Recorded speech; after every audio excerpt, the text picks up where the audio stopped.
Chapter 1. The Skeleton Lord. Congratulations! You have successfully arrived in the world of the myriad races floating island. You will become a lord, leading your subjects in the competition of the myriad races. Here, you can acquire all you desire: wealth, power, strength, and even immortality. I am your territorial assistant, Little Spirit. Please embark on your journey, my lord. In a dim, yellowish light, amidst a backdrop of gray-white bones, Yiming opened his eyes to find a skeletal figure before him. It stood motionless, its eye sockets hollow, cradling an oil lamp in its hands. The oil within the lamp emitted a barely audible crackling sound, gradually illuminating the surroundings. Above, the sky was a dull gray, with mist swirling softly around. The ground beneath was a dark purple, exuding the stench of decay. The air was thick with the earthy smell of soil, tinged with an unpleasantly putrid odor. Scattered about were various gravestones, askew and weathered, testifying that this place was indeed a cemetery, a long-abandoned one, at that. What's going on? Wasn't this supposed to be a lordship? How on earth has it become a graveyard? Could there have been a mistake? Have I been turned into a gravekeeper? Yiming's lips twitched, confusion swirling in his mind. Congratulations! You have become the lord of the undead race skeleton division. Little Spirit's voice chimed in just in time, prompting Yiming to review his basic information. So, it turned out to be the undead race. Well, that's reassuring. Yiming nodded to himself and followed Little Spirit's guidance to open his basic information. Apprentice Lord, Yiming. Lord Strength. Main Castle Building. Mass Grave. Territorial Troops. Skeleton Undead. Spiritual Energy. 100. Sure enough, this was just basic information, nothing particularly useful. Yiming felt a wave of helplessness as he mentally sighed. World Protection activated. You now have a 7-day protection period. During these 7 days, your territory is in an invincible state. Please develop your territory as soon as possible. After 7 days, the blood moon will arrive, and you will face your first trial. If you pass the trial, you will officially become a lord. If you fail, you will lose your life. Well, that certainly raises the stakes. Though uncertain about what the blood moon entailed, Yiming grasped the implications. It was a test. After all, his territory would be attacked. Defend against the assaults, life continues fail, and he would perish. As a modern youth well-versed in online literature, having delved into numerous video games and esports, Yiming reassured himself that this was no cause for alarm. After all, he was a lord of the undead race he was quite familiar with. First, he needed to examine the troops. While undead units were generally similar across various games, one could never rule out differences here. Building. Mass Grave. Troop Type. Skeleton Undead. Summoning requires 1 skeleton, 1 point of spiritual energy. Level 3. Upgrade conditions. 100 skeletons, 100 points of spiritual energy. Storage capacity for skeletons. 100. This was promising, starting off with 100 skeleton undead. Though it was clear these units were weak, their sheer number was advantageous. Moreover, beginning with resources that could upgrade the main castle was simply fantastic. Little Spirit's warm reminder. My lord should first summon subjects, gather resources, and then upgrade the territory. Little Spirit's voice echoed in Yiming's mind. Yiming scoffed, not at all foolish enough to overlook the importance of early development. So, let's harness a skeleton undead for testing. Skeleton 1, Spiritual Energy 1. Summon 1 skeleton undead. A gray-white skeletal arm broke through the soil, followed by the dark purple earth upheaving. A skeletal frame devoid of flesh swayed unsteadily to its feet. A spark of spiritual energy flew from Yiming, entering the skull, where it attracted fragmented souls from the void, condensing them into a brand new soul. An eerie green flame ignited in its hollow eye sockets, breathing life into the new undead. It opened its mouth wide, emitting a silent roar. The newly born undead faced Yiming, waiting for his command. Yiming circled around it twice, a soft clicking sound escaping his lips. As expected, it was weak. The bones looked fragile, riddled with fine cracks and significant fissures. However, upon reflection, that was to be expected. After all, this was the most basic type within the undead race, so one couldn't demand much. Skeleton undead were designed to excel in numbers, trading off high attack for low defense. No wonder they started with 100, even that might not be enough. He opened the information panel for the skeleton undead. Skeleton undead. Growth stage. Newly born. Loyalty. Troop traits. Undying soul fire everlasting. Skeletons unkillable. Troop description. The most basic unit of the undead race. Pure weaklings. Was that last line a legit, official jab? Whatever, let's test the attack. He arbitrarily chose a tombstone for the undead to assault. As the most basic skeleton undead, it lacked any weaponry, simply raising its claws to strike the stone tombstone. A series of painful scrapes resounded as claws raked across the stone, leaving 5 deep marks behind. Yiming leaned closer to inspect the deepest scratch, measured about 5 centimeters in depth, roughly the length of the skeletal fingers. Impressive attack for a stone tombstone. As for the skeleton's borderline abysmal defense, given he could summon 100 of them right now and play to their unique traits, meant they might not drop dead immediately, right? Congratulations, my lord, on completing your first troop summon. Basic functions are now activated. Little Spirit's voice chimed again as Yiming caught sight of a red dot in his peripheral vision. Upon clicking it, indeed, several basic functions popped up. Information chat trade. He understood information and had utilized it a few times already, but what were chat and trade? Could there be other traversers aside from himself? The chat option included world chat, local chat, friend chat, among others. World chat. Where is this? It's so scary. Why? I want to go home. Peace. Everyone must get along peacefully and live on in this other world together. My troop type is Kodo. I am indeed the chosen one who dares contest my prowess. Hats off to the person above. My troop type is the behemoth. I could squash a little friend with a single step. Haha. 2 land troops here. Mine is a 2-headed dragon capable of flight. Dare you question my might? Yiming cast a glance back at the skeleton undead standing behind him, its soul fire flickering. His lips twitched slightly. He originally thought being a traveler and becoming a lord of the undead would put him in a decent position, at least a silver tier start. Surely, he could carve out a name for himself. Little did he expect to find himself among a crowd of travelers, with others boasting significantly more powerful troops. He clasped his hand over his chest. So painful. Indeed, heaven is fair. When you close one door, you might as well slam the window shut too. Just then, a new chat entry caught Yiming's attention. It's so dangerous out there. Everyone, be cautious when venturing outside. You might lose your life. Why, stop saying that. I'm crying. My troop type is goblins. There's a 3-meter tall ogre blocking my door. Ogre? That's nothing. Have you ever seen a spider 3 stories high? I have. Right outside my door. The hawk that dwarfs my main castle in size asked me if I felt moved. I can't even blink. I thought my violent herd of fire oxen was dangerous enough. But now I realize you guys are far worse. Now I feel at ease. It's that dangerous out there? Yiming instinctively gazed distantly. Through the thin mist, he could discern a forest looming in the distance. He wondered what lurked within. Surely it couldn't be as unlucky as they were. If he wanted to develop his territory, he'd need to venture out to gather resources. Best to send an undead to scout the forest first. Yiming commanded the waiting skeleton undead to explore the forest. The skeleton undead's soul fire flickered as it stepped forward, slowly making its way toward the woods. Chapter 002. The Pathfinder Skeleton. The Pathfinder skeleton moved at a leisurely pace, akin to an elderly gentleman taking a stroll after a meal. Once it ventured beyond the confines of the territory of decaying soil, Yiming utilized consciousness descent to synchronize with the Pathfinder skeleton. Through this ability, Yiming could perceive everything the skeleton witnessed, allowing him to explore safely without putting himself in harm's way. In stark contrast to the eerie silence of the skeletal domain, the forest was alive with activity. Birds chirping, beasts roaring, and insects buzzing, all intermingling to create a vibrant atmosphere.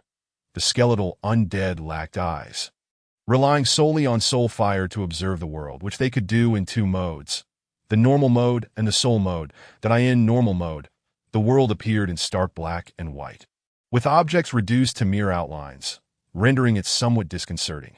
Conversely, in soul mode, the undead could sense surrounding life, presenting it in a spectral manner, which was even more disorienting. However, it must be noted that soul mode made detecting nearby life forms considerably easier. Through his spectral vision, Li Yiming swiftly identified the first life form nearby. By assessing the soul fire, he discerned that it was not particularly powerful. Switching to normal mode, he examined the outlines and concluded that it was a rabbit. Surely, it couldn't be an ordinary rabbit. According to the chat, it seemed that wild creatures were generally formidable. Should he attempt to engage? After all, the worst outcome would merely be the loss of a single skeletal undead, which was hardly a significant issue. With a decisive command, the Pathfinder skeleton hesitated momentarily before dashing towards the target with the speed of a sprinting athlete. What on earth? How did it become so fast all of a sudden? Still in the state of consciousness descent, Li Yiming found himself somewhat dizzy from the skeleton's abrupt charge. This was a far cry from the leisurely pace of the elderly gentleman moments ago. It appeared that different units possessed hidden attributes. His skeleton, typically slow, evidently burst forth with astonishing speed when encountering prey. By the time Li Yiming regained his composure, the rabbit had already been seized by the Pathfinder skeleton. With a sharp crack, the skeleton snapped the creature's neck. Was it really that weak? So this truly was just a rabbit. Confusion washed over Li Yiming as he instructed the Pathfinder skeleton to return with the carcass. It was impossible to definitively ascertain what it was through soul fire alone. It was better to bring it back for further examination. After a brief wait, the Pathfinder skeleton returned at its leisurely pace, clutching the lifeless gray rabbit. Indeed, it was a rabbit. Friendly reminder, your lordship can decompose corpses to recover materials. What was there to hesitate about? Of course, he would decompose it. Decomposing wild rabbit. Skeleton 110. Rabbit meat 1 unit. Rabbit skin 1 unit. As the gray rabbit vanished, 3 decomposed materials lay before Li Yiming that he stored the rabbit meat and skin while burying the remaining bones into the decaying soil. The information indicated that the number of skeletons had increased by 110, that this was quite favorable. Killing 10 rabbits would yield 1 skeleton. The Pathfinder skeleton had not ventured deep into the forest, merely wandering around its periphery before capturing a rabbit, suggesting that resources within the forest were likely abundant. While Li Yiming was uncertain about the dangers lurking within, he realized he could start by hunting smaller prey to expand his undead ranks. He glanced at the Pathfinder skeleton with a sense of satisfaction, only to be momentarily taken aback. The numerous fine cracks on the skeleton's body had diminished significantly, reflecting on the recent events. He recalled that the Pathfinder skeleton had absorbed the soul of the rabbit upon its death. Could absorbing souls empower the undead? This was yet another hidden piece of information. What splendid news! With a means of promotion at hand, he need not fear a lack of powerful units. Without further hesitation, Li Yiming expended all his skeletons and soul energy to summon 100 skeletal undead, ordering them to scour the forest's outskirts and hunt small animals. The 100 skeletal undead set off in a disorganized manner that is the lowest tier of units. The skeletal undead's loyalty was unquestionable, and their intelligence was not to be doubted. There was no lower limit. They were reputed to be the epitome of foolishness. Any command more complex than the simplest might elude their understanding. Hence, Li Yiming felt no concern that any of them would stray into the depths of the forest. He had commanded them to remain at the periphery, and so they would, with the undead dispatched for hunting. Li Yiming found himself with time to spare, allowing him to continue observing the online chat. World chat. My unit is black iron dwarves, so weak, they can only mine. Don't get me started. My unit is undead, and I can only summon 2 skeletons that I dread what will happen in 7 days. Weak undead, utterly worthless. Just give up. Undead have no future. Undead, only able to summon 2 skeletons. A cascade of questions flooded Li Yiming's mind. He had 100. How could that individual be so unfortunate as to miss the initial resources provided? He fixed his gaze on the fellow lord of the undead, eager to hear more. I am the undead phantom lord. Yet I can't summon phantoms at the start. My basic unit is the skeletal undead, and each skeletal undead requires 50 bones and 50 soul energy. Where on earth am I supposed to acquire that? Indeed, I am the ghoul lord and can only summon skeletons as well, also needing 50 bones and 50 soul energy. Weak undead. Just give up, don't struggle. What in the world, that's so expensive? Li Yiming was well aware of his own circumstances. His undead required merely 1 bone and 1 soul energy.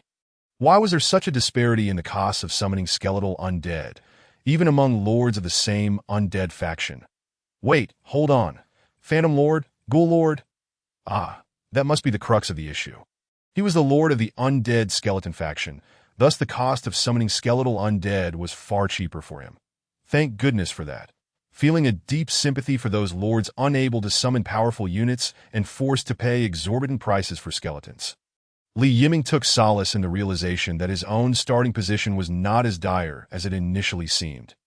During the time Li Yiming spent observing the chat, the dispatched skeletons had already made significant progress. With the aid of their soul vision, small beasts were utterly unable to evade the skeleton's pursuit, falling prey to their grasp as necks were snapped. Carrying their quarry, the skeletons returned from various directions to the territory. Over 20 prey items left Li Yiming pleasantly surprised. Most of these captures were rabbits, with a few foxes and assorted small creatures among them. While these were not formidable adversaries, their sheer numbers compensated for their lack of strength. Upon decomposing the corpses, Li Yiming obtained meat, hides, and useless bones that he stored the meat and hides while burying the bones in the decaying soil, instantly adding 2 more skeletons to his collection. Though he had acquired skeletons, he lacked soul energy, rendering him unable to summon. Glancing at the information, he discovered that he had somehow gained 2 points of soul energy. Where did this come from? Li Yiming blinked in confusion. Just then, several skeletons returned with their catches, allowing him to conjure yet another skeleton, and his soul energy increased by an additional point. Now it made sense. These prey provided soul energy. However, the amount contributed by each creature was minimal. Likely only 0.1. Hence it had not registered 0.10 prey would yield 1 point of soul energy, which would then be displayed. This meant that by defeating 10 rabbits, he could summon another skeletal undead. This was promising. His skeletal army was on the verge of expansion. Onward, my skeletons! With unwavering resolve, Li Yiming summoned 3 more skeletal undead, dispatching them to continue their hunt. Chapter 003. Abundant Food at Noon. The sun hung high in the sky, and even the skeletal territory, enveloped in a thin mist, appeared slightly brighter. Li Yiming looked up and suddenly realized that the entire morning had slipped away. In just a few hours, his army of skeletal undead had swelled to over 200, marking the initial establishment of his undead legion. The rate of growth of the skeletal undead began to slow. The small animals at the forest's edge had been largely eliminated, and to seek greater prey, he would have to venture deeper into the woods. That he decided to let the skeletal undead continue patrolling the periphery until the sun weakened before delving into the heart of the forest. While direct sunlight could not obliterate the skeletal undead, they were not fond of it. Intense sunlight diminished their combat effectiveness. This was yet another hidden detail. Darkened environments seemingly enhanced the undead's prowess. Li Yiming speculated that in a completely dark setting, the combat capabilities of the skeletal undead would likely increase. Ignoring the skeletal undead hunting in the forest outskirts, he resumed his observation of the chat. World chat. It's noon. I'm so hungry. I haven't eaten anything since morning. Did I ask their kind soul willing to share some food? Are you out of your mind? The monsters outside are ferocious. Who has spare food? Well, I can go without food, but if my subordinates don't eat, their loyalty will drop, and if it gets too low, they might rebel. What do I do? Exactly. My goblin has already gone on strike. A strike? That's a good thing. The goblin I painstakingly summoned has started running away. What the hell? I feel like the ogre is looking at me strangely. I beg for food. It's so rare. Is food really that scarce? Li Yiming took a bite of the roasted rabbit meat. Although devoid of seasoning, it was still bursting with flavor. But he opened his storage to find over 100 sets, one set 10 units, of various meats. It didn't seem that rare at all. In fact, it was quite abundant. It was clear that in the future, the supply of beast meat would only increase, although it wouldn't spoil when stored. Having such a surplus of food was pointless. The undead clearly did not consume these items, and he himself was unable to eat so much. Perhaps he should sell it. Yes, selling it for resources. A spark of realization ignited in Li Yiming's mind as he patted the back of his head. How foolish he had been. He should have been selling the beast meat all along.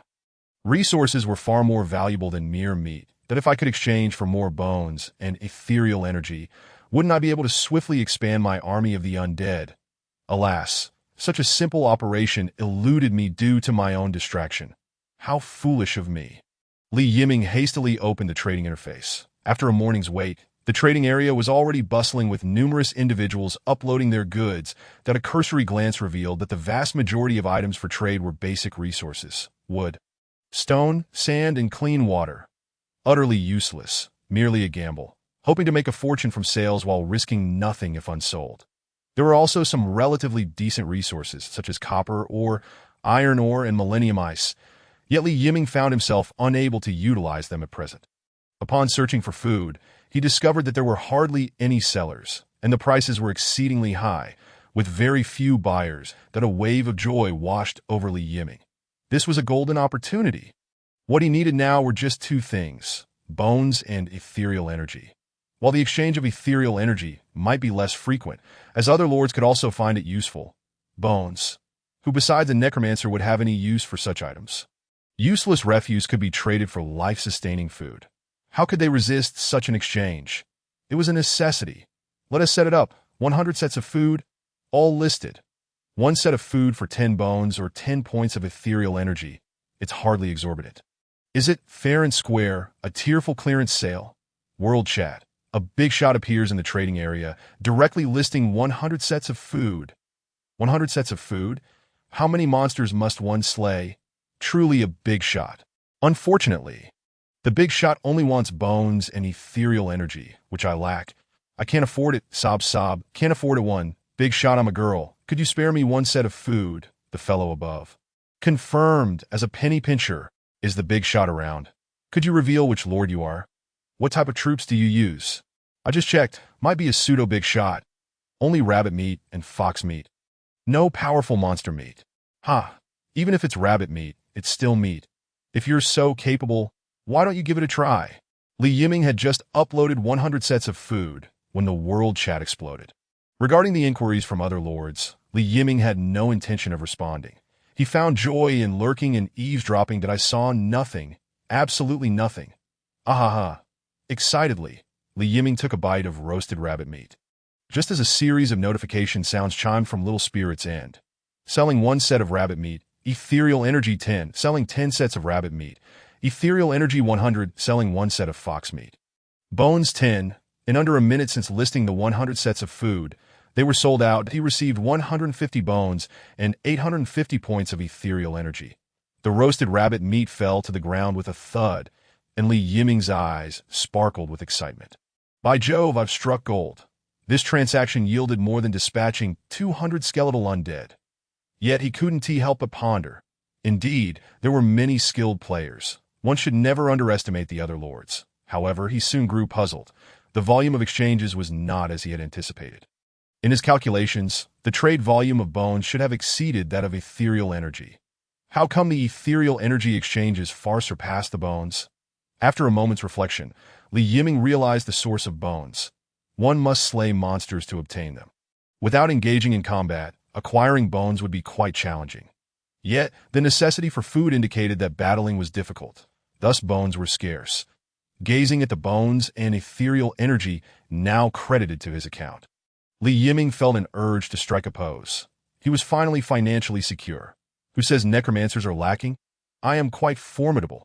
Feeling a surge of pride, Li Yiming sat back down. His territory felt desolate. Devoid of any support, which was rather dulled, he discarded the fallen roasted rabbit meat and roasted another. Upgrading the mass graveyard was imperative. It was the foundation of his existence. Just 100 bones and 100 points of ethereal energy. Nothing to fret over. The remaining resources would allow him to summon an additional 50 skeletal undead. For a necromancer, having foundational troops was invaluable. After all, the essence of unleashing a sea of undead lies in an endless horde of low-tier skeletons. However, there was no rush. Let us roast some meat and enjoy a meal first. Checking the world chat, it unsurprisingly erupted once more. Shocking news! 100 sets of food sold out in an instant. Damn! A bunch of beasts. My 30 years of speed couldn't snag any. I previously thought it was too expensive. Now I just want to say, please, big shot, list another 100 sets. I will definitely buy. They're killing us. That is 100 sets of food. Forget it. Look how many lords are here. Who can snag 100 sets of food? Li Yiming, eavesdropping, found immense amusement in the antics of the netizens. After finishing roasting the rabbit meat, he took a bite and gazed toward the distant forest. The forest, a treasure trove. Once I summon 50 more skeletal undead, I shall dispatch a grand army into its depths. Chapter 004. Upgrading buildings. Congratulations, host. Your building. Mass graveyard is upgraded to level 1.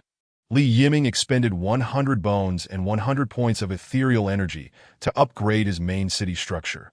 With excitement, he glanced around at a faint glow enveloped the mist. The blackish-purple decay of the soil mingled with the earthy scent and a slight stench of rot. Tombstones lay scattered haphazardly across the mass graveyard. Upgraded? To what level? Li Yiming scratched his head and checked the information. The details of the mass graveyard had slightly altered. Its level changed to 1-3. With upgrade requirements set at 200 bones and 200 points of ethereal energy, an additional building option appeared. Building, boundary marker, description. Erecting a boundary marker expands the territory. Each marker extends the territory by 1 kilometer. Requirements: 10 units of stone, 10 bones, 100 points of ethereal energy. So it's a territory expansion building. Quite beneficial. After reviewing the description, Li Yiming nodded in understanding. Lacking stone, he could not construct the boundary marker for now. He would set it aside until he accumulated more resources. Well then, it was time for an adventure. How exhilarating! Li Yiming summoned the remaining 50 bones as undead and set forth with his newly reborn minions. Upon reaching the boundary of his territory, he found 100 skeletal undead awaiting him. This time, he intended to send 150 skeletal undead into the forest, while the remaining 100 would continue hunting small animals around its periphery, with uncertainty lurking within the forest depths. Li Yiming was unwilling to commit all his strength, that he aimed for a sustainable development strategy. Even if 150 undead perished within the forest, he could still rely on the remaining 100 to make a comeback. The reason Li Yiming accompanied the skeletal undead to the front lines was due to the distance limitation of consciousness descent. Before embarking, he examined the previously summoned undead. To his surprise, he noticed that some of them seemed to exhibit signs of evolution. The cracks in their bones had vanished, and their skeletal structure had turned a pale yellow. Among the sea of grayish-white, cracked bone undead, these stood out remarkably. Upon checking their information, he confirmed the change in growth status. The others remained newly spawned, while these pale yellow, crack-free undead had entered the growth phase. The information was always concise, serving merely as a reminder that in reality, these skeletal undead in the growth phase had improved in every aspect. Their bone density and hardness surpassed that of the newly spawned. Their speed and strength also exceeded that of their newly spawned counterparts. These matured undead had successfully hunted numerous prey, absorbing a wealth of soul energy. Li Yiming felt elated. This meant that as long as he continued to hunt, the undead in his possession would grow increasingly powerful. Once the number of skeletal undead increased, unleashing a sea of undead would become even more formidable. With a grand gesture, Li Yiming commanded, "Let us move out, advance into the forest." With a single command, the battalion of 150 skeletal undead surged into the woods. The resources within the forest far surpassed those outside. It could be described as an animal paradise. Through the undead sight, Li Yiming spotted a plethora of wildlife. Small creatures like foxes, rabbits, and snakes, and larger ones such as deer, bears, wild boars, monkeys, and forest wolves. The vibrant animals stirred the skeletal undead. They craved souls. However, the purpose of this expedition into the depths of the forest was not hunting, but exploration. Li Yiming sought to ascertain whether there were any exceptionally powerful beings within. Should there be, preparations must be made to avoid being caught off guard should world protection fade. Knowing oneself and one's enemy is the key to victory. Although the undead yearned to hunt, they were restrained by Li Yiming, who insisted on exploration as a group to prevent being overwhelmed. It wasn't that Li Yiming underestimated the skeletal undead. In their current diminutive form, lacking numerical advantage, they were truly insignificant. Wild boars, bears, and wolves could inflict considerable casualties upon the skeletal undead. Weaklings must possess the awareness of their fragility. They couldn't let a few rabbit kills give them a false sense of superiority. The undead traversed the forest, scanning the surroundings and terrain. Li Yiming quietly took notes. The forest was vast. After walking 5 kilometers, he halted his exploration. 5 kilometers was no small distance. It was ample enough for him to establish a new hunting ground that, of course, a more pressing reason was that he sensed his consciousness descent was becoming somewhat unstable. If he wished to delve deeper, he would have to leave his territory and enter the forest, as a lord determined to unleash a sea of undead. Li Yiming firmly resisted such an idea. Fortunately, no notably powerful creatures were discovered within the 5-kilometer radius. Many were far luckier than those unfortunate souls mentioned in World Chat. Such is the nature of luck. Yiming released the constraints on the skeletal undead while simultaneously issuing a hunting command. 10 skeletal undead formed a group, dispersing to commence their hunt. There was no need for Li Yiming to personally oversee the hunting. He cast a brief glance towards the forest before turning back to the mass graveyard. During this period of exploration, the skeletal undead stationed at the periphery had made some gains, accumulating a small pile of new prey. Li Yiming hurriedly began to decompose the spoils, yielding 2 skeletal remains. 2 sets of meat and 2 sets of hide. 2 sets of meat were insufficient for a trade. He needed to amass at least 10 sets. First, he decided to check for any updates in the world chat. However, before he could open it, he noticed his friend chat was blinking. Upon clicking it, he was bombarded with friend requests, leaving him momentarily dazzled. The reasons for the requests were largely similar, essentially conveying, "Great one, I have no food left. Please accept my friend request for a private chat." Private chat? What nonsense! Li Yiming rejected all requests outright. Given the current circumstances, adding friends might bring some benefits, but not adding them would eliminate any potential troubles. He was developing quite well on his own, so there was no need to invite complications. Meanwhile, on another floating island, far from Li Yiming's location, Fang Yin, riding the king of rage wolves and directing his pack to hunt, received a notification that his friend request had been denied. Unappreciative. Fang Yan's expression darkened. The rage wolf is a formidable unit, massive in size, with adult specimens reaching lengths of 5 meters, their fur resembling steel needles, and their teeth akin to daggers. Although this unit is powerful, they are also voracious consumers of food. Since his arrival in this world, Fang Yin had been grappling with a food crisis. The floating island he inhabited was not particularly affluent. With a scarcity of animals, hunting small creatures proved futile in satisfying the hunger of the rage wolves, compelling him to pursue the more elusive bison. However, these bison were difficult to locate, as they traveled in herds and possessed considerable combat strength. A misstep in command could result in injuries to his wolf pack, leading to a net loss. Upon discovering that someone was selling food in bulk, albeit just rabbit and fox meat, he thought to establish a friendship with the seller to negotiate a batch of affordable provisions. To his dismay, his friend request was unexpectedly rejected. "Just wait. Once my pack of rage wolves is fully developed, I will make you regret your decision." Fang Yin seethed internally that Li Yiming was blissfully unaware that he had inadvertently offended a group of individuals. Chapter 005. The Undead Perish. Decomposed red deer. Skeletal remains 1. Venison 20 units. Deerskin 20 units. Decomposed bison. Skeletal remains 1. Beef 50 units. Bison hide 50 units. Decomposed wild rabbit. Skeletal remains 110. Rabbit meat 1 unit. Rabbit skin 1 unit. Prey continued to return to his territory, as Li Yiming engaged in the chat while casually decomposing the remains. The materials steadily increased, and new skeletal undead continued to infiltrate the forest to hunt. As time passed and the sun dipped below the horizon, the already misty territory grew even darker. After a productive afternoon, the number of skeletal undead under Li Yiming's command was on the verge of surpassing 500.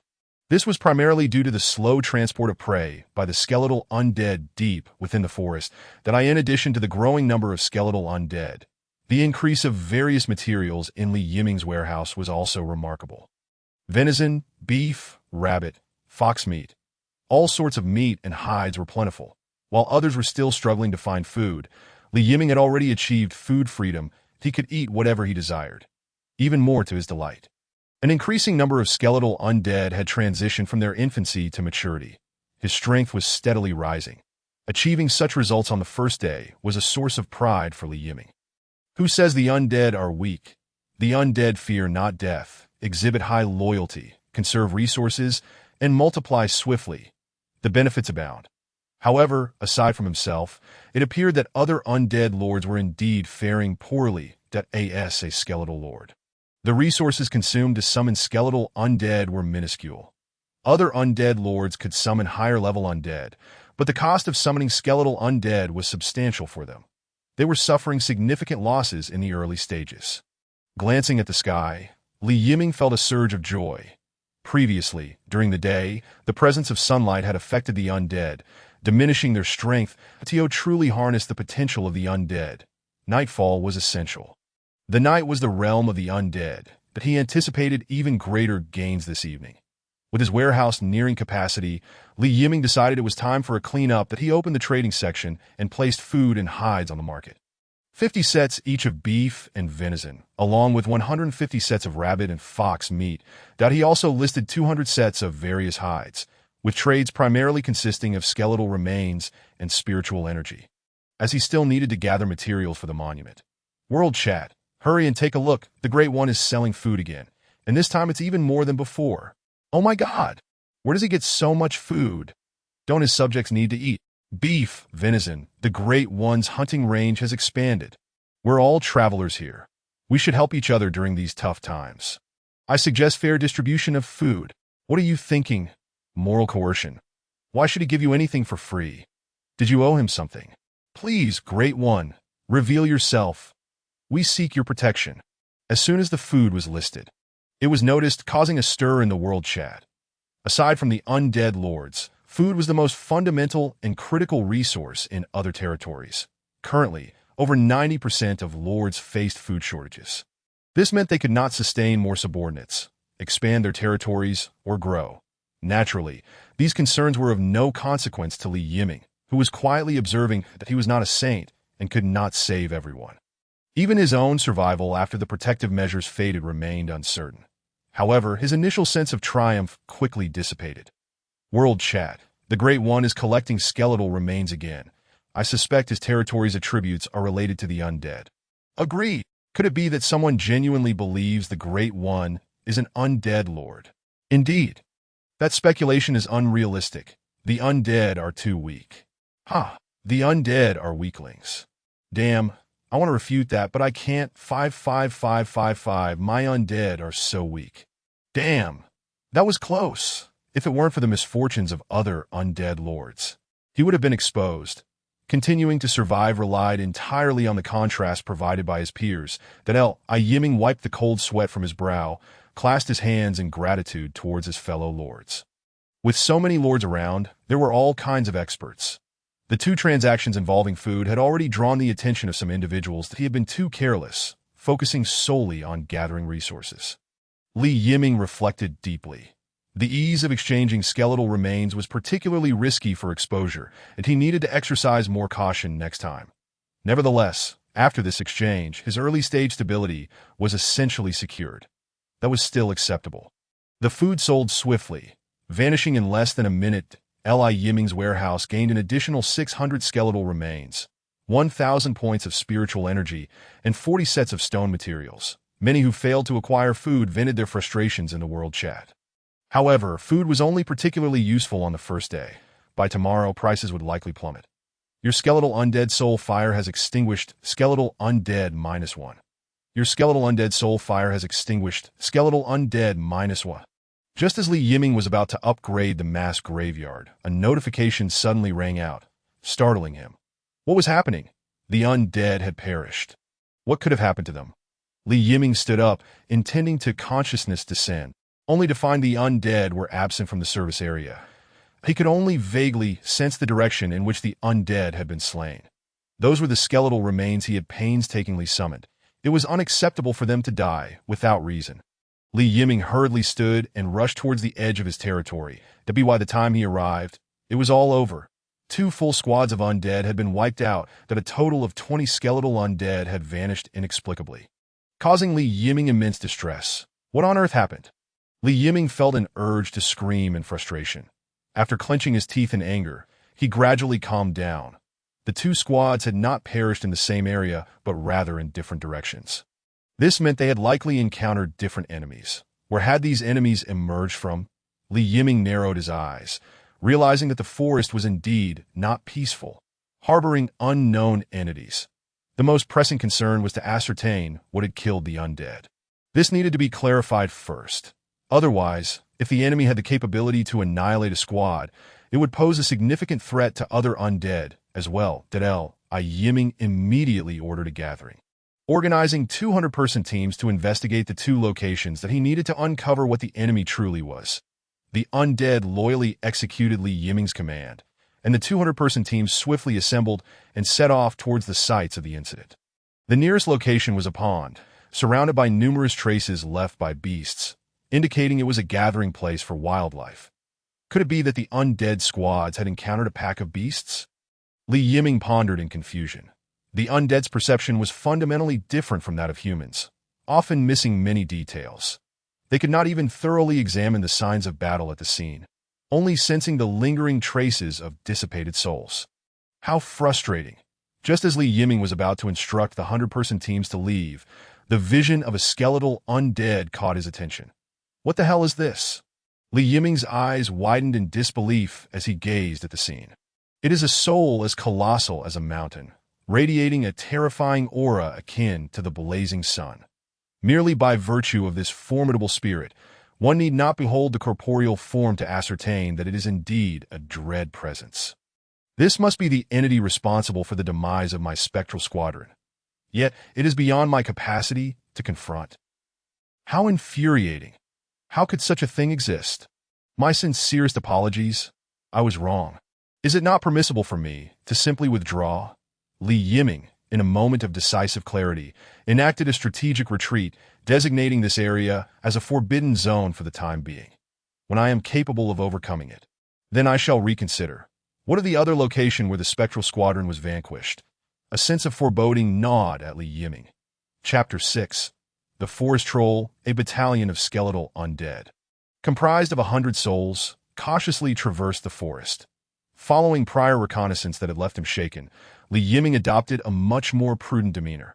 Who could say if he might encounter such an entity again? Should fate decree such an encounter, this 100-strong squadron would surely perish. They were of an entirely disparate caliber. Upon reaching the site of the incident, the erratic spiritual energies were markedly different from before. The atmosphere of battle here was far more intense, indicating that an encounter had transpired, and the undead had retaliated. What does this signify? It suggests that the beings here are not as terrifying as those previously encountered. Otherwise, the undead would lack the means to resist. That Li Yiming commanded the skeletal undead to disperse and search for clues in the vicinity. Your skeletal undead soul fire has extinguished. Skeletal undead -1. A notification suddenly flashed before Li Yiming, causing him to shudder. They have arrived. A quintet of 10-man squads. Advance immediately from a distance. He discerned a mass of spirit energy.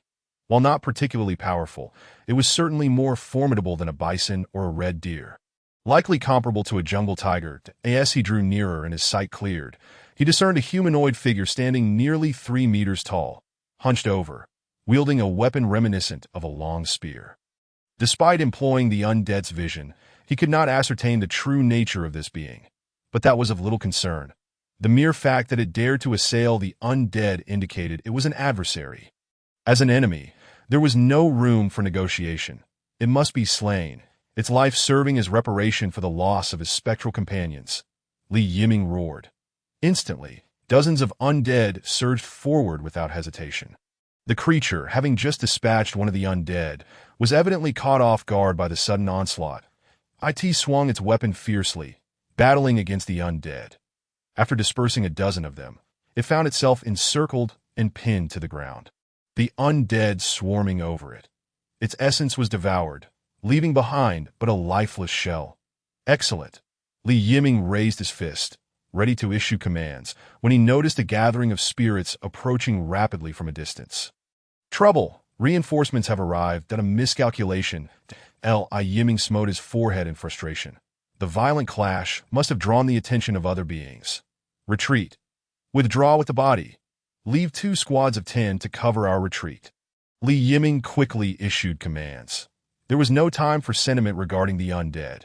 Even at the cost of losing 20 of them, he needed to ascertain what kind of creature dared to provoke him. The undead began their withdrawal in accordance with his orders. Soon, Li Yiming's mind was inundated with notifications of the fallen undead. 20 of them could not withstand the onslaught for long, and the pursuing humanoid creatures continued their chase. Provide cover, support them, Li Yiming commanded the remaining undead. The hunting undead hesitated for a moment, then began to regroup. The pursuing creatures, having detected the anomaly among the undead, gradually halted their advance, retreating reluctantly, observing the receding spirits through the undead's vision. Li Yiming exhaled a sigh of relief. Thankfully, although painful, the losses were still bearable. Li Yiming sat at the edge of his territory, awaiting the return of his undead with the body that a commotion arose in the forest. And one by one, increasingly more undead staggered forth that a few prominent undead dragged a body to Li Yiming, laying it at his feet. Rising to his feet, Li Yiming scrutinized the corpse that was tall yet slender. With skin of a deep green hue and a head resembling an elongated olive, tapering at both ends. Most striking were the two sharp tusks protruding from its lower lip, adorned with bony rings, and a skirt fashioned from animal hides and dried grass around its waist. Forest troll, indigenous inhabitants of the floating island world, they dwell within forests, adept at hunting in the wilderness, possess a sense of territory, and have a structured society organized into tribes. Just as Li Yiming pondered the nature of this creature, timely information from the spirit surfaced in his mind. This is a forest troll? No wonder it possesses such an unappealing appearance. So, it is an indigenous being with a sense of territory, which explains its aggression toward the undead.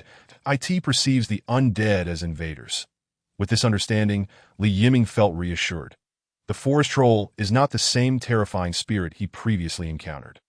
The undead could indeed contend with them, that is the slayer of his kin and a hindrance along his path. The tribe that threatens his territory must be eliminated. Yet he was uncertain how many individuals comprised a forest troll tribe. Would his few hundred undead suffice? For now, it would be prudent to bide his time and amass 1,000 skeletal undead before making any decisions that the current rate. He anticipated surpassing 1,000 undead by tomorrow. Thus, he would investigate then. With this in mind, Li Yiming commanded his skeletal undead to continue their hunt, steering clear of the previously designated forbidden zone and maintaining distance from the forest troll's territory. Can the forest troll be decomposed? Forest troll cannot be decomposed. Friendly reminder, burying the forest troll in the mass grave yields skeletal remains.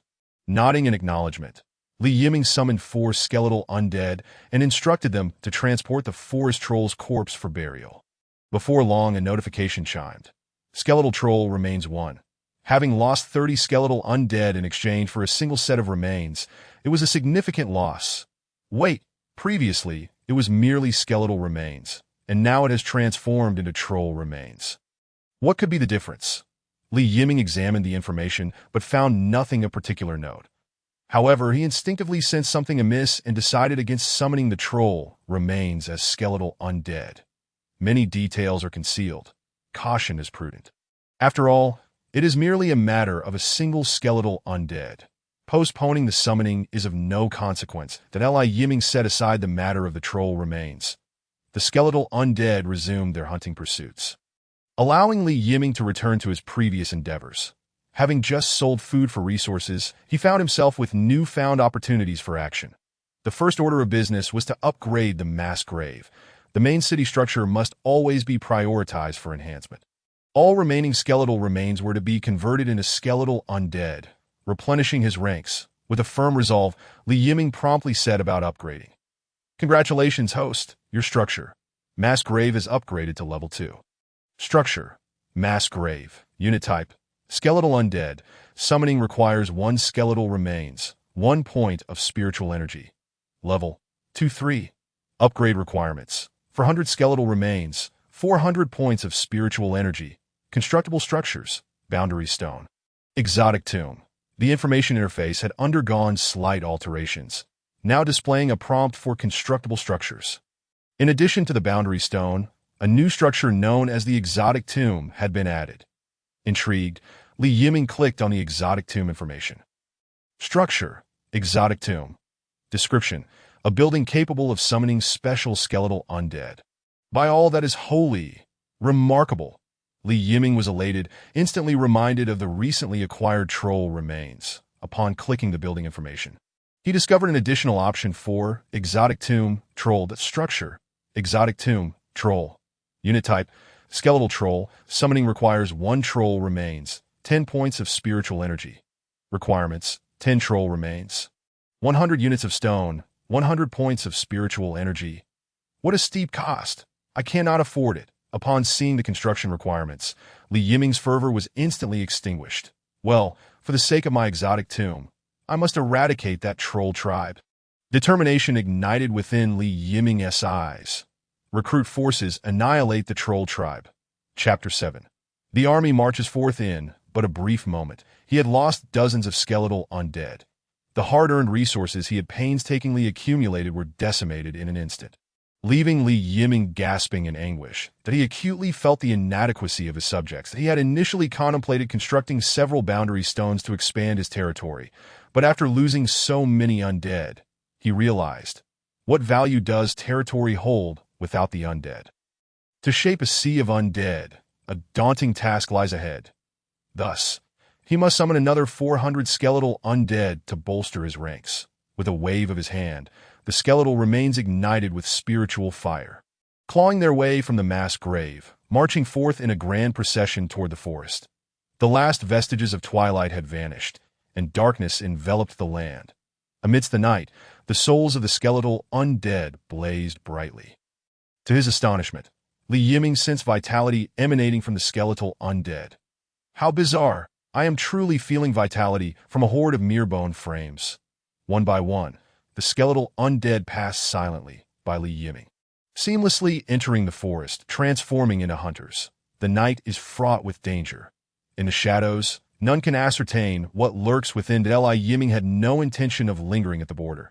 The indigenous beings had already emerged within the forest, and he knew not what else may be concealed therein. Returning to the mass grave would be his safest bet. Shortly after Li Yiming departed, several figures emerged from the forest, tall and agile, arriving at the very spot where Li Yiming had stood moments prior. The leading forest troll crouched at the territory's boundary, peering intently at the strange, dark purple soil. This peculiar soil bore little resemblance to the surroundings of the forest. Raising its gaze toward the shadowy depths of the territory, its eyes were filled with confusion. How did this land come into existence? Did the undead originate from here? Who wields control over the undead? The forest trolls are hunters of the woods, intimately familiar with their domain. Yet they have never encountered such a territory before. That it has appeared abruptly, without their awareness. This bodes ill. He reached out to grasp a handful of decayed earth, only to be thwarted by an invisible barrier. Just as his fingers were about to make contact, he strained forward, but the barrier held steadfast against him. Withdrawing his hand, the troll chieftain cast a reluctant glance at the territory before signaling to the other trolls, leading them swiftly away. The nights in the otherworld are exceedingly dull, particularly in the realm of bones, which is even more monotonous.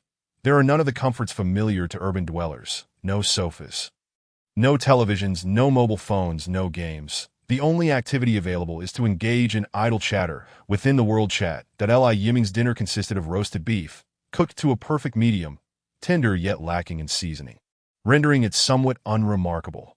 Many lamented their plight in the world chat, while others reveled in misfortune, depicting the myriad facets of human existence.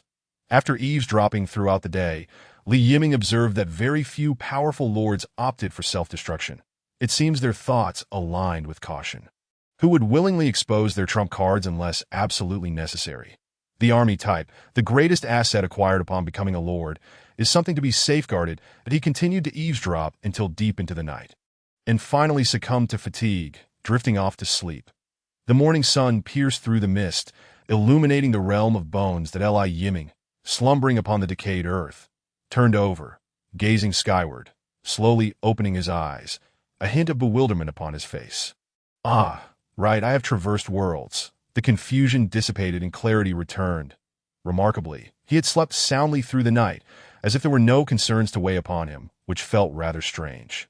Sleeping in a graveyard. I suppose this counts as an achievement in my life. Li Yiming chuckled to himself. A self-deprecating grin upon his face that a new day dawned, and he was eager to see what rewards awaited him from the night prior. Rising to his feet, he stretched and turned his gaze toward the designated spot for storing his prey. What? So much?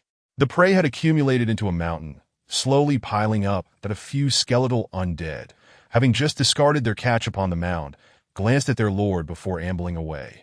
From the looks in their eyes, it seemed they bore a hint of disdain. Watching the skeletal undead depart, Li Yiming's lips twitched. Approaching the mound of corpses, he marveled once more.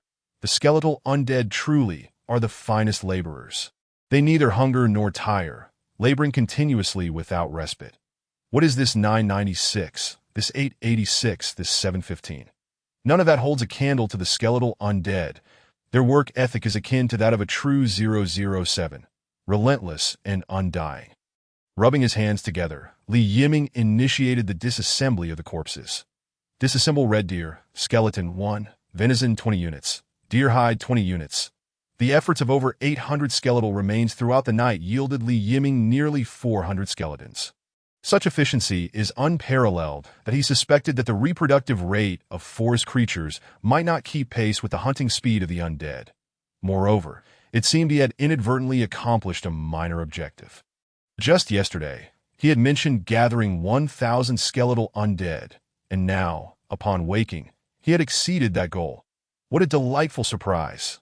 As for the forest trolls, they should prepare for what is to come. Li Yiming promptly roused all the skeletons. Increasing his contingent to over 200 with such a formidable force at his disposal, he felt emboldened and dispatched 50 of the undead to scout the territory of the forest trolls from the previous day. He needed to ascertain their precise location and the number of trolls within their tribe.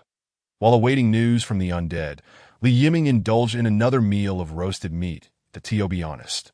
Having roasted meat for breakfast felt rather unappealing. It was overly greasy. Yet what choice did he have? With no vegetables available, he was left with meat alone that he believed that wild vegetables, berries, and various seasonings must exist within the forest. But he dared not venture forth. Undead could be replenished. His own life was not so easily restored. Besides, even if he were to enter the forest, he wouldn't recognize wild vegetables or seasonings. If pressed, he could only claim familiarity with dandelions. While Li Yiming lamented the greasiness of his morning meal, the world chat was filled with the wails of lords, after barely scraping through yesterday. This morning, their subjects were clamoring for food. The lords themselves had no provisions. To prevent their subjects from fleeing or revolting, many lords had relinquished their own rations to their followers, leaving them hungry for an entire day. They were now eagerly awaiting Li Yiming, the esteemed lord, to provide food. Upon seeing the messages in the chat, Li Yiming thought, since they all awaited provisions, why not oblige? After all, he could not consume it all himself. So he might as well sell. If 200 sets of meat were listed on the trading channel, he remained cautious. During a previous transaction, he had nearly revealed his identity as a lord of the undead. So this time he needed to tread carefully that he would temporarily cease acquiring skeletons and instead seek vegetables and seasonings. Surely, that would pose no issues. World chat, shocking. The esteemed lord no longer desires skeletons but seeks vegetables and seasonings. Has the esteemed lord grown tired of meat and decided to change his diet? How infuriating! While we starve, the lord seeks vegetables. How selective the esteemed lord is. I adore it, esteemed lord. I can warm your bed. Please take me along. Damn it. They're so quick. I didn't manage to grab any. The banter in the chat amused Li Yiming greatly. Indeed, these fellows never missed an opportunity for humor. However, he suspected that this trade in food would not last long. After a day of development, many lords had likely progressed significantly. Just as he was reveling in the chat, he suddenly received feedback from the skeletal undead. They had reached the territory of the forest trolls. Chapter 008. Annihilation of the trolls. A sharp whistle pierced the morning tranquility, rousing the trolls of the Taki's tribe. The troll chieftain, brandishing a metallic spear that symbolized authority, burst forth from the beast-skin tent, summoning the hunters to his side.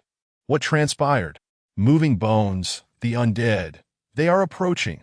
How many? We have spotted dozens. The hunters pointed outside. Speaking in rapid succession. The forest trolls, born hunters, never relaxed their vigilance. The skeletal undead dispatched for reconnaissance were immediately detected upon their emergence, prompting a swift report back. They dare return. It seems our lesson yesterday was insufficient. What shall we do? Gather the hunters. Let them witness our might. The Takis tribe is not to be trifled with. Understood. The Takis tribe consisted of fewer than 200 forest trolls. Excluding the elderly, children, and the female troll stationed to guard against ambushes, they could still muster around 50 elite forest troll hunters. The hunters quickly assembled, armed with bone spears, bows slung across their backs, and axes at their waists, following their chieftain into the fray. The skeletal undead had sensed the location of the forest trolls. Where a significant number of souls congregated, 50 undead formed a fan shape, slowly approaching the Takis tribe's encampment.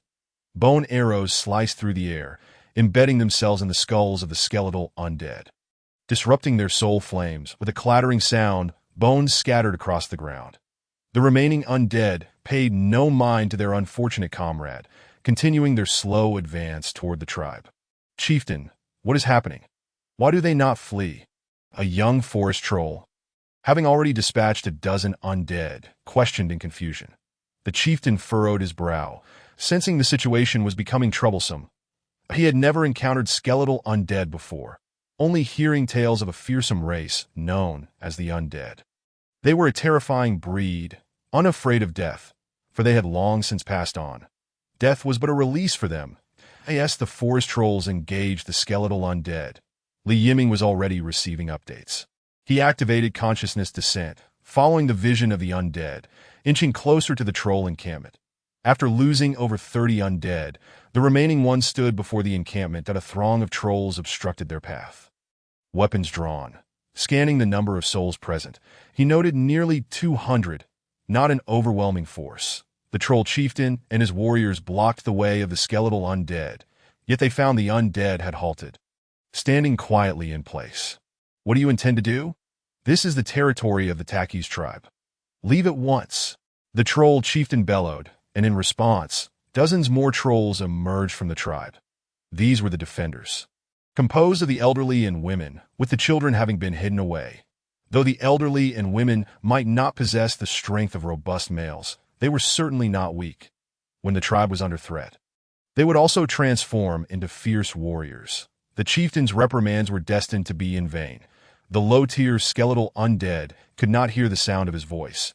Their perception stemmed from the soul. If communication were to occur through the soul, it would prove far more effective. Unfortunately, the troll chieftain was unaware of this fact. However, even if the undead could comprehend the chieftain's words, they likely would not heed them. After all, they had initiated the conflict first. Dozens of skeletal undead had perished in the process, and Yiming was determined to exact revenge. As a proud transmigrated lord, how could he allow himself to be bullied in such a manner? If that were the case, perhaps it would be more merciful to end it all swiftly. Yiming is not a fool that if these trolls had chosen to communicate clearly instead of inexplicably launching a surprise attack on the 10-man team, peaceful coexistence would not have been impossible. After all, the forest is vast, teeming with prey. There was no necessity to encroach upon the trolls' territory for hunting. However, once the trolls annihilated the 10-man team, the outcome became inevitable. With the certainty that this tribe numbered fewer than 200, Yiming wasted no time and directly mobilized 700 skeletal undead to encircle the Takis tribe. Chief, it's bad. More and more undead are coming. What? How many? Hundreds? How can this be? The troll chief was taken aback. The Takis tribe, after all, was merely a small troll clan, and faced with undead that outnumbered them several times over. He found himself at a loss. He attempted to converse with the skeletal undead before him, but they ignored him entirely, refusing to communicate. Soon, a scout returned, breathless, to inform the troll chief that they were completely surrounded, with undead closing in from all directions. Curse it! They have no intention of letting us live. They have invaded our territory. Trolls, fight back. Let them know our might. The troll chief roared, hurling an axe that lodged itself in the skull of a skeletal undead, yet failed to extinguish its soul fire.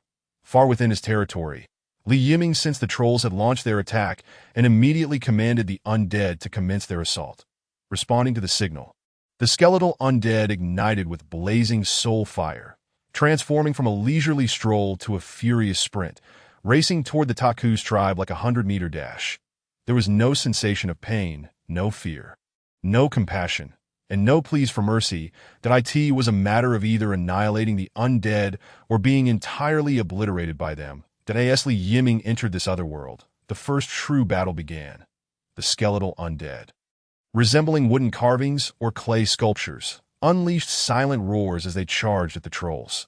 The trolls, armed with bows and bone spears, clashed fiercely with the undead. Those whose soul fires were extinguished crumbled into dust, while shattered undead reformed and surged back into the fray.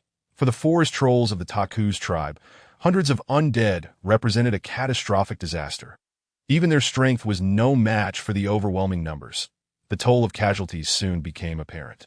Unlike the undead, the trolls possessed emotions and a fear of death. Some younger trolls began to quail in fear, instinctively seeking refuge back in the tribe.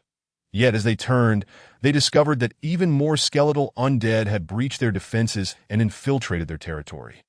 No troll could evade the soul-searching gaze of the skeletal undead. No matter where they hid, they would be found and subsequently slain. The troll chief bellowed in rage, swinging his metal spear to strike down one skeletal undead after another. But how many could he truly kill? The undead closed in around him, attacking with fervor. The troll chief's voice grew weaker, gradually fading away. In his final moments, he cast a glance toward his tribe, his home, the place he had vowed to protect. What he beheld was the merciless slaughter of the undead, as trolls fell one by one, their anguished cries echoing, while beast-hide tents were toppled. This was a battle without survivors. The troll chief's eyes widened in despair, yet he was powerless to change his fate. Regret filled his heart. He lamented the decision that had led him to provoke those hunting undead. Had he not sought to antagonize them, perhaps everything would have been different. As darkness descended, the troll chief succumbed to eternal slumber. The Taku's forest troll tribe was utterly annihilated. Chapter 009. New troop type. Once it was confirmed that all the forest troll souls had vanished, the skeletal undead stood motionless, awaiting their next command. Yiming lingered at the edge of his territory, silent and contemplative. Though he had not witnessed the brutality of the battlefield, he felt the weight of lives extinguished. Previously, he had perceived his crossing into this world as a mere game, viewing the lives within the myriad floating islands as mere NPCs. However, after the destruction of the Taku's tribe, a tumult of emotions stirred within him, an emptiness intertwined with sorrow. The harsh reality dawned upon him. This was no longer the once peaceful world he had known. Here, cruelty and cold-bloodedness reigned supreme, with blood and fire as the central themes. There were no right or wrong sides in war, only victors and vanquished. Just as the troll chief had thought in his final moments, had he not struck against the hunting skeletal undead, everything might have unfolded differently. That it was solely due to a misguided order, an offense against the wrong party, that the Taku's tribe had been consigned to history. Even a traveler from another world must tread carefully. A single misstep could lead to irrevocable consequences. The obliteration of the Taku's tribe solidified Li Yiming's resolve to endure. Taking a deep breath, he extricated himself from his sudden, strange emotions and commanded the battlefield to be cleared. The undead dutifully executed his orders. The bodies of the forest trolls needed to be removed, for they would become his brothers and sisters in the future. As for the rest, the skeletal undead could not discern what was useful and what was not. Everything would be collected. After a brief exchange, the undead made their decision to gather all items and return them to the Lord for selection. The entirety of the Taku's tribe was stripped bare, even the very ground scraped clean. The spoils were transported back to the territory in batches, while Li Yiming assessed the losses incurred. The combat prowess of the forest trolls had indeed been formidable, with fewer than 200 in number. They had managed to slay nearly 400 undead. This was still due to the undead's unique trait. So long as their soul fires burned, they would not perish. Even if their bodies were shattered, they would reassemble, otherwise the losses would have been far more severe. Without the undying trait, out of 1,200 undead, returning with 500 would have been commendable. The combat strength of the skeletal undead that returned left Li Yiming bemused. What were these pitiful items? Beast hides for tent making. Why were they only the size of a palm? Had the tents been torn apart before being brought back? Truly absurd. If they were shredded, could they still be called tents? Must I sew them back together myself? Li Yiming rolled his eyes as he inspected the spoils. The vast majority of the items were useless. Straw, tattered fragments of tents, a few pieces of jerky, and bone weapons were somewhat useful. The jerky could be traded, while the weapons could be equipped to the skeletal undead, thereby enhancing their combat capabilities to some extent. The true spoils of war, however, lay in the corpses of the forest trolls. Li Yiming directed the skeletal undead to inter the forest trolls in a mass grave, yielding a batch of troll bones. Nearly 200 troll bones filled him with profound emotion, representing a cost of nearly 500 skeletal undead to acquire. He hoped that the summoned skeletal trolls would not disappoint him. With the materials gathered, Li Yiming opted to construct a new building. Exotic tomb, troll. Within the mass grave, a tomb suddenly collapsed. Forming a darkened cavern at the entrance lay a small platform formed by stone slabs, with stone steps extending downward, leading to an unknown destination. There was a simplicity about it, tinged with a sense of foreboding. Summon the skeletal trolls. From deep within the tomb, footsteps echoed, and a figure ascended the stone steps. Standing nearly 3 meters tall, its skeletal frame was broad and pristine white, devoid of any cracks. Within its 2 upward curving skulls, reminiscent of an olive, the soul fire burned brightly. Unlike the skeletal undead, the skeletal troll emerged armed and a bone spear was in hand, a bow slung across its back, 5 arrows nestled within a quiver on its left side, while a solid bone axe hung from its right. If the skeletal undead represented impoverished commoners, the skeletal troll embodied a fully equipped hunter. Imposing and brimming with combat prowess, Li Yiming was elated and satisfied. The battle had not been in vain. He quickly accessed the information. Skeletal troll forest, growth stage, newly born loyalty. Troop traits, undying, forest tracking, growth limit. Level 1 troop description, summoned from troll bones, they are hunters of the forest. Adept with ranged weapons. Not bad, not bad. I finally have a ranged troop type. Yet upon noticing the growth limit, Li Yiming was taken aback. Level 1. That hardly seemed impressive. Why was there a growth limit at all? The information regarding skeletal undead did not include such a limitation.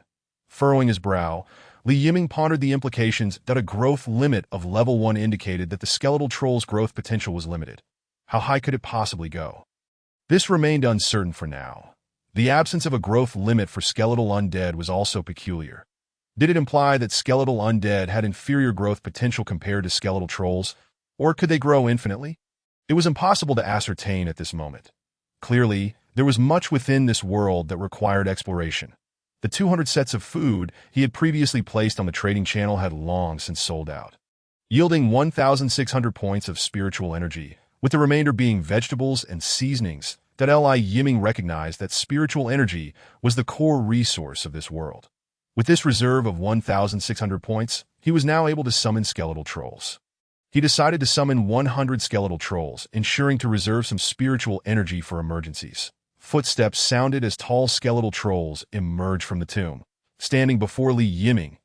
He could not shake the feeling that these beings appeared to possess greater intelligence than the skeletal undead. Go forth, hunt, and bring back your prey. Li Yiming commanded the newly summoned skeletal trolls. They stretched their limbs, the sound of bones creaking resonating like nails on a chalkboard. These creatures, tall and agile, moved with far greater speed and dexterity than the skeletal undead. The trolls swiftly bypassed Li Yiming and raced into the forest. Turning to watch the skeletal trolls depart, Li Yiming nodded in satisfaction. The ethereal energy expended upon them is considerable, sufficient to outfit a battalion of 1,000 skeletal undead. Judging by their mobility, they undoubtedly surpassed the skeletal undead in prowess. Once the skeletal trolls departed, Li Yiming settled down cross-legged, activating the world chat to continue his surveillance that he increasingly perceived the significance of this global communication. In his previous life, newspapers broadened horizons and provided the latest news. Yet in this world, such resources were absent, leaving him reliant on the world chat for the most current updates. after the skeletal trolls ventured from their territory into the forest. It was as if they had returned home, their speed remarkably increasing once more. Their unique physiological structure allowed their feet to tread silently upon the ground, facilitating rapid movement while maintaining exceptional stealth. Without any instruction from Yiming, the trolls spontaneously divided into small hunting teams of 3 to 4.1. Skeletal troll was the first to spot prey, a mature red deer. Upon sighting the quarry, the skeletal troll halted, gesturing for silence and signaling its companions to spread out. The 2 trolls behind him immediately fanned out, forming a triangular encirclement around the deer. Drawing their bows, the trolls aimed at the red deer and released their arrows. A bony arrow pierced the hind leg of the deer, startling it and prompting an attempt to flee. The injury caused it to stumble, and an errant arrow struck its side. Just as the deer, gripped by pain, leaped to escape, a skeletal troll wielding a spear emerged, raising it high and seemingly letting out a cry before hurling it at the prey.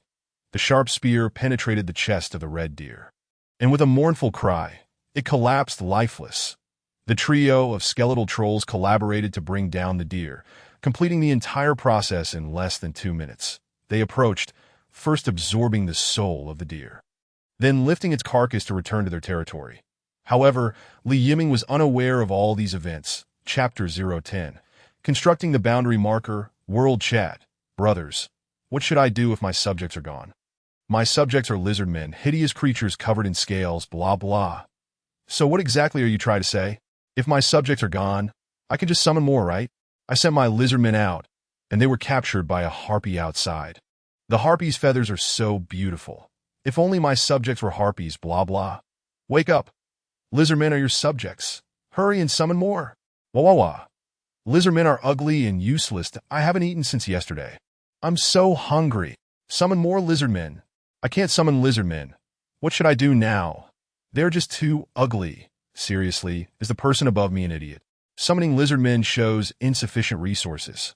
What should I do? Just give up? Yiming observed the chat with a face full of disbelief.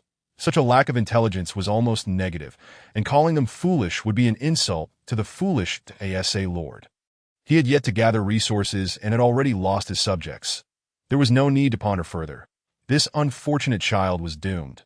When the world protection faded, it would be their end. He casually decomposed the prey brought by the skeletal undead. Decomposing bison, skeleton 1, beef 50 units, leather 50 units. Decomposing saber-toothed tiger, skeleton 1, tiger meat 50 units, tiger skin 50 units. Decomposing forest wolf, skeleton 1, wolf meat 30 units, wolf skin 30 units. It seems I have decomposed some peculiar creatures. That as Yiming was engrossed in the chat, he suddenly paused, recalling the recent notifications that saber-toothed tiger, forest wolf. Where did these ferocious beast corpses come from? A large question mark formed above his head, to ensure the quantity of skeletal undead. Yiming had deliberately steered clear of the predators in the forest during the hunting excursions. The skeletal undead primarily targeted red deer and bison deep within the woods. It was not the handiwork of the skeletal undead.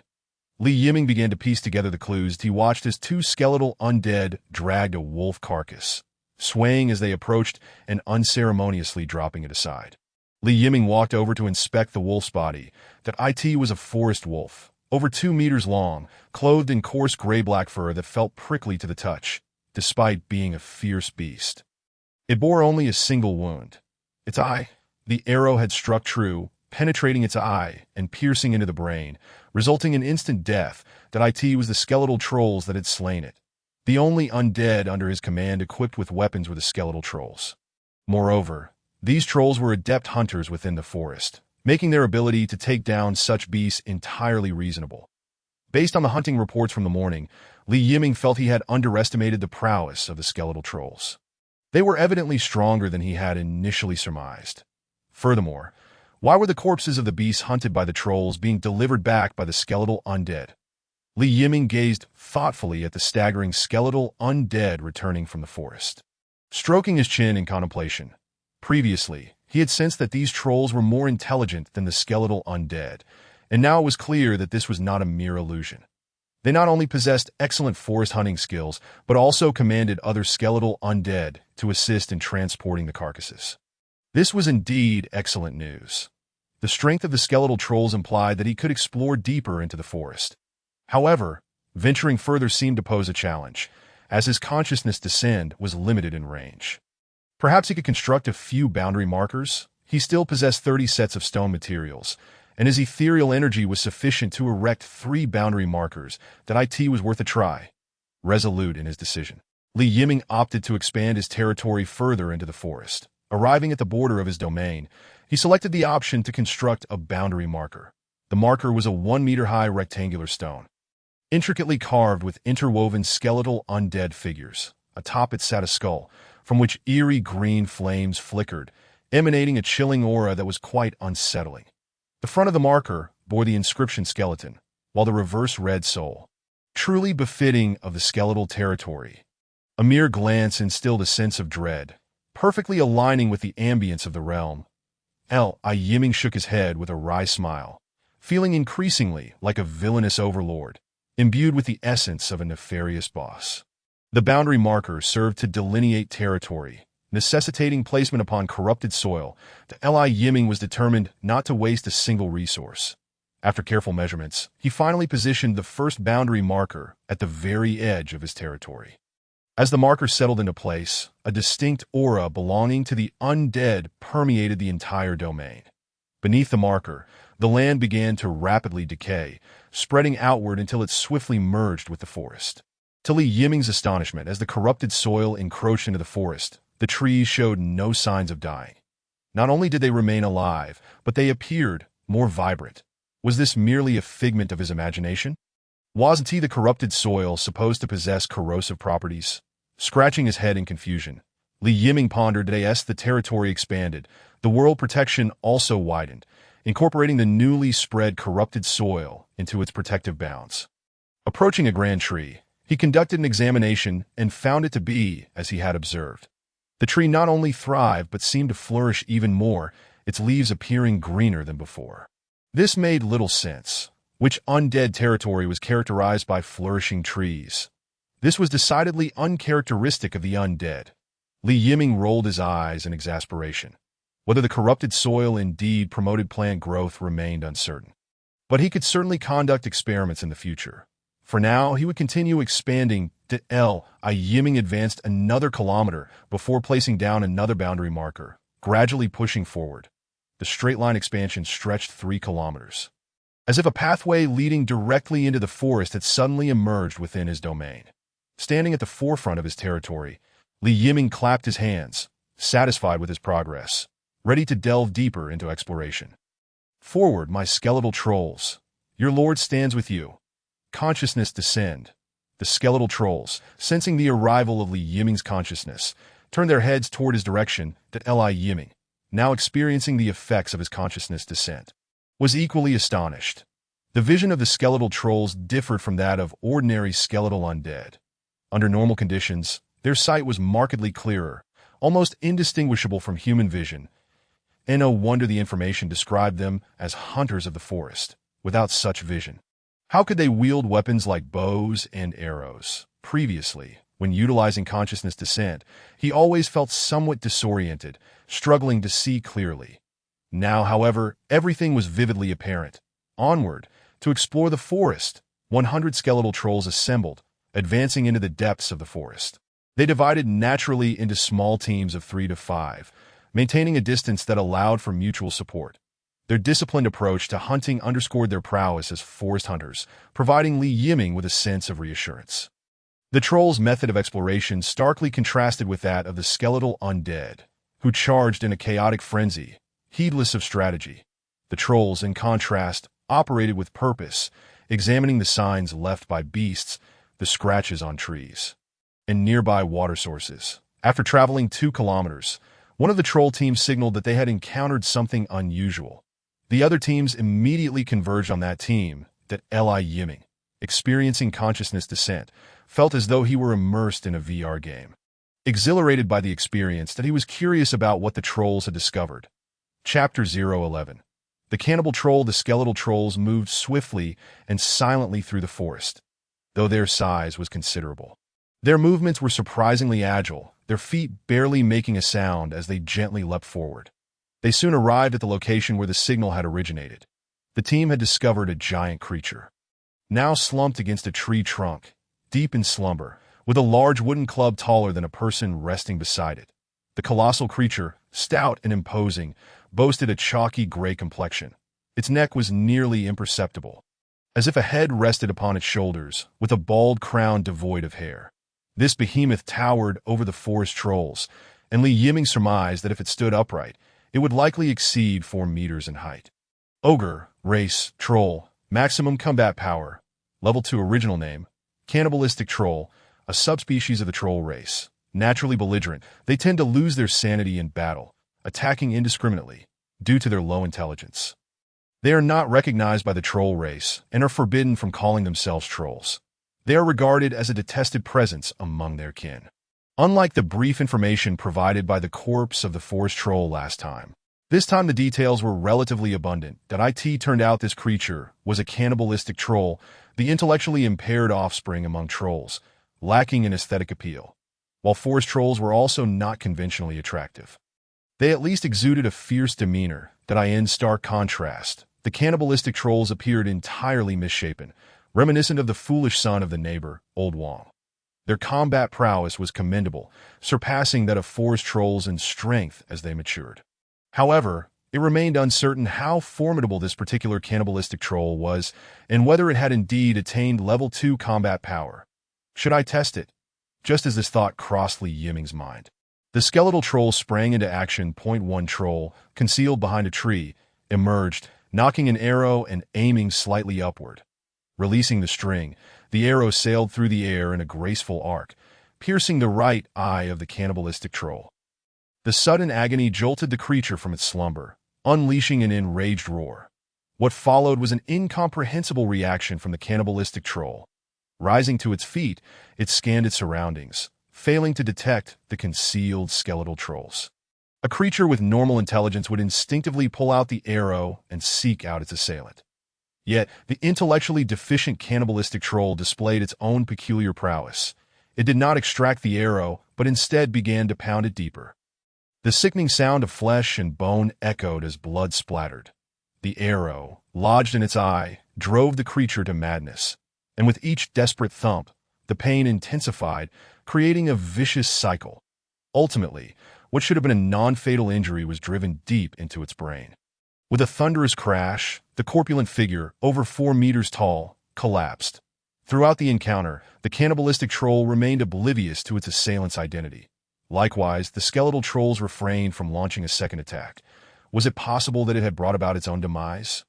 In response to the query regarding the cannibalistic troll's demise, the answer was simple. It was foolishly self-destructive. Yiming was left in a state of disbelief. How could such fortune exist? No wonder they were deemed unintelligent. This was the first time he had witnessed a creature bring about its own end. What left Yiming even more perplexed was that although the cannibalistic troll had perished, not a single skeletal troll approached to devour its soul. The spirit of the cannibalistic troll slowly dissipated, while 100 skeletal trolls lurked in the shadows, observing. What could this possibly mean? Wasn't the consumption of souls customary after each hunt? Both skeletal trolls and skeletal undead required soul absorption for growth. Why, then, did they remain motionless this time? Could it be that one cannibalistic troll was not worth the effort? A vague sensation of consciousness descending reached Yiming from one of the skeletal trolls, conveying a message. No, eat foolish. Were they afraid that consuming the cannibalistic troll would render them foolish? Brothers, you are all dead. You are now undead despite your current state. You still disdain the cannibalistic troll. Have you all lost your wits? Regardless of whether they were skeletal undead or skeletal trolls, their souls were reconstituted.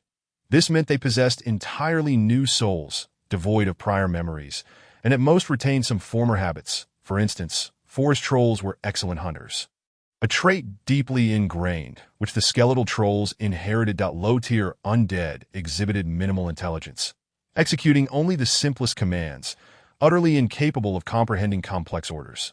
Yet, here they were, the skeletal trolls outright refusing to consume the soul of the cannibalistic troll. What had the cannibalistic troll done to evoke such disdain? Even in their undead state, They seemed to harbor an aversion to its soul, forcefully projecting a message to explain themselves to my heavens. This was utterly insane. Watching the fading spirit, Yiming felt a pang of sympathy. Although the soul of the cannibalistic troll was small, it still represented a fragment of spiritual power. Alas, the trolls present were all giants. The skeletal undead had not accompanied them, leaving no opportunity for the skeletal undead to absorb it. Upon death, a soul dissipates rapidly. Yiming contemplated instructing the trolls to transport the cannibalistic troll's corpse back to their territory. Another fragment of spiritual information arrived. 3. What could 3 signify? Yiming was left bewildered. The skeletal trolls could emit spiritual messages, indicating they possessed intelligence greater than that of the skeletal undead, a fact beyond dispute. However, they could only convey simple, stammering information, leaving him perplexed. Though he did not grasp the meaning, he surmised that the trolls undoubtedly intended to convey something significant, and he decisively granted them the freedom to act. Eager to observe their next move, as soon as the permission was granted, the 100 skeletal trolls promptly divided into small teams, dispersing in search of something. Yiming patiently awaited their findings. Before long, the trolls made a new discovery, a battlefield. Due to their undead nature, they lacked hearing. Even though the battleground was not far from the previous location of the cannibalistic troll, they had failed to notice it earlier. The scene was one of chaos, with one cannibalistic troll lying bloodied on the ground, its soul already dissipated, dead beyond revival. Another cannibalistic troll wielded a hefty wooden club, fending off a group of black panthers lurking nearby, poised to attack. Thus, the message 3 became clear. There were 3 cannibalistic trolls. Yiming comprehended the intent behind the earlier spiritual message from the trolls. The trolls aimed to alert him that the cannibalistic trolls operated collectively, always appearing in groups of 3. However, the unfolding battle left him puzzled. While the Black Panther was formidable, it was evident that it was no match for the cannibalistic troll. Beasts do not readily provoke creatures stronger than themselves. After all, beasts are not human. Injuries do not come with medical aid. In many cases, being injured equates to death. Black panthers, as felines, are particularly cautious and typically avoid targeting cannibalistic trolls as prey. Moreover, Yiming recalled that black panthers usually operated alone. Yet here, there were over 10 that their size also exceeded his recollection of black panthers. Typically, they measured around 2 meters in length, but these creatures, tails included, surpassed 3 meters. How peculiar! These black panthers must be a unique feature of this world. The 10 or so black panthers encircled the cannibalistic troll, launching swift attacks while evading its wooden club. Frustrated, the cannibalistic troll roared in anger but could not strike the agile panthers. The skirmish between the black panthers and the cannibalistic troll was evidently not as straightforward as it seemed. Chapter 012. Encounter with a Lord. Just as Yiming reveled in the spectacle of the black panthers hunting the cannibalistic troll, his perspective suddenly jolted. The troll he inhabited turned its body and raised its spear, while the other trolls readied their bows. Approximately 10 meters away, 3 black panthers approached in a triangular formation, 3 pairs of amber eyes fixated on the skeletal troll concealed behind a stone. Sharp claws emerged from their pads, leaving marks on the ground. They have been spotted. The troll squad Yiming was part of consisted of 3 members, and facing off against 3 black panthers would not be an easy feat. Yet, who said there was only one squad? Surrounding them were a full 100 skeletal trolls. What could the black panthers do against such numbers? Yiming remained calm and composed, unfazed upon encountering the trolls in an offensive stance. The black panthers halted, their gaze unwavering. Meanwhile, the fierce battle between the black panther and the cannibalistic troll intensified. The already exhausted cannibalistic troll finally succumbed to the relentless assault of the black panthers. Roaring in fury as it was brought down, the panthers surged forward, and when they scattered, only a lifeless body remained. After dispatching the cannibalistic troll, the black panthers rushed over to join the 3 that had been engaged in battle. Surrounding the trolls, Yiming watched the black panthers with keen interest. What, are they truly willing to feast upon a prey devoid of meat? You are black panthers, felines, not dogs, who would gnaw on bones indiscriminately. Yet, he was mistaken. The real surprise awaited at the end. Perhaps perceiving the 3 skeletal trolls as non-threatening, Another Black Panther approached from a distance. This Black Panther was distinct from the others. It was larger, measuring over 4 meters in length, excluding its tail. Its fur gleamed a deep ebony, and a bright yellow diamond crystal adorned its forehead. Yet, the Black Panther was not the focal point. Atop it sat a rider. Li Yiming's eyes widened, his pupils constricting. At last, the other lords had arrived. Li Yiming was certain that the individual riding the Black Panther was a fellow transmigrant, for she wore the distinctive attire of one, a fitted t-shirt, snug jeans, and athletic shoes. The rider was a short-haired girl with a striking presence. Her exposed midriff revealed 2 well-defined abdominal lines, and her long legs exuded a sense of strength. Indeed, she was undoubtedly a fitness enthusiast. Li Yiming quickly formed a judgment, albeit slightly skewed. The girl, astride the Black Panther and wielding a makeshift wooden spear, halted a short distance from the 3 skeletal trolls. Furrowing her brows, she scrutinized the skeletal trolls. Having witnessed the bizarre creatures of this world yesterday, and having slain 2 cannibalistic trolls today, she was now confronted with the appearance of undead beings. To slay or not to slay? Ensue hesitated. With over a dozen Black Panthers present, eliminating the 3 undead creatures would not pose a challenge. However, she feared the trouble it might bring. Forget it, just kill them, but it's a bit too close to our territory. And it's not good for these undead creatures to wander around. Just as Ensue was about to issue the order, a faint rustling sound suddenly echoed around her. Something emerged. Ensue, vigilant, glanced around, and her expression shifted dramatically. One by one, skeletal trolls armed with javelins or drawn bows emerged from all directions, surrounding her and her Black Panthers. A dozen Black Panthers sensed the danger and immediately turned, forming a protective circle around Ensue. Ah, you think you're on the 2nd level while I am on the 1st. In reality, I am looking down on you from the 5th level. Yiming chuckled inwardly, having perceived Ensue's intentions, and swiftly summoned the hidden trolls. The scene froze momentarily. Without Li Yiming's command, the skeletal trolls did not attack. Faced with the overwhelming numbers of skeletal trolls, Ensue dared not strike first. Fortunately, she noticed that these undead creatures showed no signs of aggression, merely encircling her. Could it be? With a quick thought, Ensue realized this was the soldiers of a traveler. "Hello, my name is Ensue. Could you come out to meet me?" She planted her wooden spear into the ground and raised her hands in greeting.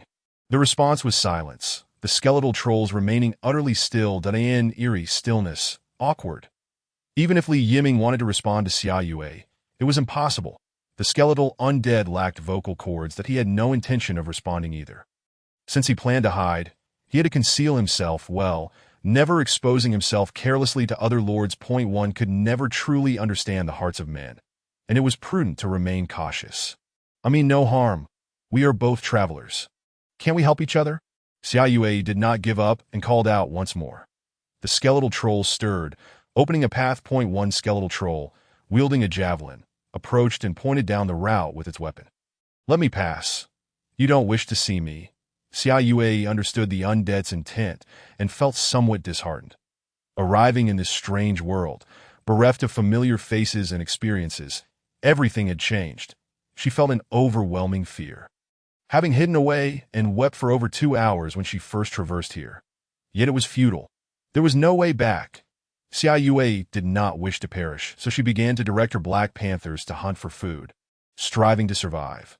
The Black Panthers were formidable in combat, and with plenty of small animals around her territory, she was able to increase their numbers. However, humans are inherently social creatures, and living alone in this world was unbearable for her. She yearned to see others. Unexpectedly, she encountered another traveler today.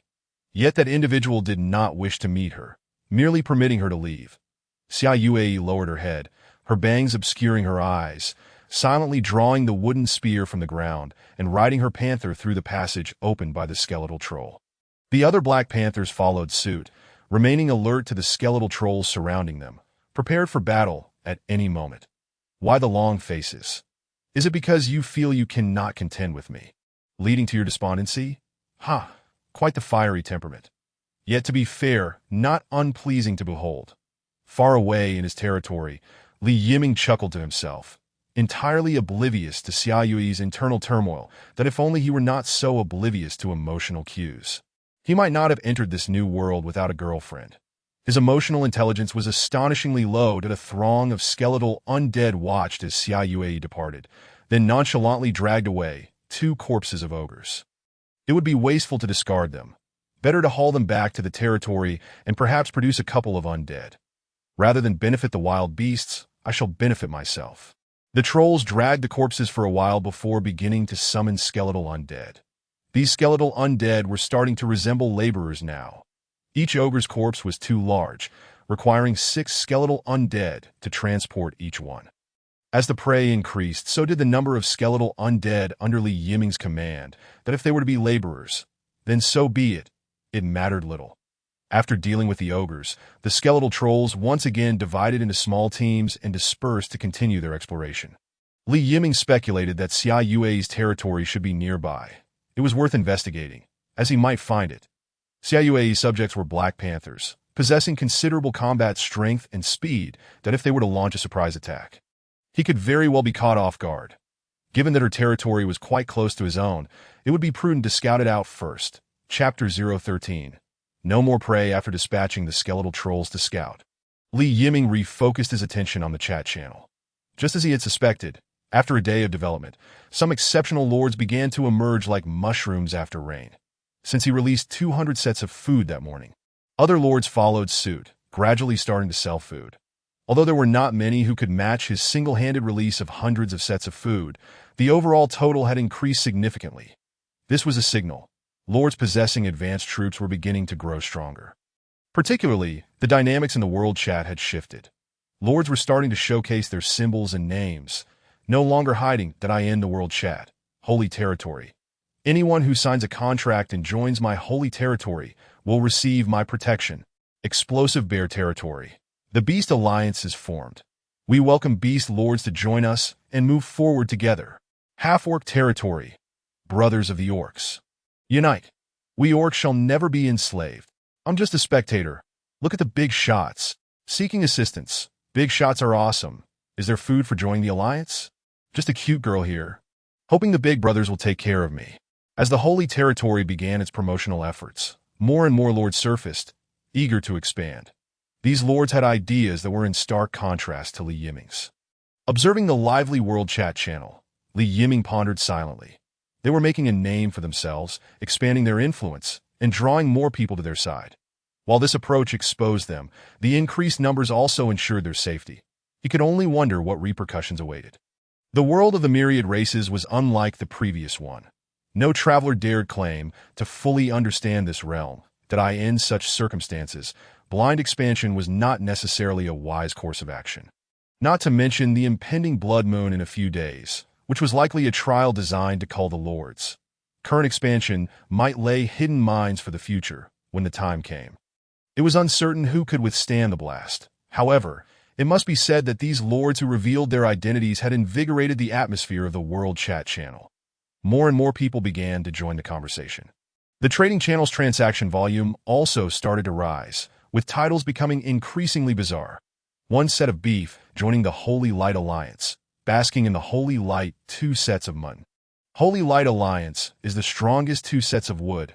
Orcs shall never be enslaved, unless provided with food and shelter 2 sets of stone. Dwarves assemble.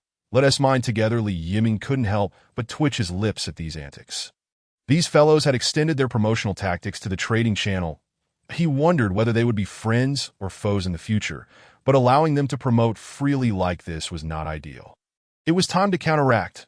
Li Yiming glanced at his warehouse, which was overflowing with various foods and furs, nearing its capacity. This was due to his advance into the forest, where the prey had shifted from rabbits and foxes to larger animals like red deer and wild cattle. Such large creatures could yield 1 skeletal undead and several units of meat that he couldn't consume it all himself, and the quantities amassed were staggering. Since he intended to counteract, clearing out this food was the best course of action.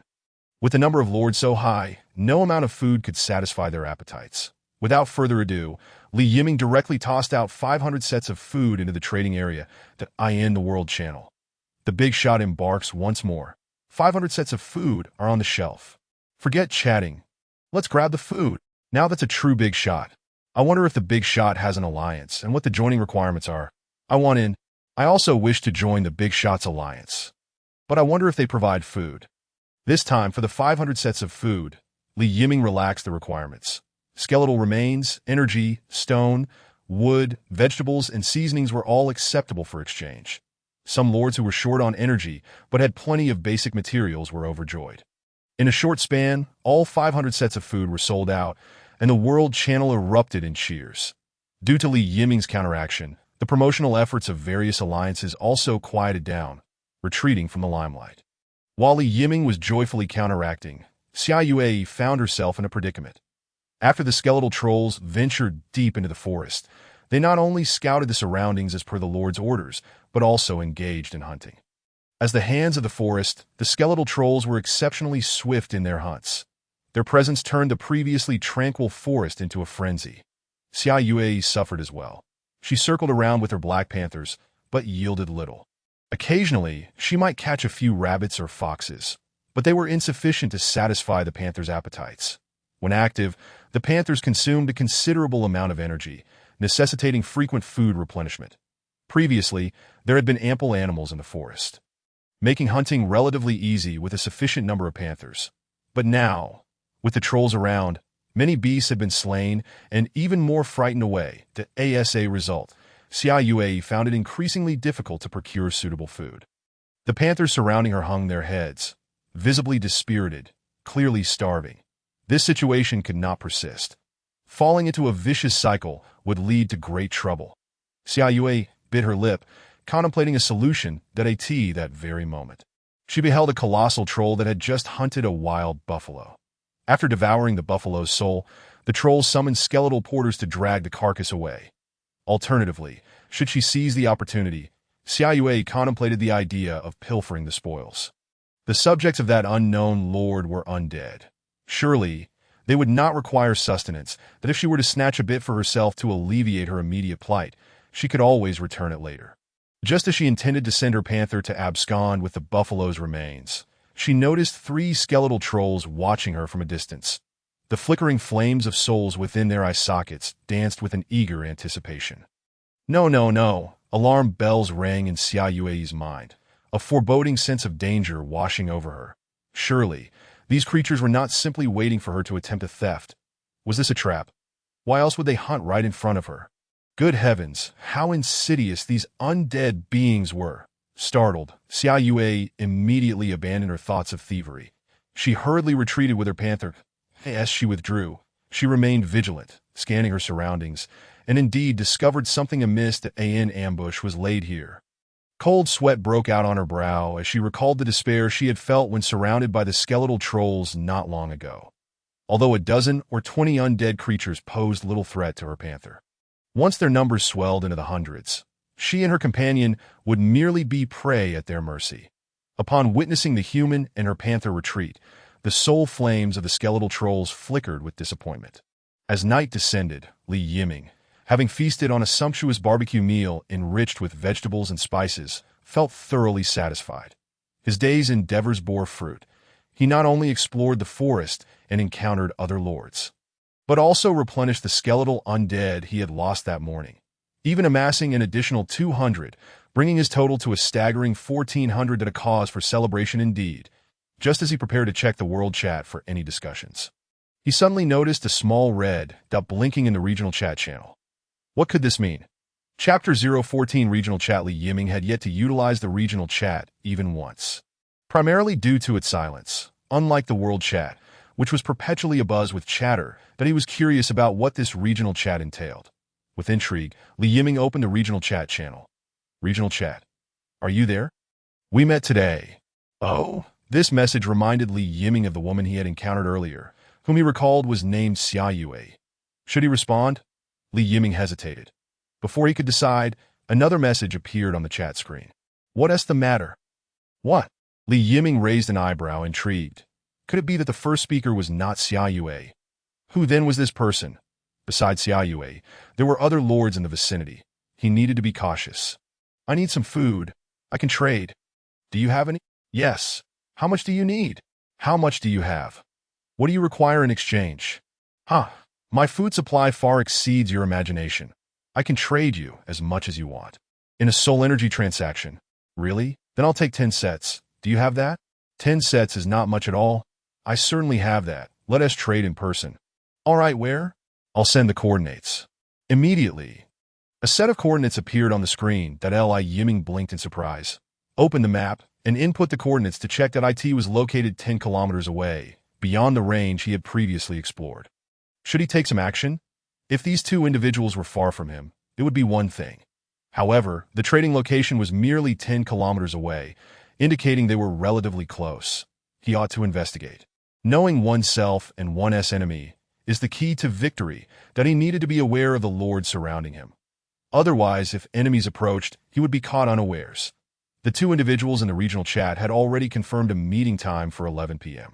Upon seeing the scheduled time, Yiming felt a surge of excitement. 11 o'clock was perfect. The dark night would favor the undead.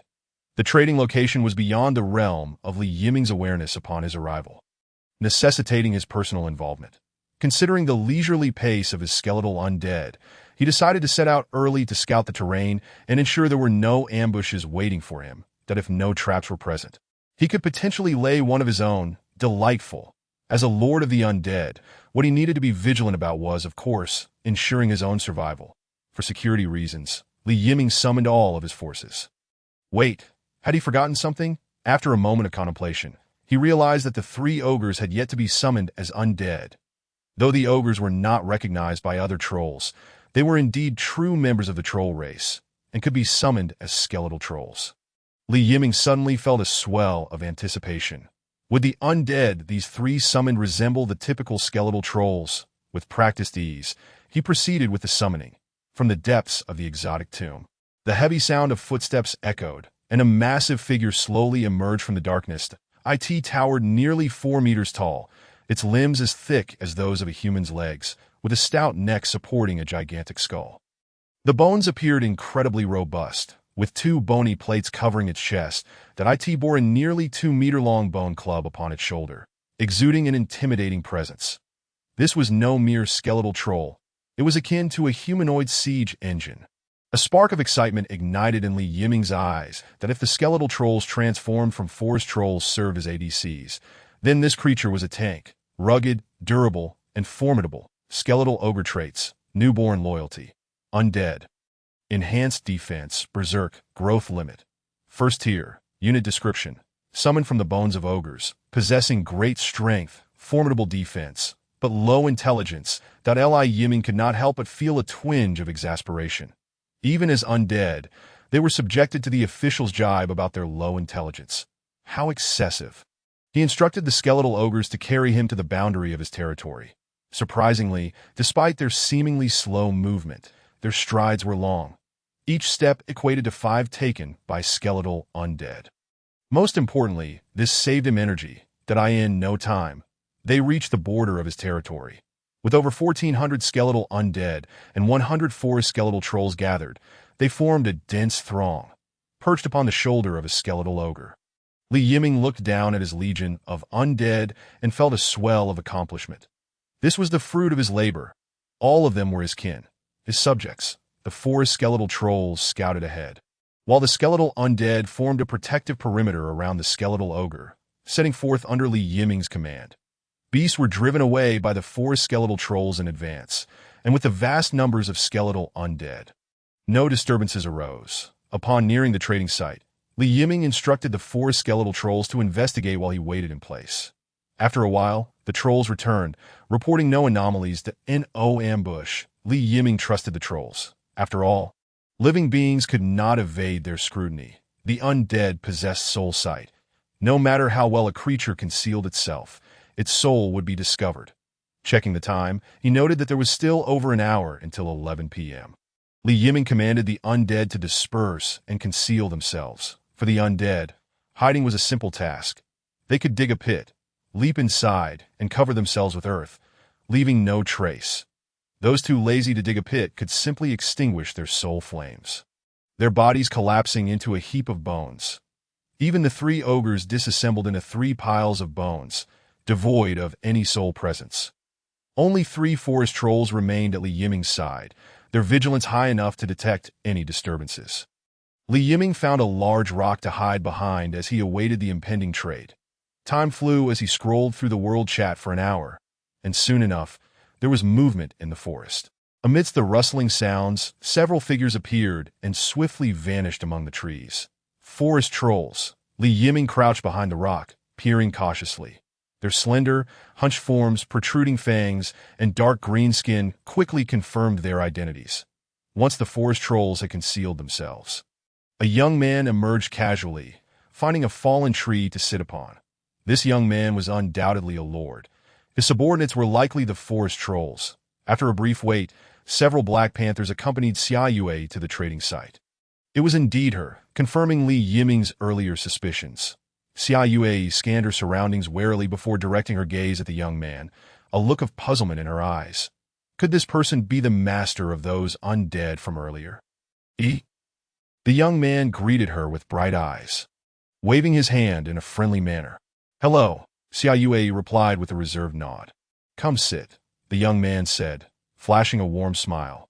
Xia Yue hesitated, sensing a disparity between this person and her preconceived notions of a lord. His enthusiasm felt somewhat off. However, glancing at her panther, she sighed. Her supplies were running low, and her panther was already exhausted. She truly needed meat. With that thought, she suppressed her discomfort and approached the young man. Chapter 015. Are you starting a war? As Xia Yue moved forward, the panther silently followed. Wait, you can come over, but they should stay behind. I'm afraid." The young man quickly raised his hand, calling out upon seeing the 10 or so panthers trailing behind. Xia Yue frowned, scrutinizing the young man for a couple of seconds before gently stroking the head of the lead panther and whispering a few words. The Black Panther hesitated briefly, brushing against her palm to signify its understanding. Xia Yue stepped forward once more, while the panthers remained stationary, resting yet vigilantly observing their surroundings. Foolish girl. Hidden behind a massive stone in the distance. Li Yiming silently cursed under his breath. How could one approach an adversary so unguardedly?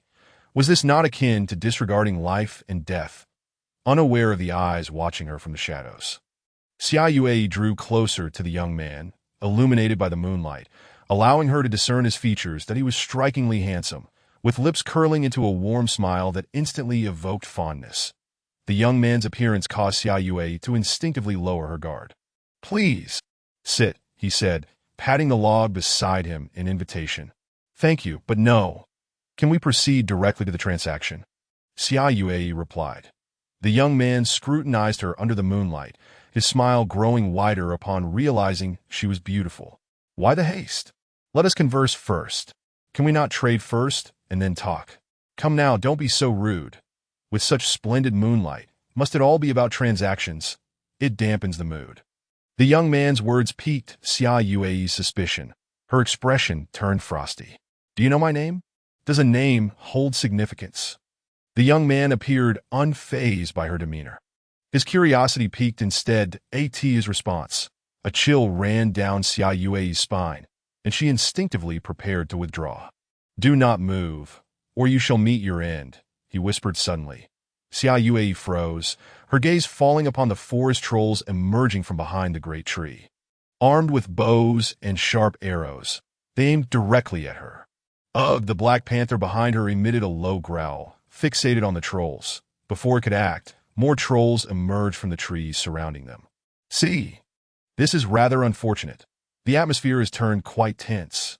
Does it matter what your name is or mine? Not at all. What matters is that we have met. This is fate. You are alone. While I am in need of a girlfriend, you are beautiful, and I am handsome. We are destined for each other."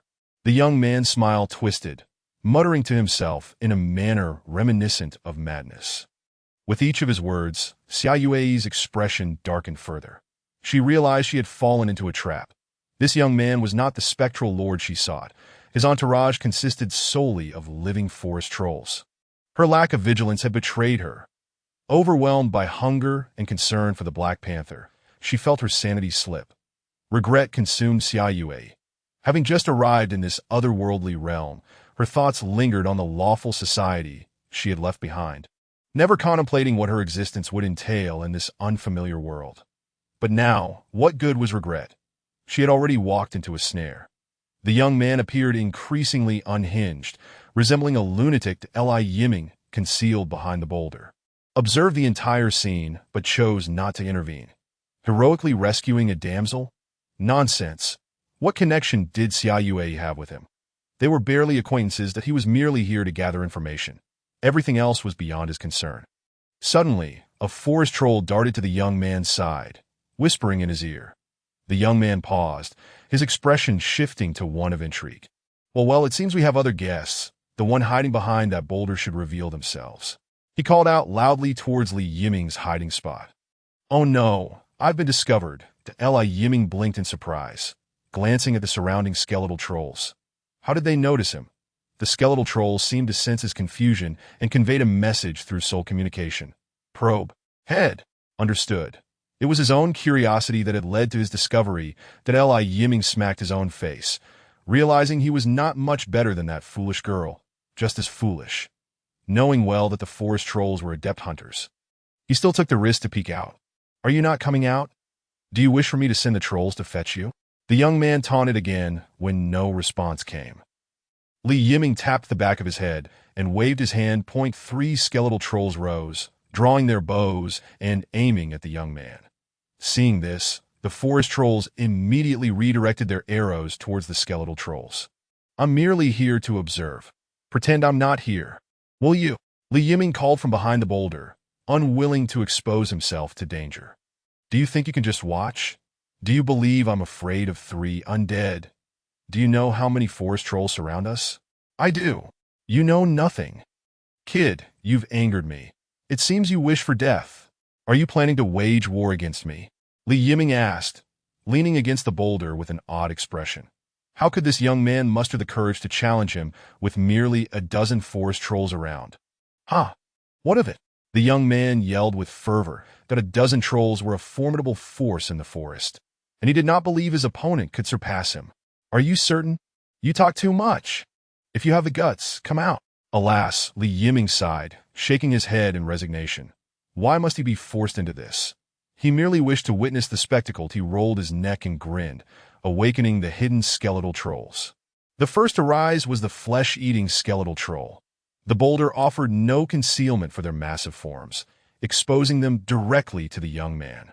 What in the world? The young man's pupils dilated.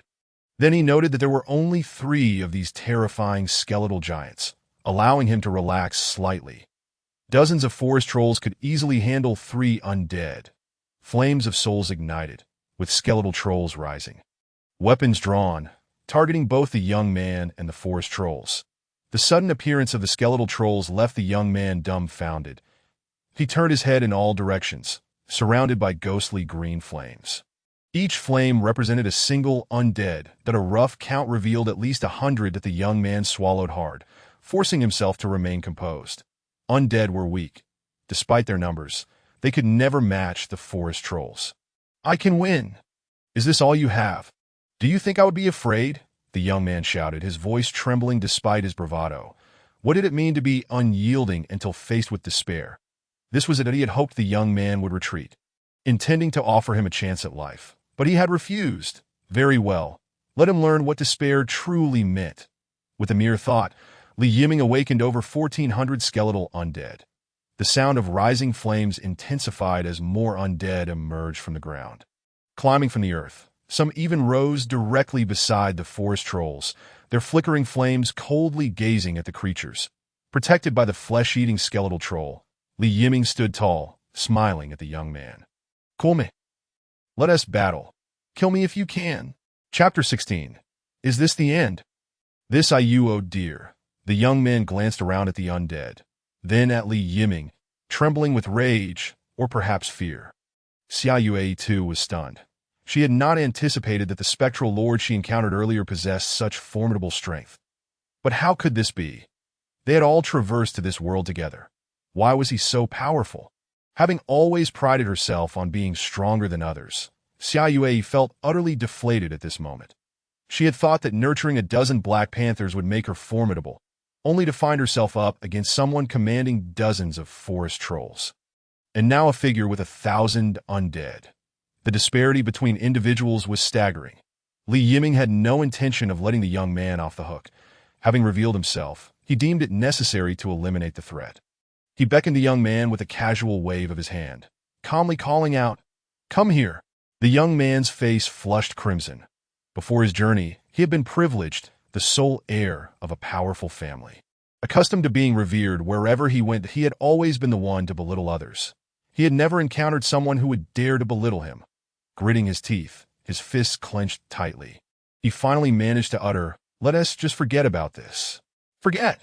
Li Yiming couldn't help but chuckle. The young man, having never faced the harsh realities of life, still believed himself superior. He scoffed inwardly. "You speak as if you were granting me mercy. Should I bow before you? Please don't be so courteous. Come now, let us battle. Kill me." Li Yiming clapped his hands against his chest, grinning widely at the young man in mockery. "Do not go too far." The young man's eyes turned red with fury. He had never been humiliated to this extent. He had to swallow his pride, for survival was paramount. Driven by anger, he reminded himself repeatedly to endure. "Ha!"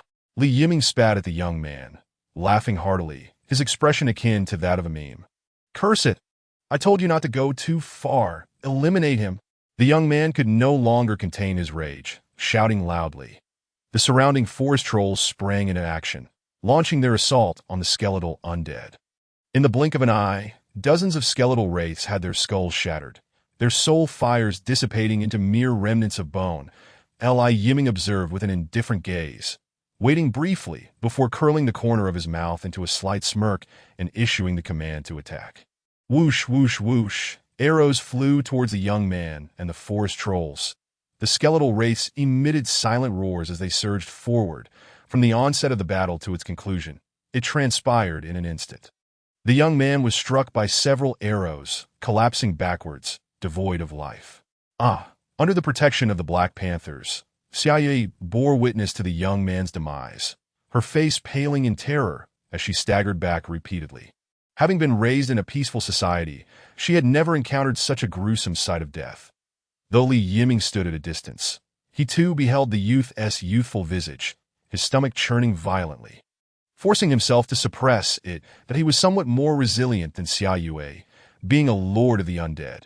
His recent encounters with troll corpses had afforded him a modicum of immunity.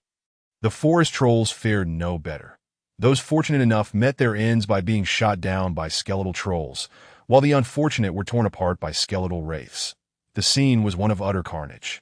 The scent of blood permeating the air. Taking a deep breath, Li Yiming steeled himself. This was the fate of failure.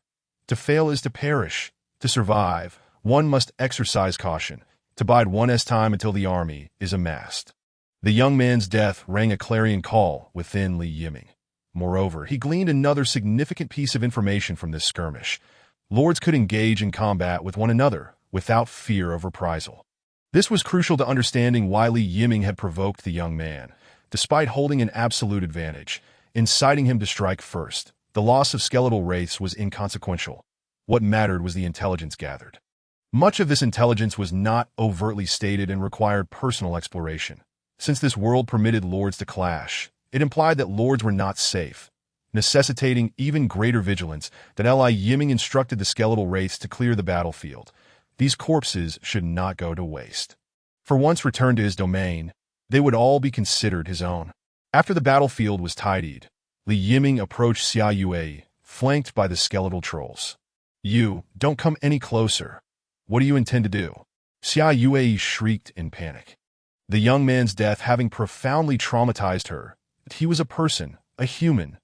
Mere minutes earlier, he had been conversing with her. In the blink of an eye, he had perished struck by arrows, lifeless in an instant. Sensing their master's distress, the Black Panthers arched their backs, low growls emanating from their throats. "If these little black cats growl at me again, I may believe you wish to declare war." Li Yiming halted, calmly regarding the Panthers' war. The very notion jolted Xiaoyue to attention.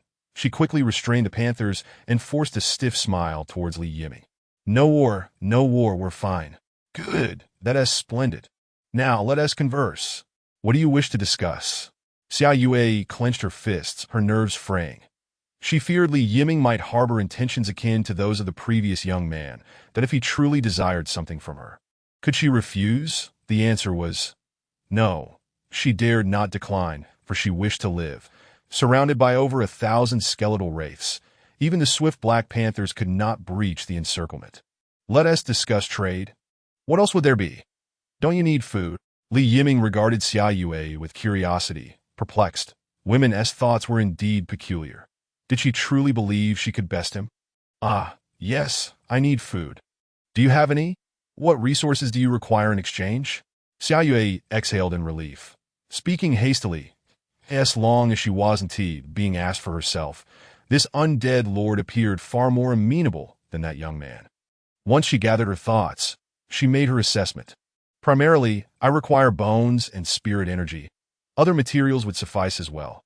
How much food do you need? Just name a number. Well, at the very least, I need 10 sets of meat. As for spirit energy, I don't possess much, but I can manage to procure bones. Very well. Having bones would be ideal, that I see you cannot provide them today. Thus, I shall give you 10 sets of meat now, and when you have bones, you will return the favor. As he spoke, Li Yiming produced 10 sets of meat for Xia Yue, that he was unperturbed by the prospect of Xia Yue fleeing with the meat. For to him, it was not a critical resource. 10 sets were but a trifling matter. Xia Yue, however, was taken aback. Was it truly that straightforward? Meat obtained so effortlessly, gazing at the additional 10 sets of meat in her storage. She found it hard to believe. The man who had just ruthlessly slain the young man was now so generous, showing no sign of reluctance. This, Xia Yue's mind was in turmoil, uncertain how to categorize Li Yiming. Stop standing there like a fool. Add me as a friend. Once you have bones, trade them to me directly through the friend system. Hurry, I need to return to my rest. Li Yiming waved his hand dismissively at Xia Yue, oblivious to her distress. Oh, all right. Xia Yue's expression shifted, and she quickly nodded in agreement. Chapter 017. Maxing out the buildings, the two added each other as friends without delay, and Li Yiming called out, leading his undead away. The forest concealed many dangers. It was wise to return to his domain swiftly for safety. The flickering soul fires moved slowly through the woods, akin to a procession of spirits, causing the living to tremble in fear. The skeletal trolls divided into two teams, one scouting ahead while the other provided rear guard. The nocturnal forest buzzed with activity, as creatures that thrived in the darkness emerged to hunt. The shadows were the most favored environment for the undead. The forward team of skeletal trolls remained active, scouting and hunting, occasionally returning with prey to the group. Being hunters by nature, coupled with the advantage of spectral vision, the skeletal trolls thrived in abundance. The beasts along their path suffered immensely. Those that sensed the impending danger and evaded the undead were fortunate to escape with their lives. Had they lingered even a moment longer, they would have become prey for the skeletal trolls. Upon returning to the domain, the harvested beasts formed a small mountain. Li Yiming spent some time disassembling and organizing his storage before dozing off. If there was one aspect of traversing to another world that Li Yiming relished, it was undoubtedly the luxury of sleeping until he naturally awoke. Stretching languidly, he embraced another invigorating day. During his slumber, however, the undead did not cease their labors. The bounty of prey continued to accumulate. While others fretted over a lack of game, Li Yiming found himself burdened with how to manage the surplus. Every time he turned around, there was an overwhelming amount of prey, making the disassembly process painstakingly slow. Alas, what a vexation. The matter of disposing of the corpses could wait. First, he would indulge in a hearty meal, a barbecue feast. The barbecue was delectable, whether consisting of vegetables or various meats, all remarkably flavorful. Yet one could not sustain themselves on it alone. After 2 consecutive days of feasting, Li Yiming grew weary of it. He longed for the diverse culinary delights of his former life. A bowl of century egg and lean meat congee accompanied by several large buns would be sheer bliss. Regrettably, circumstances did not permit. Resigned, he turned back to barbecue. After breakfast, Li Yiming glanced at the world chat that as expected. It was once again filled with a horde of starving lords. The trading area had seen an increase in food sellers, and prices had slightly declined. Yet they still fell short of meeting the demands of all the lords that Yiming casually tossed up 200 sets of food before closing the page and commencing the disassembly of his prey. Life felt monotonous and dreary, while dismantling the prey and watching his resources steadily increase. Yiming couldn't help but reflect that a quick survey of his current resources revealed a substantial surplus. It was time to upgrade his main city building. Presently, his main city building was at level 2, with the information indicating a status of 2-3. One more upgrade would complete it. However, he found it hard to believe that upgrading the main city building would be so straightforward. The specifics would be clearer after the upgrade that Yiming summoned Shaoling, instructing her to elevate the mass grave to level 3. As before, the upgrade occurred silently, with no discernible changes to the territory. Lacking any special effects, it felt somewhat anticlimactic that Yiming internally grumbled as he opened the details. Building, mass grave, unit type, skeletal race, summoning requires 1 bone and 1 point of spirit energy. Level 3-3 can be promoted. Promotion requirements, 1,000 bones. 1,000 points of spirit energy, 1,000 sets of stone, 1,000 sets of wood. Buildings available. Boundary markers, exotic tombs, burial pits. Goodness, he exclaimed, eyes widening, then fell into contemplation. That seemed a bit excessive. Bones and spirit energy were manageable. But what was with the stone and wood? A staggering 1,000 sets each. Very well, very well. Since trading was possible, he could gradually accumulate the resources that an eventual day would come when he would gather enough. After the upgrade, a new building was added, and he acquired a new skill, which was rather delightful. He decided to inspect the new building. Building, burial pit. Description, a territory-exclusive structure for the undead, allowing for the bulk disassembly of corpses. Requirements, 1,000 units of stone, 1,000 units of wood, 500 points of spirit energy. Oh my, he marveled. What a fantastic piece of luck, just as he had been fretting over the cumbersome process of managing his prey. A territory-exclusive building appeared. How splendid! He would construct it shortly and then examine the skill gained from upgrading to the maximum level. Skill, Soul Network. Description, a skill exclusive to Lords of the Undead. Establishing a network centered around the Lord's own soul, enabling control over all subordinate undead. Divine skill, exclaimed Yiming with uncontained excitement. Previously, he had found communication with the undead to be quite laborious. They lacked auditory senses and vocal cords, making it impossible to converse except through soul transmission. However, soul communication was not an easy feat. Ordinary skeletal undead were incapable of achieving it, while this seemed inconsequential in daily life. During the chaos of battle, delayed information equated to defeat. The skill of establishing a soul network could flawlessly eliminate this hazard by creating a unique network for the Lord. Swift communication could be facilitated. As a seasoned internet user, Yiming understood all too well the significance of speed in information transfer. With this skill at his disposal, he would command his undead army with precision. Establish the network. It must be done. Immediately, without hesitation, he activated the skill that a hum resonated as invisible soul waves emanated from him. The waves first spread across his entire territory, gathering strength before surging outward. Yiming closed his eyes and found himself in a dark space.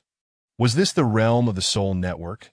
He glanced around, only to find emptiness. Just as doubt began to creep in, a glimmer appeared, resembling a twinkling star.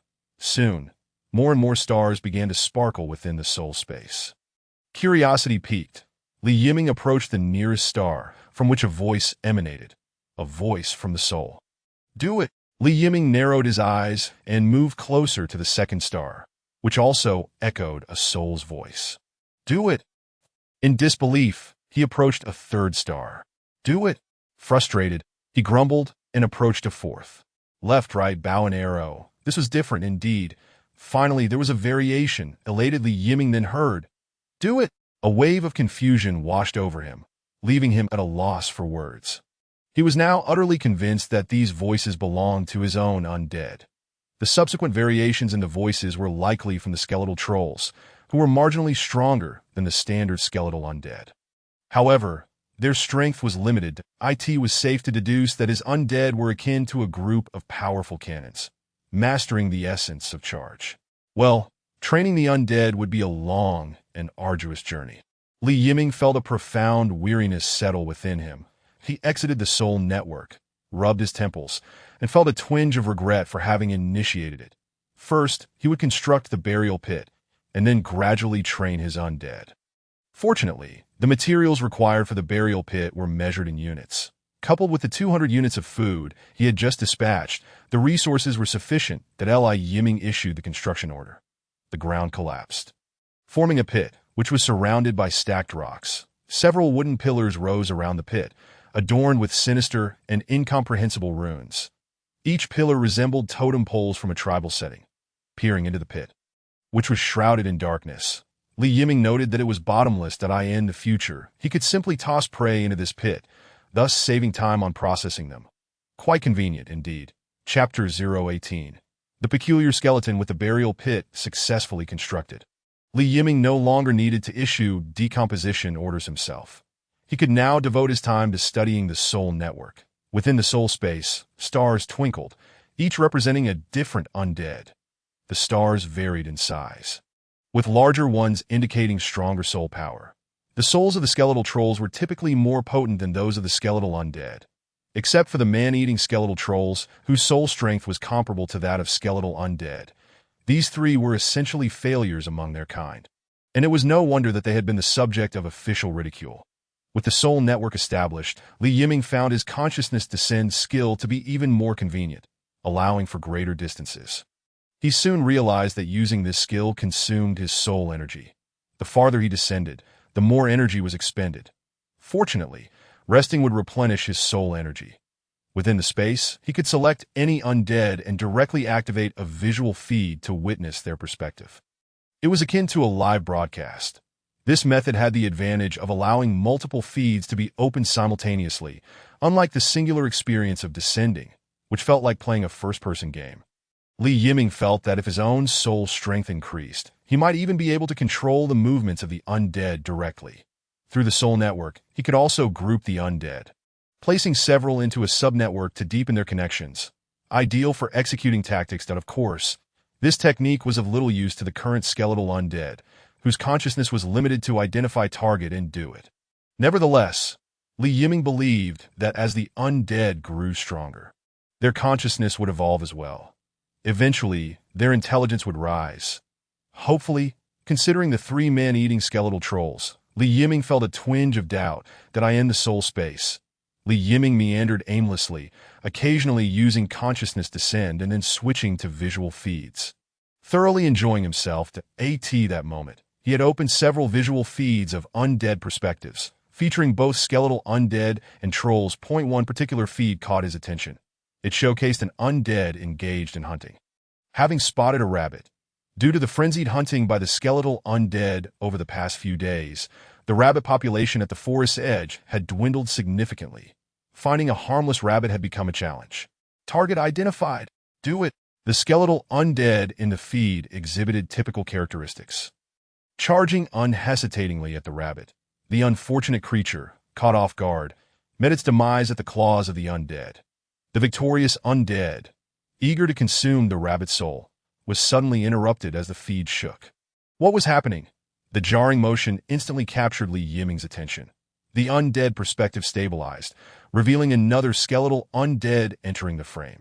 This newcomer appeared underdeveloped, standing just over 1 meter tall, that it seemed to have recently emerged, as cracks marred its form, indicating it was not a fully matured undead. The small skeleton had unexpectedly dashed forth, colliding with the rabbit-slaying skeletal undead. Before the latter could react, the small skeleton swiftly snatched up the fallen rabbit. Waving the rabbit at the skeletal undead, it quickly devoured the soul within.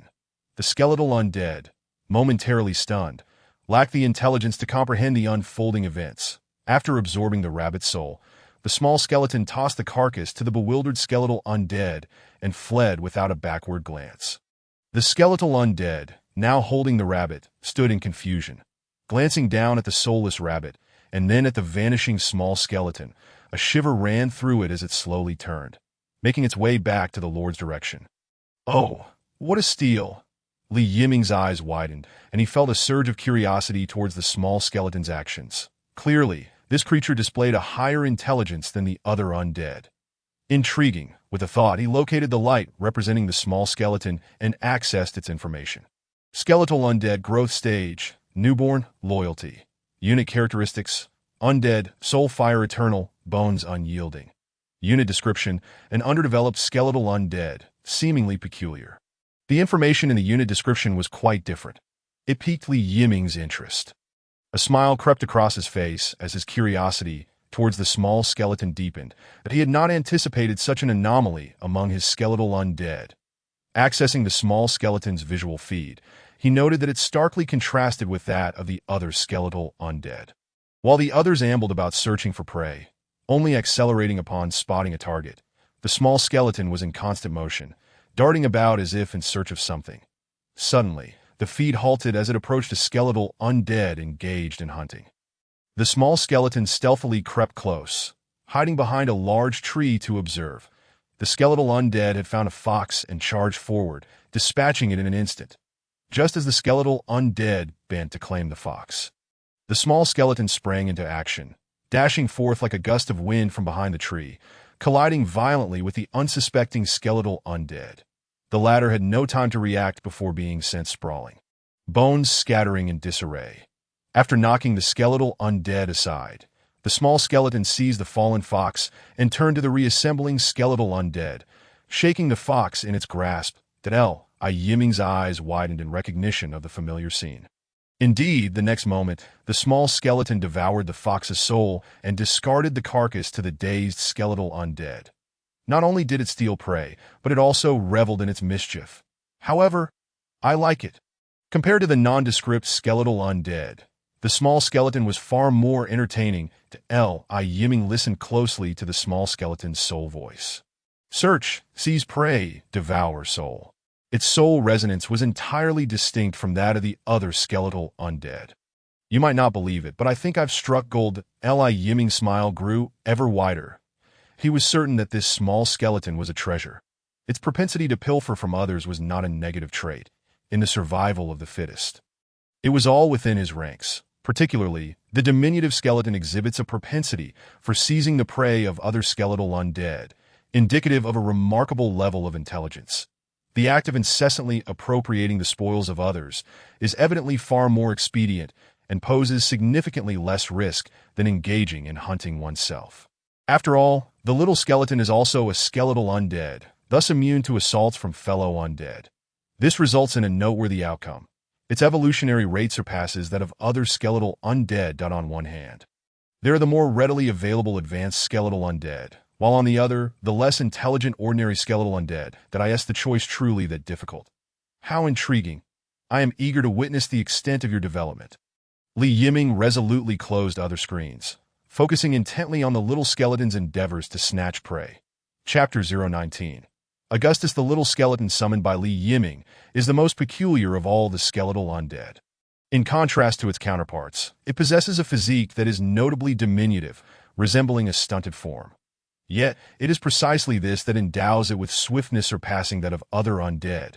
What strikes Li Yiming as curious is the little skeleton's intellect, which far exceeds that of other skeletal undead. Snatching prey is the most fundamental of actions. Other newly spawned skeletal undead exhibit clumsiness when navigating obstacles, yet this little creature is different. It moves with the grace of a swallow, deftly maneuvering around branches and fallen trees without hindrance. Its speed vastly outstrips that of the skeletal ogres, whose former incarnations were forest trolls, adept hunters of the woods. Even in its skeletal form, the ogre retains its prowess, yet it pales in comparison to the little skeleton's agility. This tiny being is indeed as swift as the wind, with each successful theft of prey and absorption of souls. Its evolutionary level escalates, resulting in increasingly peculiar attributes. Initially, it instinctively grasped the art of climbing trees, allowing it to better spot prey from elevated vantage points. Then, through a stroke of serendipity, it learned to traverse swiftly using vines, transforming from a creature quick as the wind to a skeletal titan. Swinging through the forest, first, the little skeleton merely pilfered small prey from other skeletal undead, rabbits, foxes, hedgehogs, and the like. Now, however, it has grown bold, even attempting to snatch the bison, red deer, and wild boars hunted by skeletal ogres, seemingly having outgrown its appetite for smaller game. But of course, stealing from the skeletal ogres is no simple task. Their intelligence surpasses that of the average skeletal undead, resulting in the little skeleton encountering failure several times, being scattered by the enraged ogres. Yet this holds little significance. As long as its soul fire remains alight, the little skeleton can regroup and attempt to seize prey once more. This little creature certainly harbors a sense of vengeance. Moreover, its voice of the soul has taken on a continuous rhythm, beginning to exhibit signs of thought. I require souls, more souls. I must grow stronger. After a morning of plunder, the little skeleton's evolutionary level astonishingly caught up to that of the earliest summoned skeletal undead. Yiming could no longer contain his curiosity. He resolved to witness this quirky little entity firsthand. He commanded the little skeleton to return to the territory. Just as it had claimed the corpse of a wild boar and was about to absorb its soul energy, upon receiving Yiming's order, it hesitated, its soul fire flickering. It glanced down at the boar's carcass and then towards the direction of the territory, ultimately relinquishing the body and hastily making its way back, seated in the chaotic graveyard. Yiming observed the rapidly approaching small figure, a smile gracing his face. The little skeleton dashed to Yiming's side, coming to an abrupt halt, causing its bony frame to rattle, nearly falling apart. The little skeleton transmitted a soul message. Gazing quizzically at its lord, It could not fathom why the lord had summoned it back when the wild boar's soul was so delectable. Yiming circled around the little skeleton, scrutinizing its bones. The evolutionary level of skeletal undead can be simply assessed through their skeletal structure. Those in the growth phase exhibit bones that appear significantly sturdier than those in the newborn phase.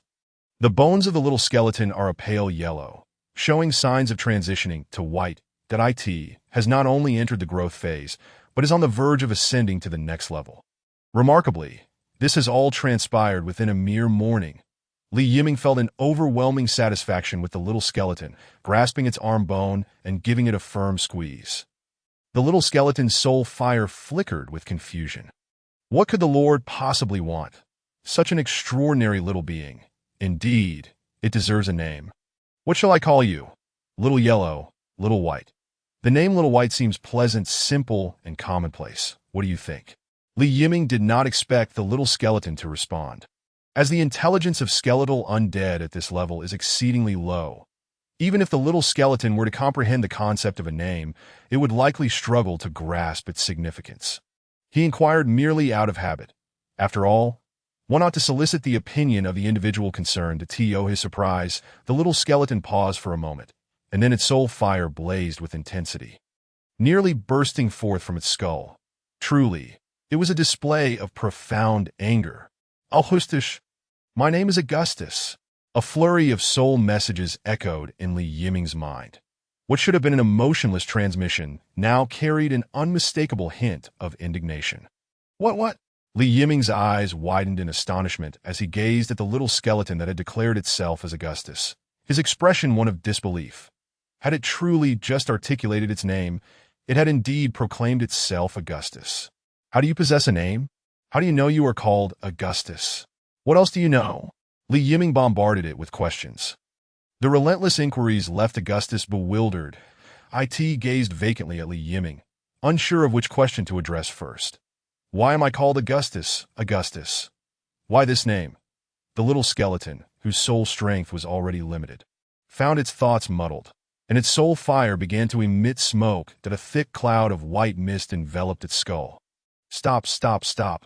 What are you doing? Are you about to self-destruct? The unprepared Yiming was caught off guard by the sudden cloud of smoke. Coughing as he hastily shouted within the realm of souls, the smoke dissipated, but Augustus's soul fire swirled within its eye sockets. Goodness, this is truly a state of confusion. Yiming looked at Augustus with a mixture of amusement and exasperation. Never mind, I was too hasty. After all, it is merely a newly spawned skeletal undead. How much intelligence can one expect? This has been quite an eye-opener. This little creature's soul fire is even overloaded.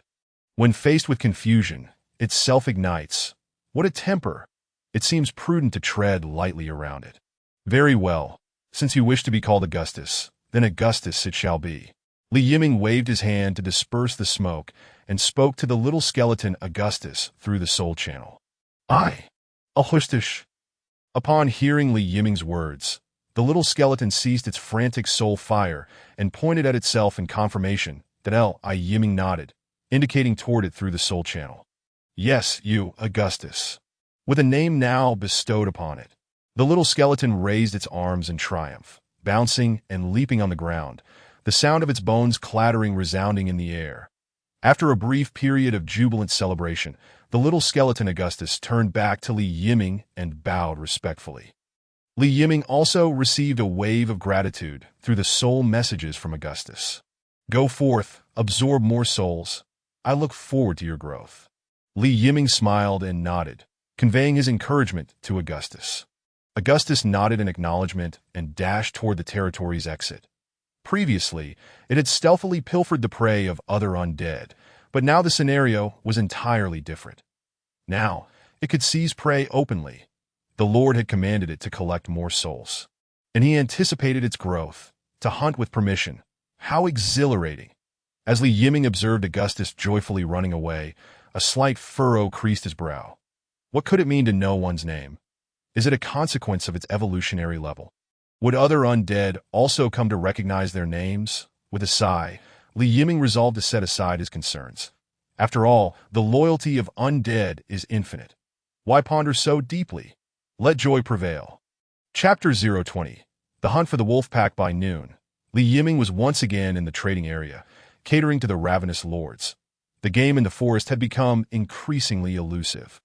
The myriad floating islands of the world are, after all, a tangible reality, not a mere game. Once a beast is slain, it is gone for good, unlike in games where they respawn to acquire more prey. One must either target large herds of beasts or venture deeper into the wilderness. Li Yiming sensed that, given the current number of his undead, the risks of venturing deeper were substantial, that it would be wise to wait a little longer. Today, he could expand his ranks further, increasing the number of skeletal undead to over 2,000. Such is the nature of a necromancer. In the early stages, the troops are too weak. When strength is lacking, one must compensate with numbers. Starving? Time for a meal. As Li Yiming was grilling meat, Augustus sent a soul message. Souls, powerful. Hunt. What is this sudden, cryptic message? Li Yiming rubbed his forehead in frustration, struggling to comprehend Augustus's meaning. Did it mean it had discovered a prey with a formidable soul and was seeking assistance in the hunt? Wait a moment. Souls, powerful? Could it be that it encountered that entity? Li Yiming was jolted, recalling the terrifyingly powerful soul he had encountered prior to dispatching the ogres. Just thinking about that soul filled him with if it truly were that being, retreat would be the only option. There would be no sense in approaching it and inviting death. Li Yiming could hardly focus on grilling the meat, immediately diving into the realm of souls to access Augustus's visual feed. Augustus appeared to be hiding in the underbrush, its view somewhat obscured. Rendering the scene ahead uncleared, Yiming hastily commanded Augustus to switch to soul vision. Having gained clarity, he observed a cluster of over a dozen souls not far away, among which one soul was noticeably larger than the others. It was not the terrifying creature he had encountered previously. Li Yiming let out a sigh of relief. This was evidently a small pack of beasts, which could indeed be considered for consumption. In the eyes of the undead, souls were imbued with color. Typically, the souls of wild beasts hunted were green. However, the larger soul within the pack exhibited a hue of green tinged with blue. Gradually transforming towards a blue state, Li Yiming pondered whether to capture this beast pack. Yet another soul message from Augustus arrived. He felt a sense of urgency, salivating at the sight of that large soul. Akin to a famished individual gazing upon a sumptuous feast. Very well, it was merely a dozen wild beasts. He presumed there would be no significant issue. Observing Augustus's haste, Li Yiming summoned 50 skeletal trolls, preparing to take down the beast pack. The skeletal trolls, upon receiving the soul message, began converging towards Augustus's location. Forest hunters. The skeletal trolls concealed their presence and gathered beside Augustus. That moment, Li Yiming also caught sight of the true nature of the beast pack. Forest wolves. This was a pack of wolves that a wolf pack was significantly more perilous than a lone wolf due to their sheer numbers. But what of a wolf pack? 50 skeletal trolls were more than sufficient. Annihilate them. With a commanding shout, Yiming directed the skeletal trolls to besiege the wolf pack. Arrows flew towards the forest wolves, catching them off guard, resulting in the immediate demise of 4 wolves. However, to Yiming's astonishment, the forest wolves did not falter. They swiftly maneuvered, evading the arrows. The Wolf King, twice the size of the other forest wolves, leaped atop a massive rock, coldly surveying the surrounding skeletal trolls. After a volley of arrows, 20 or so skeletal trolls brandished their throwing spears and charged forth, engaging in combat with the forest wolves. The remaining trolls initiated a second round of shooting. The trolls fired indiscriminately, as the risk of harming their own was negligible. The sound of arrows being loosed echoed through the forest. The combat prowess of the forest wolves was not to be underestimated, with sharp teeth and claws and remarkable speed. The trolls found their arrows often going astray. Under the Wolf King's command, the battle with the skeletal trolls became fiercely reciprocal. After a time, the Wolf King sensed something was amiss. These creatures could not be easily slain. He had distinctly seen one of his pack being brought down, its remains reduced to a pile of bones. Yet in an instant, it had risen once more. Meanwhile, his own subordinates were accumulating numerous wounds. Unable to remain atop the rock any longer, the Wolf King let out a long howl and leapt down from the boulder. Its sharp claws struck directly upon the head of a skeletal troll, shattering its skull with tremendous force. The soul fire dissipated, and bones scattered across the ground. After a moment, the Wolf King, seeing that the bones did not rise again, turned to assess the remaining skeletal trolls. With one down, there would inevitably be another. Even the forest trolls were no match for the Wolf King in a one-on-one encounter. Soon, another troll fell victim to the Wolf King's ambush, its remains reduced to a heap of bones. Following 2 successful kills, the Wolf King realized that only by shattering their skulls could he truly vanquish them. Under the Wolf King's strategic direction, the forest wolves adapted their tactics. They would first take down a troll, followed by crushing its skull to disperse its soul-fired in a short span. The skeletal trolls lost over a dozen, causing Yiming great distress. These were trolls, after all. He had a limited number of them, and their replenishment was no trivial matter, as it required troll bones. The Wolf King was particularly treacherous. Each time a troll charged at the Wolf King, loyal forest wolves would come to its aid, allowing the Wolf King to evade and seize opportunities to launch surprise attacks. After losing 20 skeletal trolls, only 3 forest wolves remained, one of which was the Wolf King. Something felt off. How could these creatures have fought to such a degree? Observing the last 3 forest wolves, Yiming felt perplexed. According to the instincts of wolves, they should have fled long ago. Yet, now only 3 remained, and they showed no signs of retreating, which struck him as rather peculiar. Utilizing Augustus's soul perspective for a closer examination, he was taken aback. 7 souls? Why were there 7 souls when only 3 forest wolves remained? Upon further scrutiny, he noted that 4 of the souls were distinctly smaller. This was wolf cubs. Yiming understood. These forest wolves were unwilling to break through, unwilling to leave. Even with only 3 remaining, they were determined to fight to the death. They were protecting those 4 wolf cubs. The skeletal trolls gradually approached, and the Wolf King realized it was cornered. Its underlings were nearly all slain, and the remaining 2 forest wolves bore injuries that a cornered beast still fights. And in its desperate state, the Wolf King's ferocity was ignited. It charged at the skeletal undead along with the last 2 forest wolves.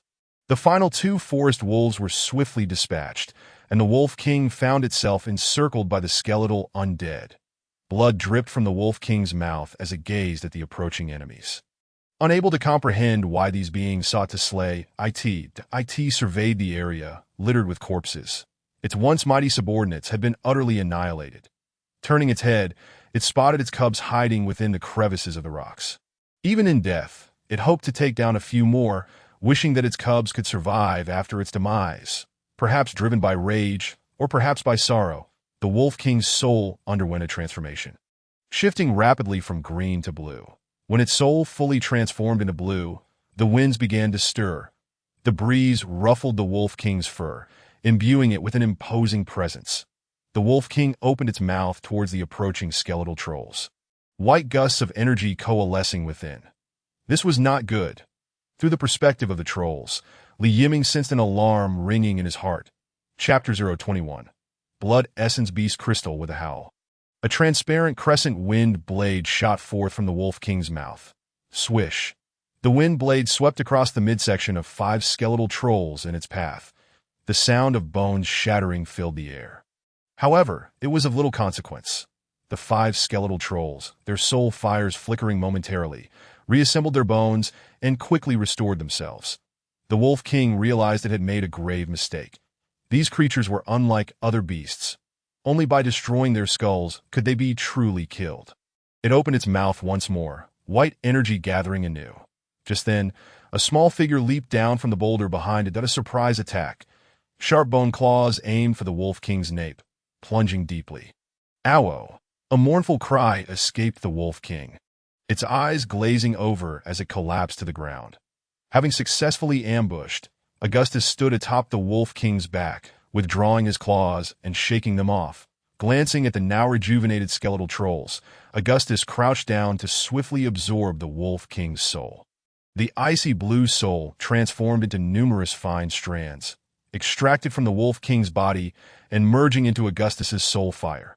Although skeletal undead displayed no facial expressions, Yiming oddly perceived a look of ecstasy upon Augustus's visage. The Wolf King's soul was quickly absorbed, and Augustus glanced at the corpse, feeling somewhat unsatisfied. His bones underwent a transformation. The formerly yellowish bones turned white, their texture becoming considerably harder. Augustus raised a claw to grasp it. Nodding in satisfaction, he then leaped down from the wolf's carcass and made his way toward the boulder, where 3 wolf cubs remained. The souls of the cubs were certainly not on par with the other forest wolves. But every little bit counts. Nothing should go to waste.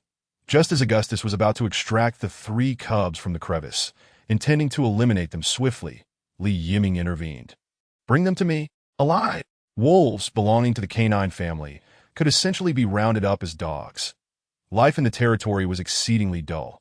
Having a few pets would be a splendid choice, having witnessed humans domesticate wolves and dogs in his past life. Yiming was confident he could achieve the same. Augustus cast a regretful glance at the 3 wolf cubs, lifting them in his grasp before turning back towards the territory. Also, bring back the Wolf King's corpse. Yiming relayed another message to Augustus. This Wolf King was unlike any beast he had encountered before, possessing the ability to wield wind blades, a supernatural skill worthy of study. Augustus paused for a moment, clutching the wolf cubs in one hand while seizing the Wolf King's corpse in the other. His speed surpassed that of the other skeletons, and it wasn't long before he returned to the territory. He tossed the wolf cubs and the wolf corpse before Yiming, then hurriedly dashed back into the forest. The 3 wolf cubs were small, likely not even a month old, and tumbled with a yelp as Augustus flung them. Yiming paid them no mind.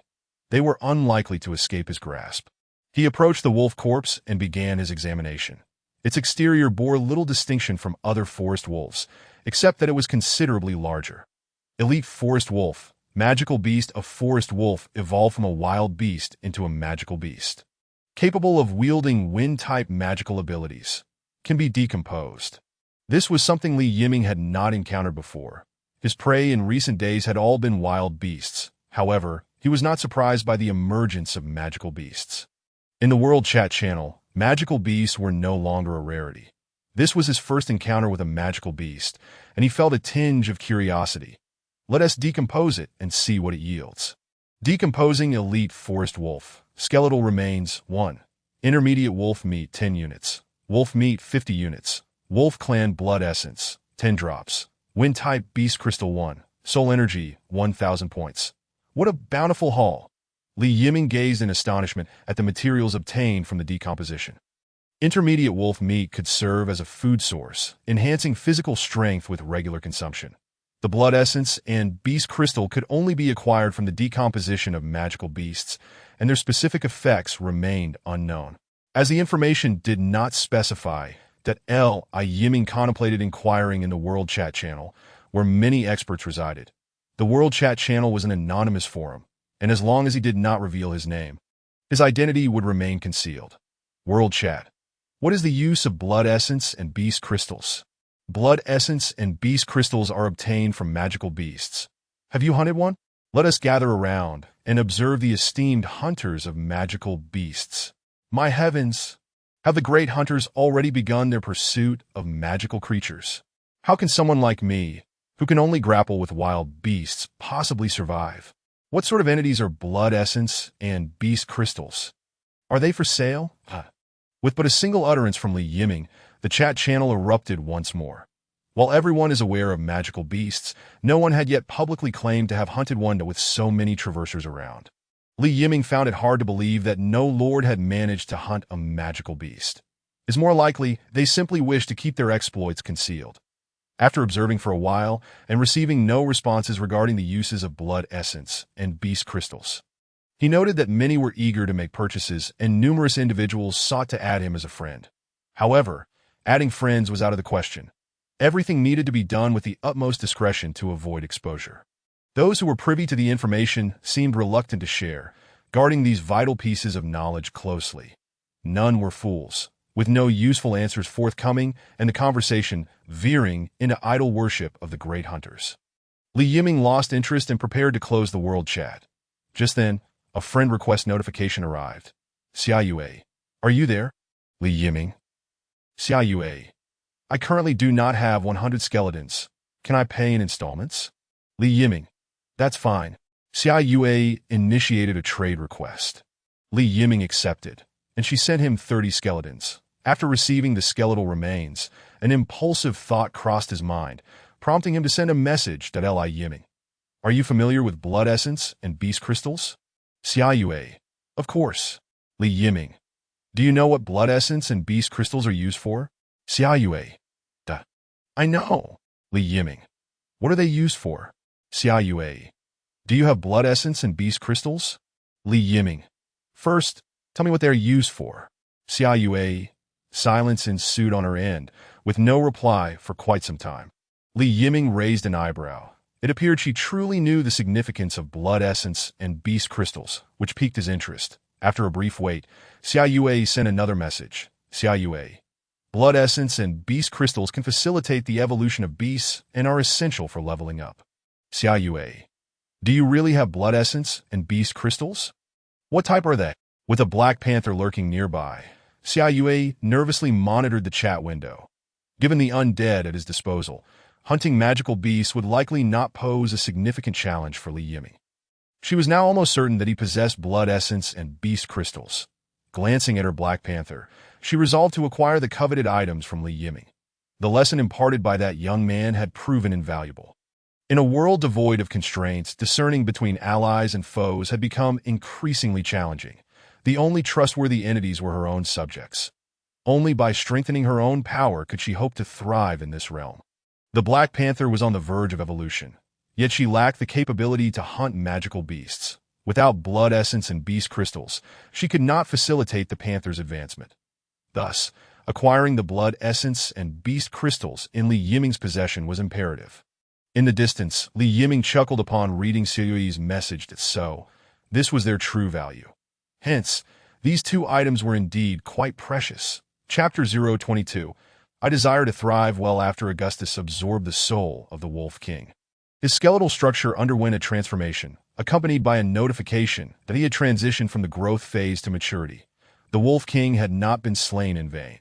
However, the hunt for the Wolf King had come at a considerable cost. As Yiming had lost numerous skeletal trolls were not easily replenished, and at this stage, they proved to be quite useful. Losing several in one go was undoubtedly painful. Yet if blood essence and beast crystals held significant value, then perhaps the loss wouldn't be so lamentable after all. As for Xiaoyue's inquiries, he was in no hurry to respond. Her unit was a Black Panther, which was not particularly formidable, and she herself seemed somewhat naive. Observing her eager demeanor, it was likely she required blood essence and beast crystals to upgrade her panther. However, what benefit would bestowing these items upon her bring to himself? The Black Panther was not a high-intelligence subject, aside from hunting. It could hardly contribute in other areas. One could not expect a panther to wield its claws to fell trees for lumber or to quarry stones. The only truly valuable asset in Xiaoyue's possession was likely the skeletons. Yet, she was struggling to procure even 100 skeletons and was now negotiating for payment in installments. This indicated that the Black Panther's capabilities were rather limited, inferior even to his own skeletal undead, who relied on sheer numbers for victory. Whether or not to engage in a trade with her remained a matter of deliberation. Seemingly sensing Li Yiming's prolonged silence, Xiaoyue sent another message.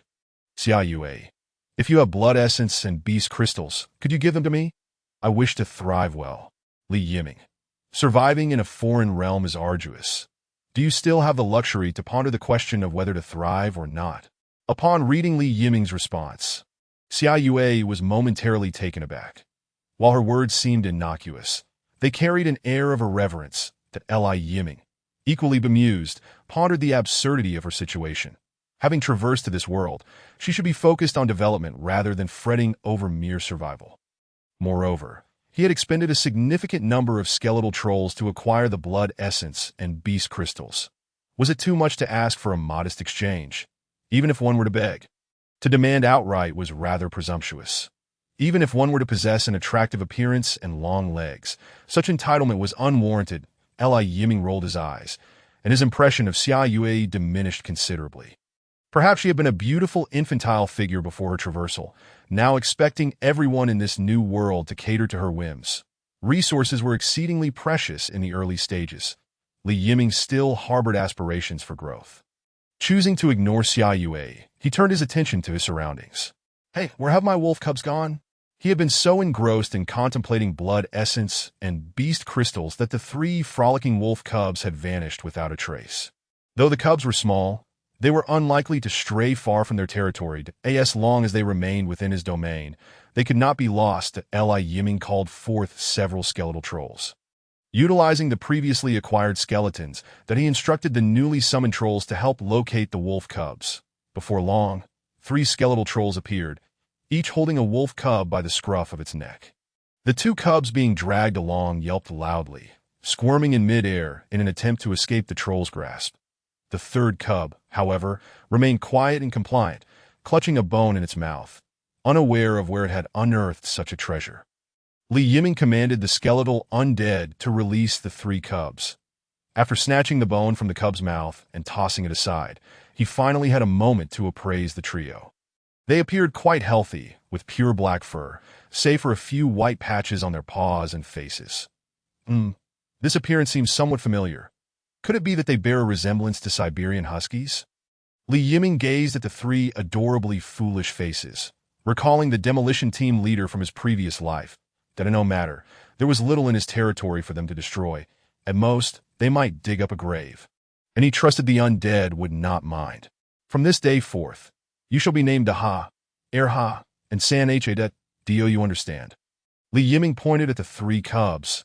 The 3 looked back at him, wagging their tails vigorously. Were they comprehending his words? Well, I cannot expect 3 wolf cubs to understand human language. That would indeed be an unreasonable expectation. With gradual training, they would eventually accept their names and identities. Thus, Li Yiming's territory welcomed 3 new members, Daha, Erha, and Sanha. Among the trio, Sanha was the most mischievous and intelligent. It was the one that had previously clutched the bone. The other 2, while lively, were not as intellectually sharp as San Hadet. Li Yiming had never owned pets before and was unsure what the 3 cubs could eat at this stage, but acquiring some milk seemed a safe bet. Consequently, all the undead received a new command, to seek out a cow. Shortly after issuing the order, Augustus reported that he had discovered not only a cow, but an entire herd of wild cattle. Li Yiming promptly commanded the skeletal trolls to mobilize, emphasizing that the number of wild cattle hunted was inconsequential. The priority was to bring back the cow. After a fierce battle, 4 cows were successfully delivered to the territory. However, given that the land was largely composed of decayed earth, and the main structure resembled a mass grave, there was little space to keep the cows. Li Yiming assigned several skeletal undead to care for the cows, ensuring they not only collected milk but also tended to their feed, preventing them from going hungry. Unlike roasted meat, Milk required containers, and Li Yiming found himself in a quandary that he had no containers at his disposal. What was he to do? After some contemplation, he summoned 3 wild beast skeletons and removed their skull caps, using them as makeshift bowls for the 3 cubs' meals. Pouring the milk into the bowls, the 3 cubs, without needing any prompting from Li Yiming, dashed over, eagerly burying their heads in the milk. Sanha, being the clever one, slowed its pace, consuming the milk with caution. In contrast, Daha and Erha behaved like little wrecking balls, spilling half the milk while greedily drinking the rest.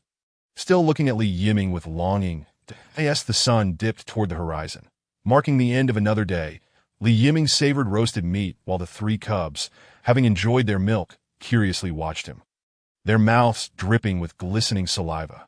Once the beef was grilled to a perfect medium, he sprinkled on the spices he had exchanged for, and the rich aroma wafted through the air, causing the cub's saliva to flow like a waterfall. Taking a bite of the meat, Li Yiming glanced at the 3 cubs and tore off several strips to feed them, but he had noticed that the 3 wolf cubs had already developed teeth. He just wasn't sure if they could handle meat. Upon encountering the meat, the 3 little ones seemed oblivious to everything else, and they lunged forward, devouring the strips of meat in mere moments. It appears they don't even require teeth. The manner in which they consumed their food suggested they simply swallowed it whole. Swallowing is feasible, but can their digestive systems withstand it? Li Yiming, with meat clutched in his mouth, playfully delivered a gentle tap on the head to each of the 3 wolf cubs that leaped up, eager to snatch the meat. With their heads struck, the 3 little ones settled down, watching him eat with an air of grievance. After dinner, Li Yiming instinctively tossed some food to the Lord. The act of feeding must continue, lacking other resources of his own production. He could only rely on such exchanges. Suddenly, a message chimed in. It was from Xia Yue. Xia Yue, can I trade for some more meat? I can offer bones in return. Li Yiming, what on earth is bone compensation? I've heard of meat compensation, but this is the first time I've encountered the notion of bone compensation. Miss, does your family know how lively your speech is? Chapter 023. Team Formation News. Li Yiming, you still haven't repaid the bones you owe. Xia Yue, I promise I will repay them. I just need some time. Please trade me some meat.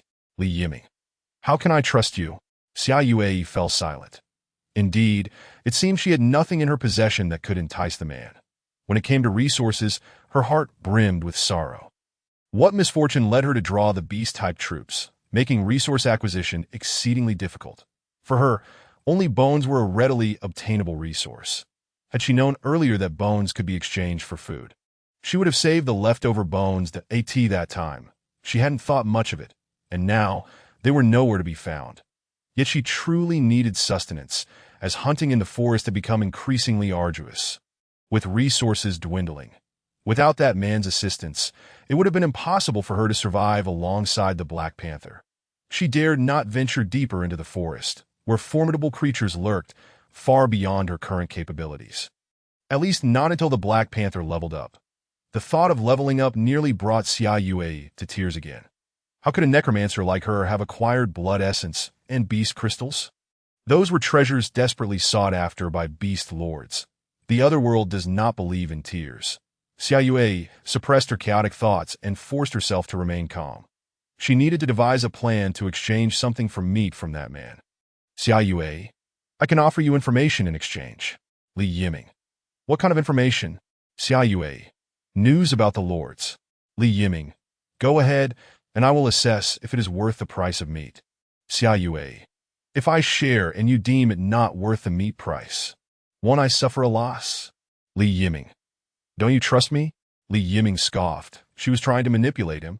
She seemed quite unclear about the current situation, as he was not the one in need of food. Food was tangible. Whether for personal consumption or for resource exchanges, it was indeed a valuable asset. But information? That was time-sensitive. Who could ascertain whether Xia Yue's information was of any use? The notion of empty-handedly snatching from a wolf was simply untenable. Li Yiming, if you do not trust me, we need not engage in a trade. Xia Yue, wait, I'll speak. Xia Yue, I've recently learned that some lords have started forming teams. Li Yiming, be more specific. Xia Yue, that's all I have. Li Yiming, is that it? Xia Yue, Li Yiming, So this information was acquired through your bone compensation? Xiaoyue. I can't shake the feeling that your tone is rather sarcastic. Li Yiming. Not at all. I am a serious person. Xiaoyue. So am I. No, you're not at all. Yiming refrained from sending the last remark, transferring 10 portions of meat instead. Xiaoyue. Thank you. Li Yiming. You're welcome. The news of Lords forming teams was quite useful to Li Yiming. It was a reasonable development, although he had not previously considered this direction. There were countless players from his past life, all well aware of the advantages of teamwork. After several days of adjustment, they likely had devised a method for leveling up through collaborative efforts, and mutual support among lords could indeed yield a result greater than the sum of its parts. That it seemed that some had already entered the golden development phase, and he could not afford to lag behind. However, he possessed his own advantages. Unlike those who relied on teams for resource acquisition, Li Yiming's advantages were quite apparent. His skeletal undead were cost-effective, allowing for rapid growth in numbers, a trait that other lords lacked. Furthermore, should he require other resources, he could also obtain them through his skeletal undead. They could fell trees and quarry stone, and as long as they were provided with tools, they could perform these tasks even better than the troops of other lords. Yet, there was no pressing need for such endeavors. The benefits of hunting far outweighed those of gathering other resources. Hunting yielded bones, and bones could summon new skeletal undead. This was a sustainable path. With sufficient resources, Li Yiming could smoothly enter a virtuous cycle, just as he was doing now by the end of the day. The total number of undead in his command had surpassed 2,500, a commendable achievement, securing his status as a veritable overlord in the vicinity. Of course, this was still far from sufficient. The exploration of the forest remained at a low level. Even if he ventured deeper, he still lingered at the periphery. Li Yiming firmly believed that there were undoubtedly terrifying entities lurking in the depths of the forest, especially since he had already encountered magical beasts. The magical beasts in the forest depths would surely be even more numerous. It was a veritable paradise for them. And with his 2,500 skeletal undead, they would likely be insufficient to contend with such threats. Yet, Li Yiming was not anxious. He would advance steadily, confident that he would eventually conquer the forest. What troubled him most was his inability to ascertain the size of the island he currently inhabited. Aside from Xiaoyue and that nameless young man he had defeated, how many more lords were there, and what stages of development had they reached? This was critical information that Li Yiming urgently needed. As night fell, the third day in this other world drew to a close. Li Yiming reclined on the decaying earth, his hands cradling his head. Gazing at the misty sky, his mind calmed, and he gradually drifted into slumber. The following day, Li Yiming was awakened by a commotion. The soul space was in an uproar. He had no idea what had driven Augustus into such a frenzy.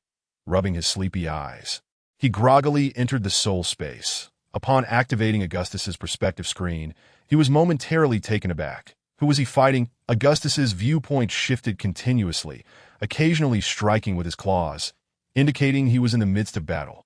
When Li Yiming finally discerned Augustus's opponent, his drowsiness evaporated in an instant. Augustus was battling a skeletal undead. What was happening? The undead he fought against differed significantly from the other skeletal undead. This skeletal creature stood a towering 2.5 meters, making Augustus appear like a nimble little monkey in comparison. Its skeletal structure was pure white, akin to Augustus, but its bones were much more robust. The thickness of its arm bones rivaled that of Augustus's leg bones. Even more intriguing was the assortment of bone plates adorning this skeletal undead. Between its ribs and sternum, protective bone plates enhanced its defense considerably. Its finger bones and toe bones were entirely different from those of other skeletal undead. Newly formed skeletal undead were unarmed, relying solely on their bony claws as weapons. However, this creature was different. Its finger bones were short and thick, covered with a layer of bone plates. When it clenched its fists, it resembled wielding 2 hefty hammers. Surrounding trees and the ground bore the marks of its ferocious strikes, pockmarked and uneven. This skeletal undead relentlessly pursued Augustus, hammering away, but failing to land a blow, resulting in silent, furious roars. That it was a flurry of actions akin to a fierce tiger. Yet upon closer inspection, it remained rooted in place. Augustus was small and agile. With sharp claws, a quintessential speedster among skeletal undead, In contrast, this creature was tall and robust, with thick bones and immense strength that Augustus's claws merely grazed its surface, leaving only faint marks. This creature swung its fists in vain, unable to touch Augustus, effectively striking at nothing. But where did it come from? How could it engage Augustus in such a back-and-forth struggle? Could there be other undead lords nearby? Yiming furrowed his brow deeply, navigating the network space in an attempt to contact this skeletal undead. Chapter 024. Salavi, it was no concern to investigate, but upon doing so, Yiming was left dumbfounded. This skeletal undead, brimming with a brutish aura, was in fact one of his subordinates. Indeed, it was a skeletal undead he had summoned, and it was among the very first batch. Just this morning, it had evolved to maturity, reaching the same level as Augustus. However, it seemed to have undergone some peculiar changes. Undead skeleton growth stage, mature, loyalty. Unit traits: undead, soulfire, unextinguished, skeleton undead, bone reinforcement, strength reinforcement, bone proliferation, rapid recovery. Unit introduction: a lucky one that mutated during the evolution process. Possessing harder bones and greater strength than other skeletal undead, it is a valiant warrior. So it was a mutated skeletal undead. No wonder it was so formidable. Impressive, my undead. Even its unit traits surpassed those of other undead by 4 additional attributes. By the way, I had yet to check Augustus's information since his evolution. Yiming opened Augustus's information interface. Augustus, undead skeleton. Growth stage, mature, loyalty. Unit traits: undead, soul fire unextinguished. Skeleton undead, bone reinforcement, claw enhancement, speed enhancement, stealth enhancement. Unit introduction: a unique entity from birth, its mutation was not coincidental. It possesses speed far exceeding that of other skeletal undead, making it an exceptional assassin. The situation has drastically changed from the previous introduction. 4 new unit characteristics have emerged. Since both are my own skeletal undead, what is the point of fighting? Yiming hastily commanded the 2 creatures to cease their hostilities. Augustus nimbly retreated, swiftly ascending a large tree, perching on a branch to observe the hulking figure below. The soul fire in his eye sockets flickered vigorously, and his jaw opened and closed, producing a series of popping sounds. This creature was actually provoking him. The hulking figure, initially halted, ignited with burning soul fire upon witnessing this provocation, lowering its head and charging violently towards the tree. With a thunderous crash, the ancient tree, grown over countless years, was toppled by the hulking figure using its iron head technique. Meanwhile, Augustus had already nimbly leaped to another tree as the hulking figure charged, now dancing mockingly on the branch above. The hulking figure swung its fists, prepared to charge again, but Yiming glared sharply and roared within his soul. "I command you to stop."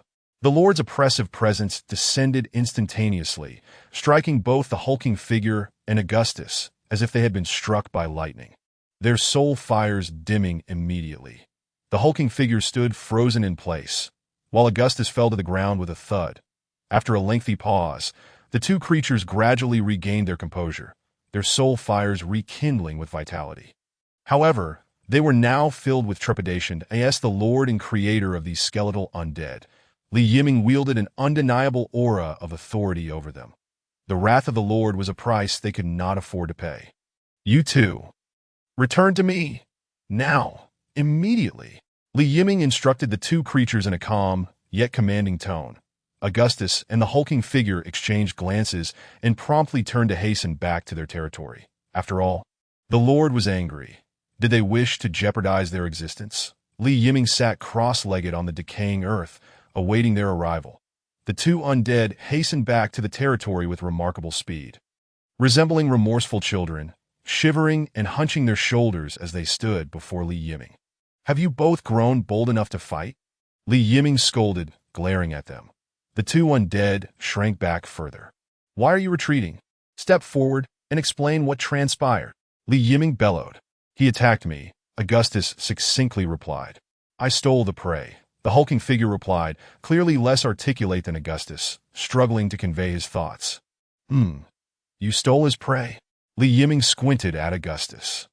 Augustus did not respond. Shrinking back once more, it was evident that the hulking figure spoke the truth. As fellow mature mutated skeletal undead, If you dare to steal my prey, I shall not hesitate to strike you."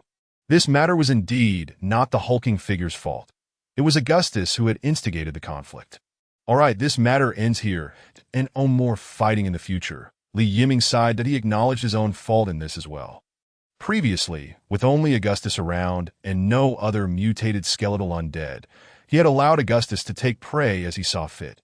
Now, with the hulking figure present, Augustus could no longer be allowed to steal. Augustus was swift, but that was of little consequence. A single punch from the hulking figure could easily reduce him to tears and a prolonged bout of weeping, no less. What good could come from a confrontation between an assassin and a tank?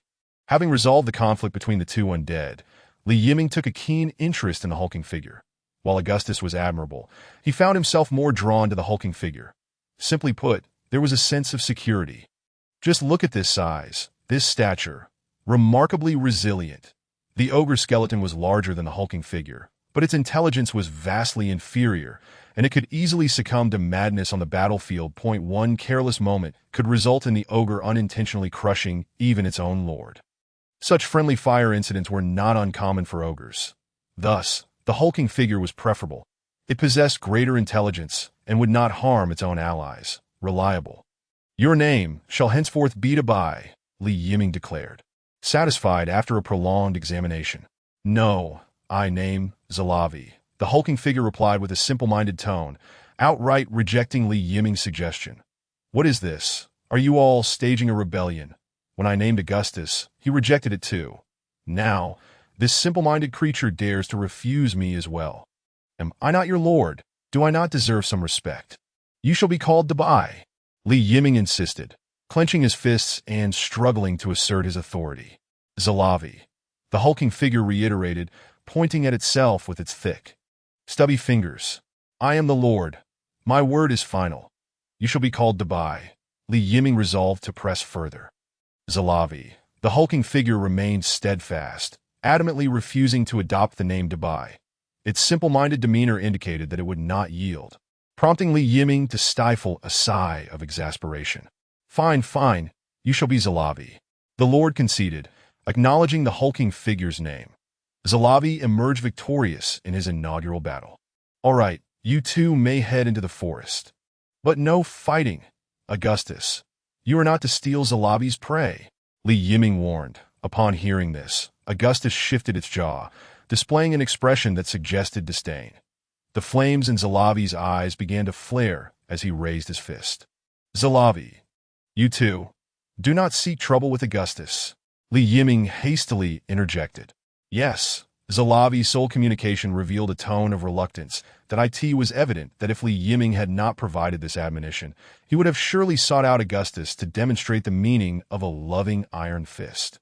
Watching Augustus and Zalavi depart the territory in succession, Li Yiming rubbed his temples. These two creatures were no different from children and were certainly not the most reassuring companions that he would need to observe them closely to prevent any future mishaps. By the way, amidst all the commotion yesterday, he had yet to address the blood essence and beast crystals. Given their current value, he needed to act swiftly. The lords had begun forming alliances, and the golden development period was fast approaching. Such low-grade blood essence and beast crystals would soon depreciate in value, likely at a rate faster than food. After all, the greatest worth of these items lay in their early-stage development potential. Selling the blood essence and beast crystals would likely enable him to upgrade the graveyard. Chapter 025, Promotion and Burial. Before selling, Li Yiming contacted Ensue to inquire about the detailed information regarding the blood essence and beast crystals to facilitate his pricing.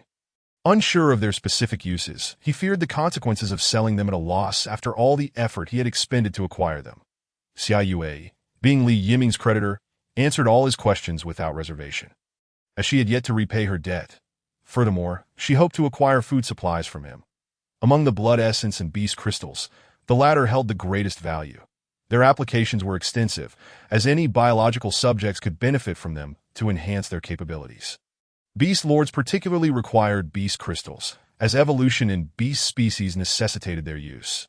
The efficacy of blood essence was considerably lower in comparison to beast crystals, primarily serving to enhance the qualities and strength of beasts. To some extent, both blood essence and beast crystals possess the power to alter destinies. After all, once a beast leveled up, its combat effectiveness would surge exponentially, enabling its lord to achieve significant advancements. A horde of wild beasts would stand little chance against magical beasts, often suffering severe injuries. However, possessing one magical beast alongside a group of wild beasts would allow one to consider hunting magical beasts to obtain blood essence and beast crystals, thereby further evolving their subjects. This would initiate a virtuous cycle of development, leading to continuous strengthening. After understanding this, Yiming knew how to proceed. Currently, no one in the trading district was selling blood essence or beast crystals. Generally, they were used by their owners upon acquisition. Only a skeletal lord like Yiming, who had no use for beast crystals, would think of selling them to upgrade the graveyard. He required stone and wood, two essential materials for which he had no production. He priced the beast crystals at 500 units of stone and 500 units of wood, while the blood essence was set at 100 units of stone and 100 units of wood. He posted both items in the auction section of the trading district. The prices were steep, but Yiming was unconcerned. Such valuable items would surely attract buyers, even sparking fierce competition. The scarcity of these resources signified immense potential and would not be overlooked. World chat. Oh my goodness, a big shot has entered the fray, auctioning blood essence and beast crystals. I desperately want them, but I lack the materials. 500 units of stone and 500 units of wood. How am I supposed to gather that much material in just a few days? To the person above, you think you could just grab 500 units of material? Take a look, it's already at 1,000 units. What the heck? It turns out there are so many big shots. I really am just a small fry. Some individuals were keenly observing the trading district, and as soon as Yiming posted his items, the world chat exploded. The auction prices for blood essence and beast crystals soared rapidly. Within mere minutes, they exceeded the 1,000 unit mark. After surpassing the 1,000 unit threshold, the rate of increase slowed, yet it continued to rise. Clearly, this was no longer a battle among individual buyers. Alliances were at play. Individual buyers at this stage likely lacked the resources to compete. Only when lords banded together could they freely present such vast quantities of resources. Yiming smiled as he watched the prices climb, fully aware that his upgrade was secure. Even at the current prices, he could still upgrade the graveyard. Ultimately, the beast crystals were purchased by an anonymous lord for 1,300 units of stone and 1,200 units of wood. The blood essence sold for 1,024 units of stone and 1,000 units of wood, with the buyer also choosing to remain anonymous. Frankly, this yield had far exceeded Yiming's expectations and his excitement. He promptly tossed 500 units of food into the trading district. After 3 days, food prices had stabilized, making significant profits unlikely, but every little bit counted. Regardless, food was not a challenge for Yiming. He had plenty to spare. With the resources acquired, Yiming prepared to upgrade the graveyard. 1,000 units of wood and 1,000 units of stone were trivial matters. 1,000 points of soul energy. No problem, 1,000 skeletons, a profound sorrow indeed. In his pursuit to upgrade the mass grave, Yiming even slowed the development of his undead army. Piecing together resources with great difficulty, he managed to amass a mere 1,000 skeletons. While such a quantity might be trivial or even deemed worthless by other lords, for Yiming, it constituted an exceedingly rare resource. Little Spirit, upgrade the mass grave. He commanded to upgrade the mass grave, a consumption of 1,000 skeletons, 1,000 points of spiritual energy, 1,000 units of wood, and 1,000 units of stone is required. Please confirm the upgrade. Lord. 1,000 skeletons, equivalent to 1,000 skeletal undead. Ah, the partake. Clenching his teeth, Yiming hesitated for 2 seconds before resolutely confirming the upgrade. Sooner or later, the upgrade had to occur. It is better to act early than late.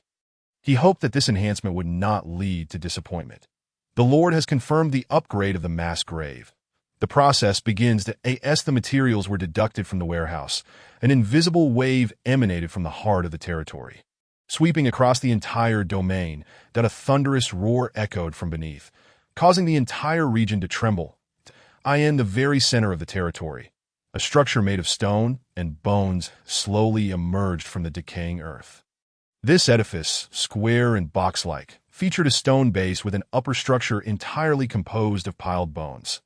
Once the building stabilized above ground, the tremors subsided. Congratulations, Lord Li Yiming, on successfully upgrading the mass grave and acquiring the new building, the funeral chamber. Congratulations, Lord Li Yiming, on being promoted from an apprentice lord to a formal lord, titled Lord of Bones. Congratulations, Lord of Bones Li Yiming, for unlocking the prestige system. Now at Emerging, prestige activated, announcement made across the island. The series of notifications left Li Yiming dumbfounded. Previously, upgrading the mass grave had been a silent affair, devoid of any significant impact. Why did this upgrade create such a commotion? No wonder it required such abundant resources. It turned out to be a watershed moment. He had effectively entered a new realm, unlocking more functionalities. Indeed, this was splendid. There were numerous new features to explore, necessitating a thorough examination. He first opened his information panel, where many details had changed. Lord of Bones.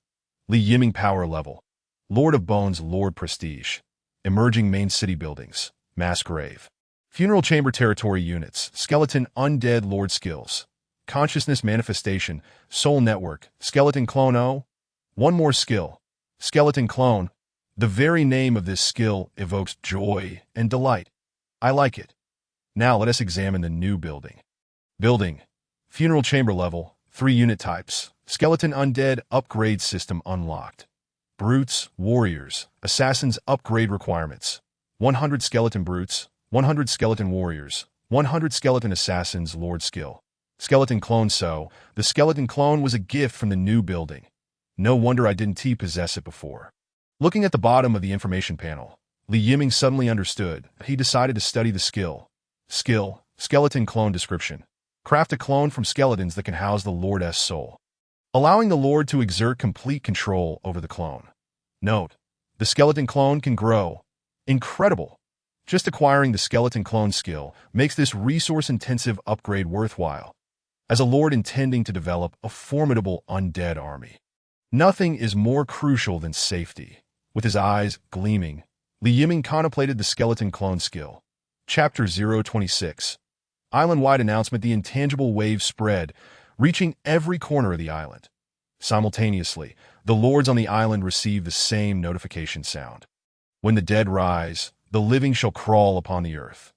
With bones paving the path to conquest, the skeleton shall become his throne. Congratulations on the birth of the island's first formal lord. The lords halted their activities, gazing up in bewilderment. What had transpired? Who had become the formal lord? What distinguishes a formal lord from others? 3 questions floated through their minds. The previously silent regional chat exploded with activity. Regional chat. Excuse me, which esteemed individual has become the formal lord? Aren't we all lords?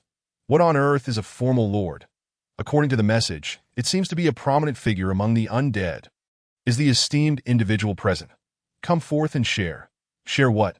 What do you want me to discuss? Do you believe I would bring my undead army to your doorstep? Get lost. I'm the formal lord. Any ladies interested in forming a bond?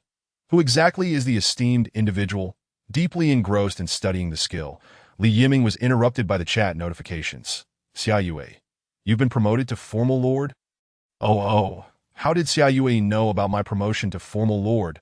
When did the news spread so swiftly? Li Yiming was utterly perplexed. Xiaoyue, is it truly you who has advanced? Li Yiming, not me, don't spout nonsense. It wasn't me. Xiaoyue, I don't believe you. There is no other undead lord on the island. Li Yiming, are you certain it's an undead lord? Xiaoyue, absolutely certain. The notification stated so. In that instant, Li Yiming grasped the situation and hurriedly scrolled through the information. Sure enough, he spotted the message. Prestige activated. Announcement made across the island.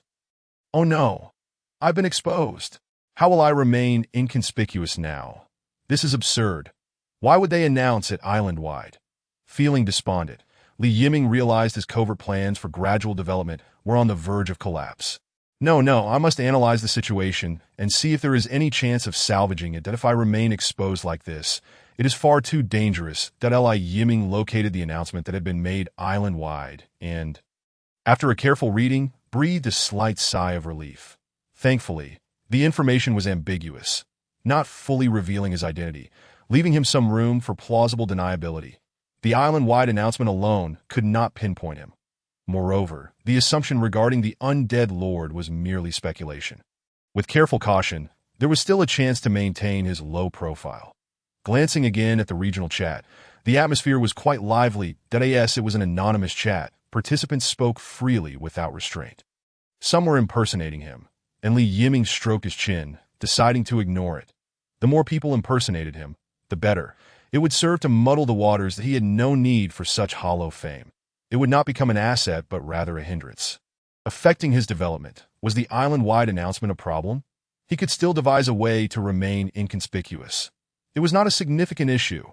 The island-wide announcement could not be retracted. Now, the utmost priority was to seize the moment and expand his strength before being discovered. He needed to transform the benefits gained from the promotion into his own power. Fortunately, having acquired the clone skill was timely. If he could materialize the clone quickly, he would gain a layer of security. With a clear purpose in mind, Li Yiming hastily made his way to the funeral chamber. The chamber spanned 400 to 500 square meters, dimly lit and foreboding, exuding a chilling aura as he walked on the stone floor. The sound of his footsteps echoed ominously in the stillness of the environment. The footfalls amplified feelings of trepidation. At the center stood a skeletal chair, surrounded by empty sarcophagus slots. Seating himself upon the chair, Li Yiming activated the skeleton clone skill point one by one. Bones emerged from the ground, assembling into an upright human skeleton. This skeleton was far superior to the newly formed skeletal undead, standing at 190 centimeters. Its bones gleamed as white as jade, devoid of any cracks, sturdy and resilient. Skeletal frame. Description: a body crafted using the skeleton clone skill, capable of housing the Lord's soul, in the event of sustaining fatal injuries. The soul will forcibly return to the original body, it can grow. Oh, splendid. Li Yiming felt a surge of excitement as he utilized the soul hosting feature, but he experienced a brief moment of disorientation. And then he found himself seated in the skeletal chair, observing a figure that appeared to be himself. Looking down, he realized that he had transformed into a tall skeleton, moving his hands and feet. The bones clattered together, producing a series of cracking sounds.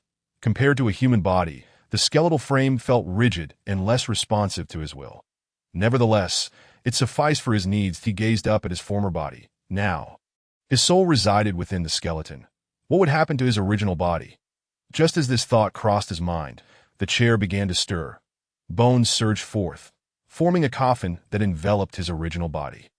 Subsequently, the coffin descended, as if sinking into a quagmire, disappearing into the depths of the skeletal chair. Li Yiming sensed that the skeletal coffin had not vanished but rather sunk beneath the chair. As long as the chair remained intact, his physical form would remain concealed. Perfect. As the Lord uses skeleton clone for the first time, a weapon is gifted. Please select the type of weapon. One-handed sword. Two-handed sword, one-handed dagger, two-handed dagger, one-handed axe, two-handed axe. Such a generous benefit. The flames of his soul flickered with excitement as he perused the options. The one-handed and two-handed swords resembled Western-style blades, but there were no Chinese sabers. What a disappointment. The one-handed and two-handed daggers looked truly impressive, exuding a commanding presence. Li Yiming had a strong affinity for knives and almost chose one, but reason prevailed, having lived in a harmonious society in his previous life. He had never trained in knife techniques. Thus, a knife was not the optimal choice. The best option, in fact, was an axe. Indeed, an individual untrained in the art of combat with cold weapons would find the axe to be the most suitable choice.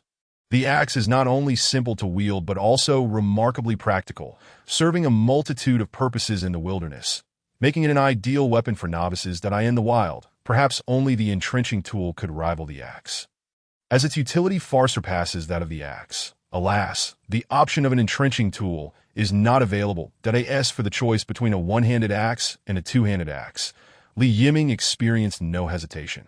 He decisively opted for the two-handed axe. The undead lack flesh and blood, devoid of pain, and thus, their strength is greatly enhanced, rendering the selection of a one-handed axe a squandered advantage. Once the decision was made, a two-handed axe materialized from the void. The axe handle bore a slightly darkened bone, loosely entwined with tattered strips of cloth.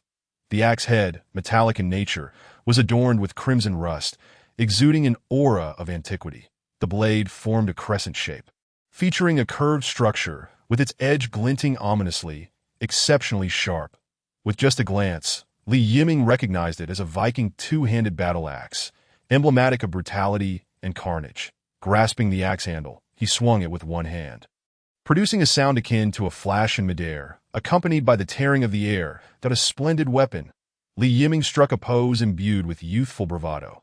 Time seemed to pause for 2 seconds before his figure slumped, languidly collapsing onto a skeletal chair, reminiscent of a man entering a sage's time.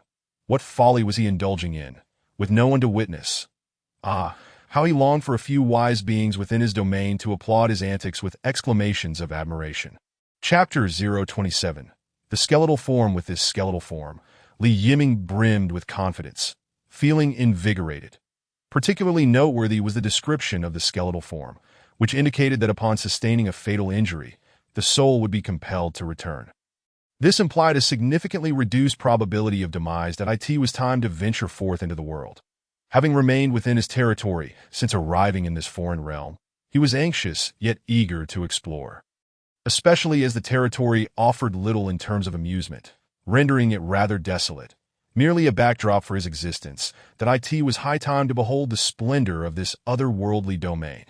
However, prior to venturing out, he needed to familiarize himself with the state of his new body. After all, he had only just acquired the skeletal form and had yet to fully adapt. Moreover, what of this Viking two-handed axe? Did it possess any special attributes? Corrupted axe weapon level. Growth type description. A weapon exclusive to skeletal undead, long immersed in the essence of necromancy, thus acquiring the power of decay. When wielding the corrupted axe to strike an adversary, it inflicts continuous damage.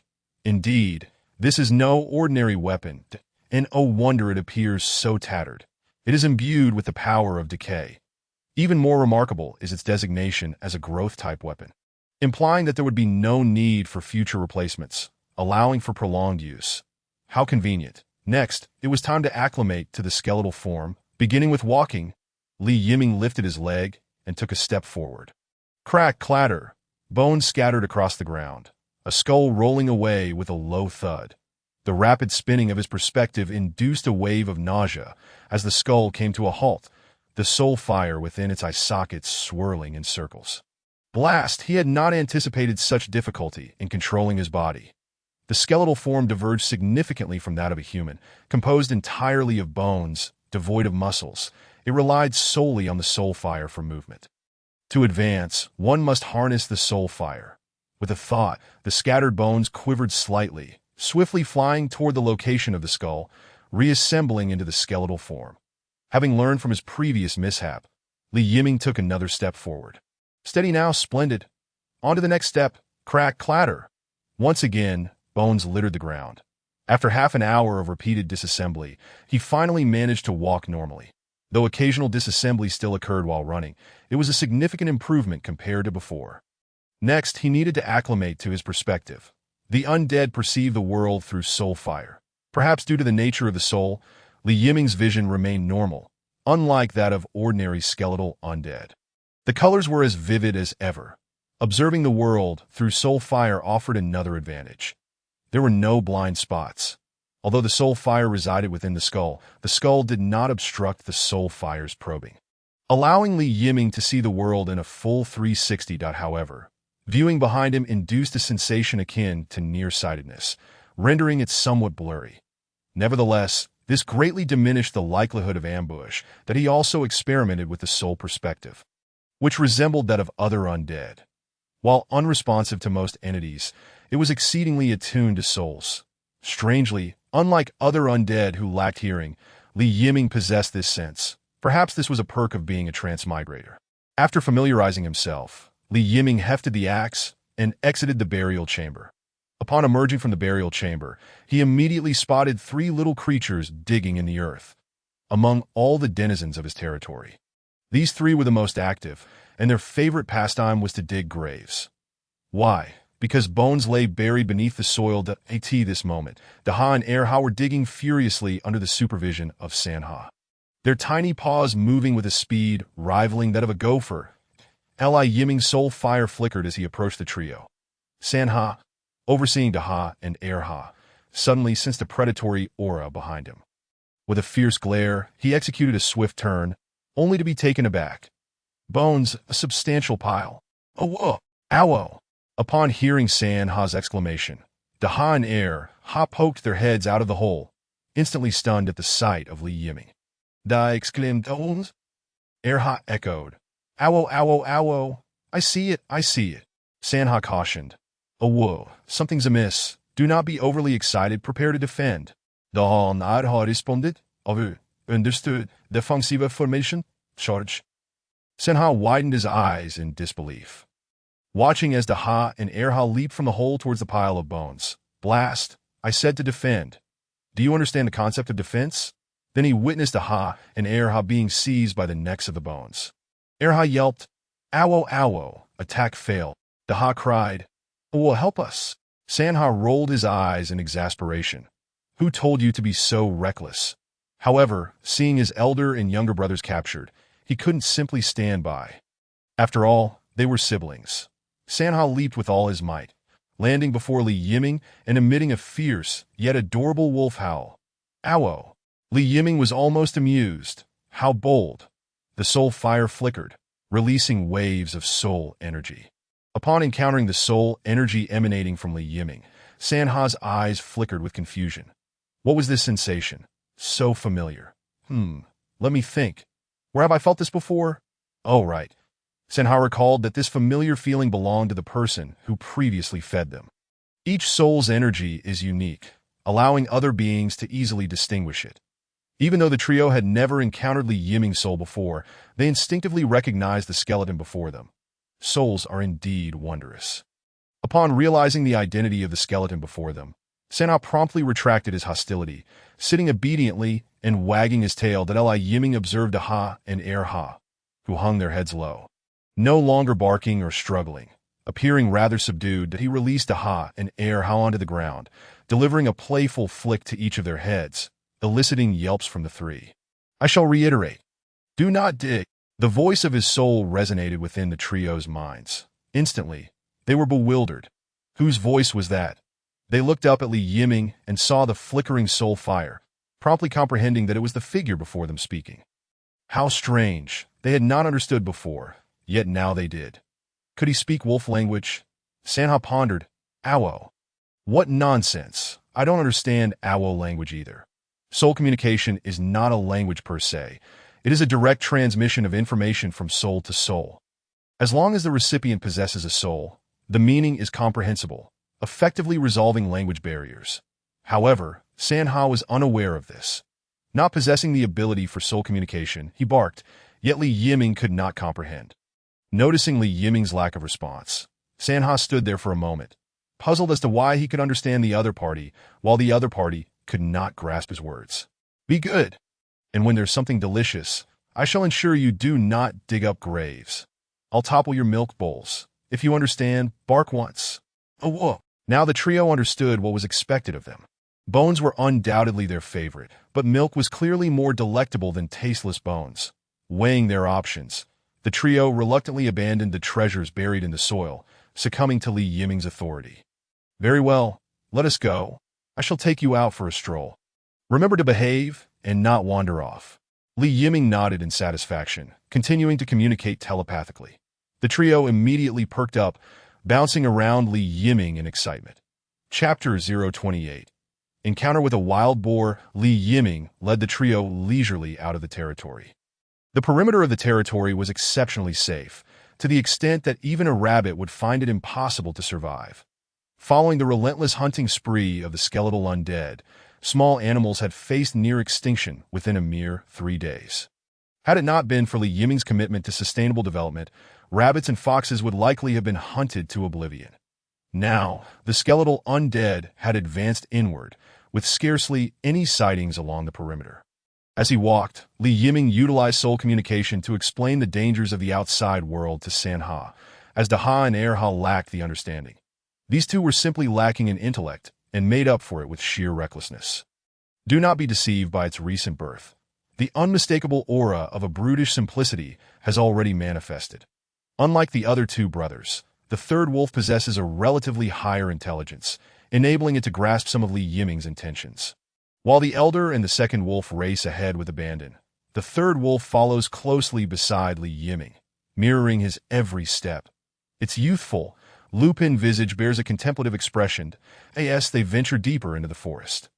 Various small creatures re-emerge. The elder and second wolf's eyes gleam with excitement as they howl and dart towards them.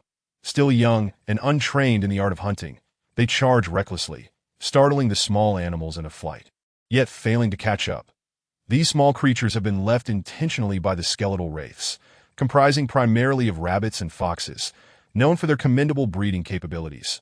Soon enough, their numbers will swell again, allowing for further harvest. Indeed, how delightful it would be to transform such adorable rabbits into wraiths. Gradually, some wandering skeletal wraiths come into view. These wraiths meander through the forest at a leisurely pace, their hollow eye sockets flickering with a soul's fire that appears ready to extinguish at any moment. However, Li Yiming understands that this is merely a fade. These skeletal wraiths are perpetually observing their surroundings through their soul's perspective. At the first sign of prey, their soul flames will blaze fiercely, and they will pounce. With each hunt, the evolution of the skeletal wraiths is notably promising. Along the way, Li Yiming observes that the wraith's bones are showing signs of repair. Tiny fissures have vanished, leaving only a few prominent cracks. Once these two disappear, the wraiths will transition from their nascent stage into a growth period. The surrounding prey has become scarce, and it is not Li Yiming's intended destination. He plans to lead the three little ones further in, hoping to encounter some game that he needs to familiarize himself with his skeletal form, while the three must learn the art of hunting. After all, they are forest wolves, not mere dogs. Foundational skills must be acquired, that as they delve deeper into the forest, the three little ones begin to exhibit wariness. The elder and second wolf cease their reckless frolicking. Gathering close to Li Yiming, that it seems that a primal instinct embedded in their genes has awakened, restoring some of the forest wolf's traits that Li Yiming is quite pleased with their demeanor, for this is the way they can become allies in the future, rather than being relegated to the status of mere pets. The three little ones trail beside Li Yiming, sniffing around and investigating the scents in the vicinity that Li Yiming himself has never hunted in the forest before, having lived in a city in his past life. He rarely ventured even into the countryside. That to say he is unable to distinguish between grains would not be an exaggeration. Merely observing the farmer's tools, he cannot discern them. Nevertheless, Li Yiming remains unperturbed. Although they are now far from their territory, they are still within the operational range of the skeletal wraiths. He does not intend to venture to the forefront. His priority is to familiarize himself with his skeletal body while concurrently learning how to fight. Ark! The third wolf suddenly halts, barking at Li Yiming. Instantly, he shifts from normal vision to soul vision, spotting a soul moving slowly not far away. What fortune! There indeed exists prey. That Li Yiming approaches the target with the three little ones in tow. Unlike Li Yiming's casual demeanor, the three must exhibit greater restraint. They lower their bodies, slowing their pace, their padded paws treading silently on the ground. The hunting techniques of forest wolves are inscribed in their very genes. Even without other wolves to guide them, the three little ones can intuitively grasp the skills required. As Li Yiming parts the branches obstructing his view, he catches sight of the true form of the soul. It is a wild boar. Its massive tusks protrude from its mouth as it grunts and roots through the ground in search of food. Encountering a wild boar in the forest can be perilous. These creatures are notoriously formidable. With tough skin and dense flesh, they constantly rub against trees, collecting resin and sap that ultimately forms a natural armor. Their tusks serve as weapons, granting them immense combat prowess that in old adage states, 1 boar, 2 bears, 3 tigers, with the boar referring specifically to the wild boar. For seasoned hunters who frequent the mountains, they would rather confront a great beast than a wild boar. The rustling leaves capture the wild boar's attention, and it lifts its head to gaze in Li Yiming's direction. Bones, more bones!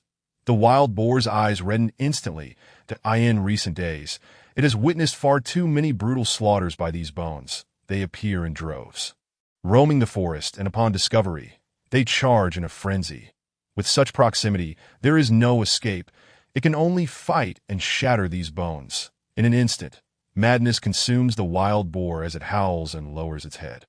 Charging towards Li Yiming with its tusks aimed directly at him. Oh no! Li Yiming did not expect the wild boar to charge upon seeing him. He hastily sidesteps to evade. Unfortunately, he was unable to completely dodge, and one of his ribs was shattered as he was knocked to the ground. Meanwhile, the three little ones have vanished without a trace. At the moment the wild boar charged, the three little ones made a hasty retreat, not once looking back. Being mere pups, they were already intimidated by the wild boar's massive frame, and upon witnessing its tank-like charge, fleeing was the only logical choice. The wild boar pivoted to target Li Yiming, who had just risen, and launched another charge. Gripping the axe's handle with both hands, Li Yiming raised it before him, sliding along as the wild boar collided with him, only halting when it crashed into a large tree. The wild boar took 2 steps back and forcefully lunged forward again. Crash! Li Yiming's body was cleaved in two, the lower half scattering upon the ground while the upper half dangled from the wild boar's tusk. Die for me! Li Yiming unleashed a soul-wrenching roar, swinging his decaying axe wildly at the wild boar. Lacking any form or finesse, he struck indiscriminately, hacking at whatever came into view. Had he wielded a regular axe, the wild boar would not have feared it, as its armor could withstand such blows. However, the axe in Li Yiming's hands possessed the property of decay, and although he did not strike deeply, the surrounding flesh began to rot. The armor could not withstand such corruption. Before long, the wild boar began to howl in agony, alternately howling and ramming into trees in an attempt to dislodge Li Yiming from its tusks. Yet Li Yiming had no intention of letting go. Wasn't it just charging fiercely a moment ago? Come on, let us both suffer. With each swing of the axe, he struck the wild boar's body, driving it into a frenzy. But in this instance, Li Yiming had exploited a glitch. It was only he who could attack the wild boar. While the boar had no means to retaliate, he continued this assault for a considerable duration until the wild boar finally collapsed from exhaustion. Li Yiming persisted in his strikes until he severed the wild boar's head, finally ceasing his attacks. Chapter 029. Coordinated hunting with effort. He pried the tusk embedded in the bones from the wild boar's head, channeling his soul power to recombine his disassembled body.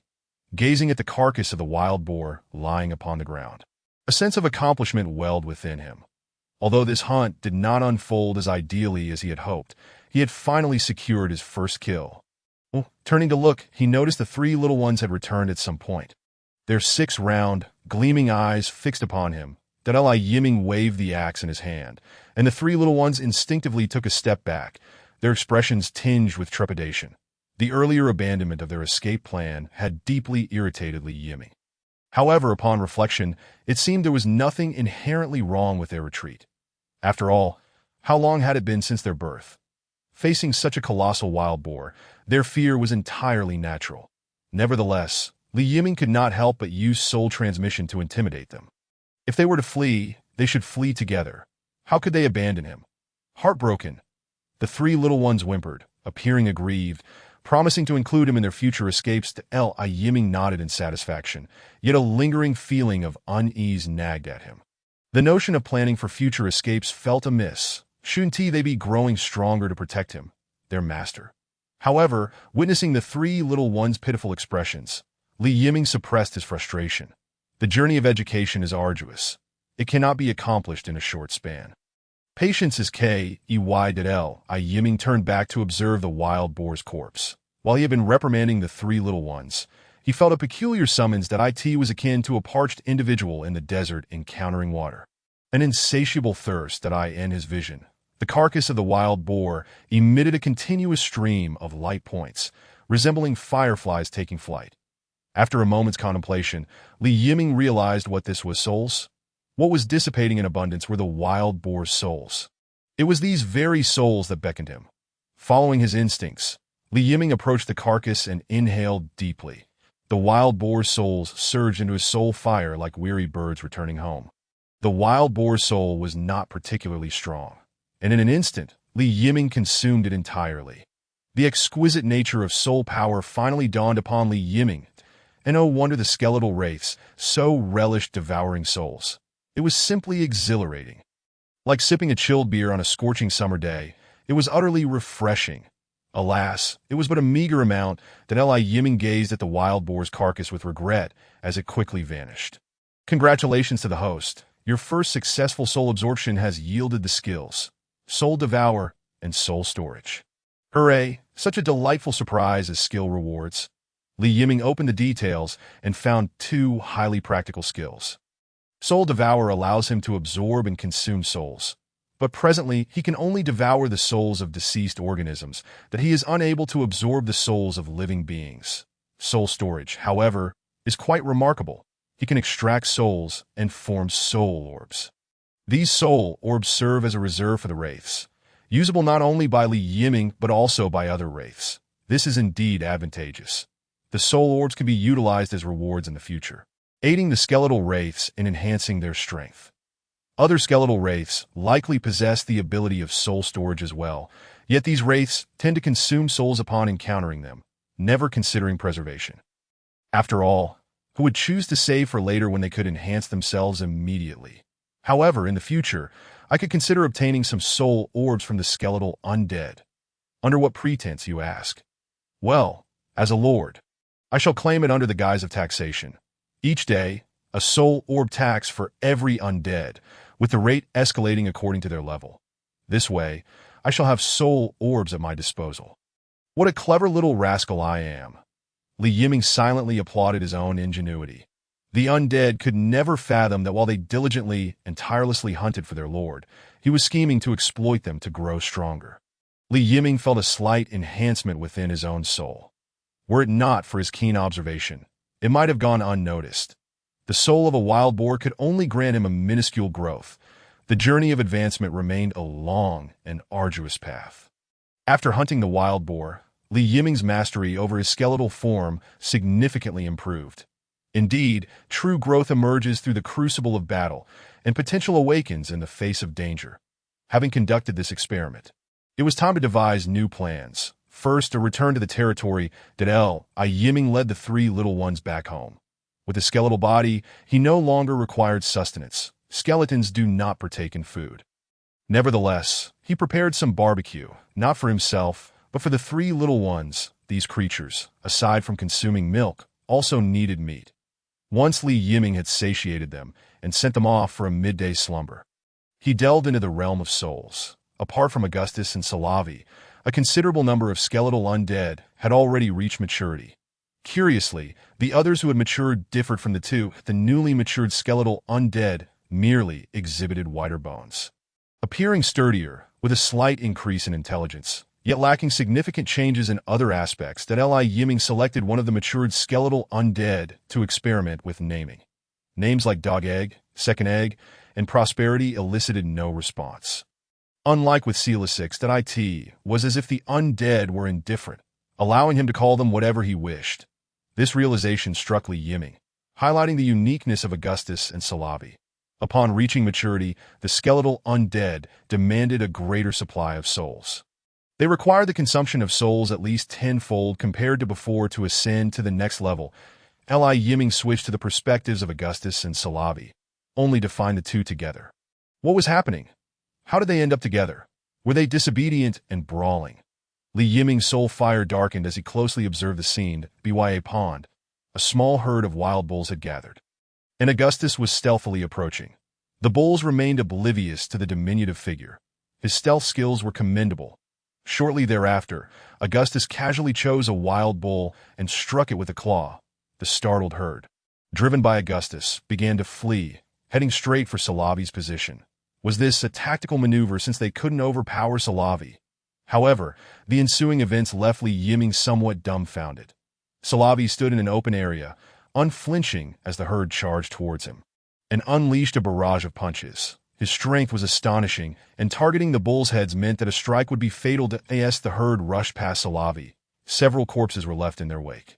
Augustus then swung down from a vine like a monkey, landing beside Salavi. The two promptly divided the spoils, sharing the wild bulls and relishing the taste of their souls. Impressive. They had learned to collaborate effectively.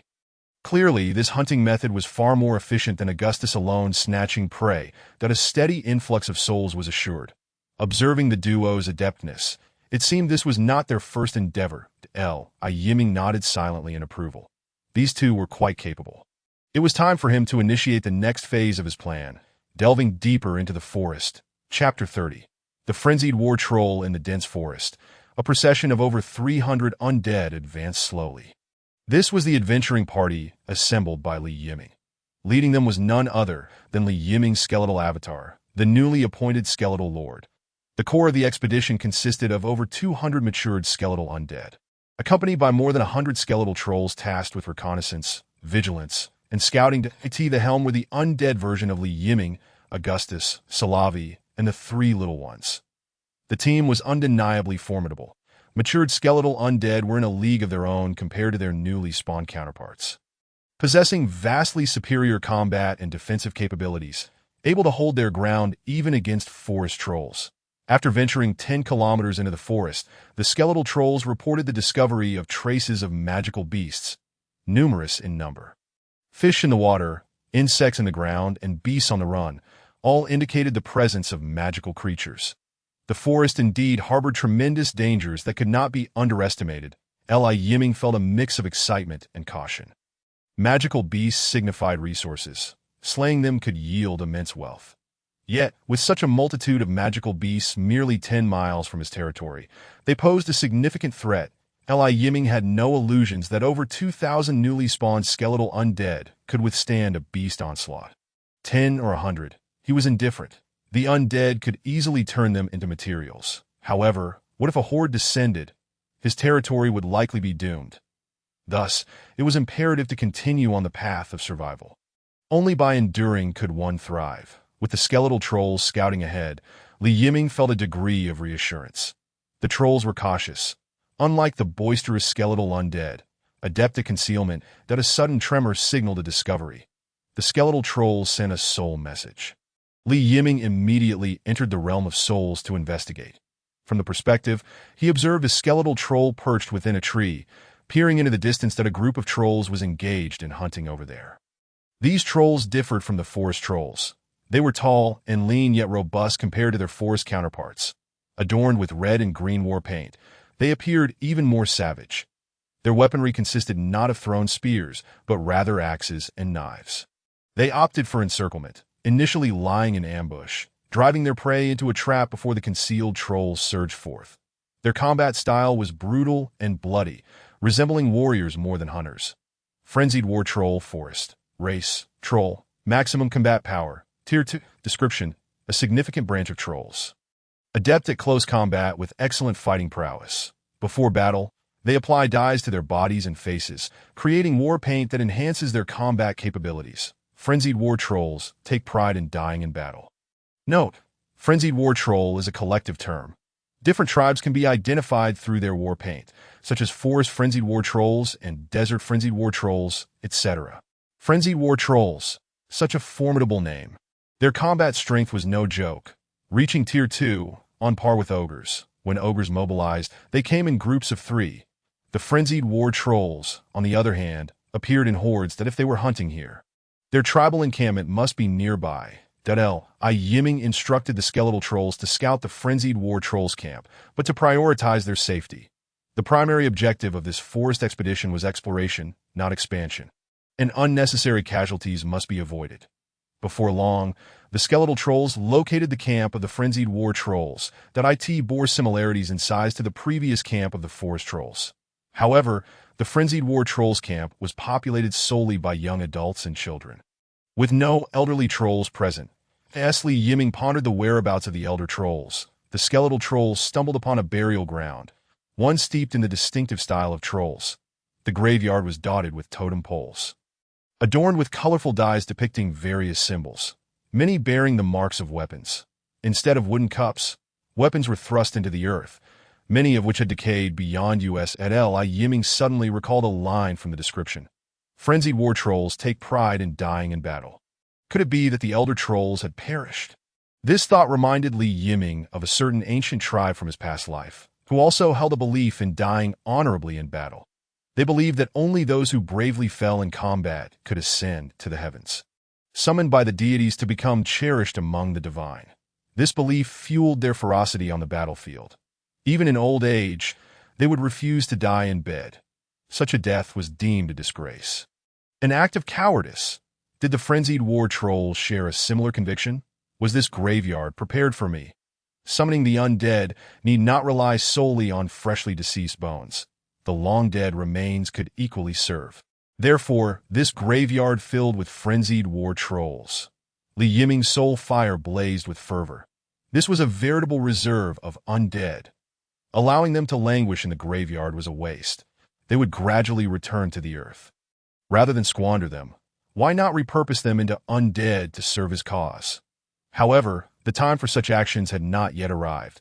Exploration of the forest must continue until nightfall. Then he would return to claim them all. The skeletal trolls' reconnaissance indicated that the frenzied war trolls would not approach the burial ground, seemingly out of some reverence. Perhaps they feared disturbing their ancestors' eternal slumber. This was fortuitous, if they kept their distance. It would be easier to conceal his intentions, facilitating his excavation. No, how could he refer to it as grave robbing? He was not a treasure hunter. This was resource repurposing, yes, waste management. I am but a humble sanitation worker providing pro bono services. Frenzied war trolls, you need not thank me. It is my duty to as these thoughts swirled in his mind. Yiming could not help but let out a silent laugh, his jaw clacking rhythmically. The three small creatures behind him were startled, gazing at Yiming in horror, exchanging glances and communicating silently. The first husky inquired, "What is wrong with the master?" The second replied, "What delicious food is he consuming?" The third observed, "It seems like the master is smiling." "Wait a moment. Why did you think of food, Big Husky?" To which Big Husky retorted, "Why else would he tilt his head? Look, his mouth is still moving." The second husky agreed, "Big Husky is right." The third lamented, "Are you truly my brothers? Why are you both so foolish?" Big Husky and the second husky chimed in, "A lack of enthusiasm for food signifies a problem with your mindset." Upon noticing Big Husky's disdainful glance, the third husky silently covered his eyes, feeling shame to be associated with such dimwits. After a brief moment of merriment, Yiming regained his composure, beckoning the party to continue their journey. The scenery of the forest was enchanting, yet fraught with peril. Beasts roamed freely here, and the small fish visible in the streams might well be ice-type magical creatures. The exploration team moved cautiously, prioritizing safety. As the sun dipped low, darkness enveloped the forest, and the soul fires of the undead began to glow brightly. Yiming sensed their jubilant emotions, a cacophony of cheers welcoming the encroaching darkness. The forest, cloaked in night, held dangers far greater than those encountered by day, and further exploration was ill-advised. They needed to return. Before heading back, however, they ought to procure some items. Chapter 31. Unearthing bones as the sun set, casting its final rays, the entire forest succumbed to darkness.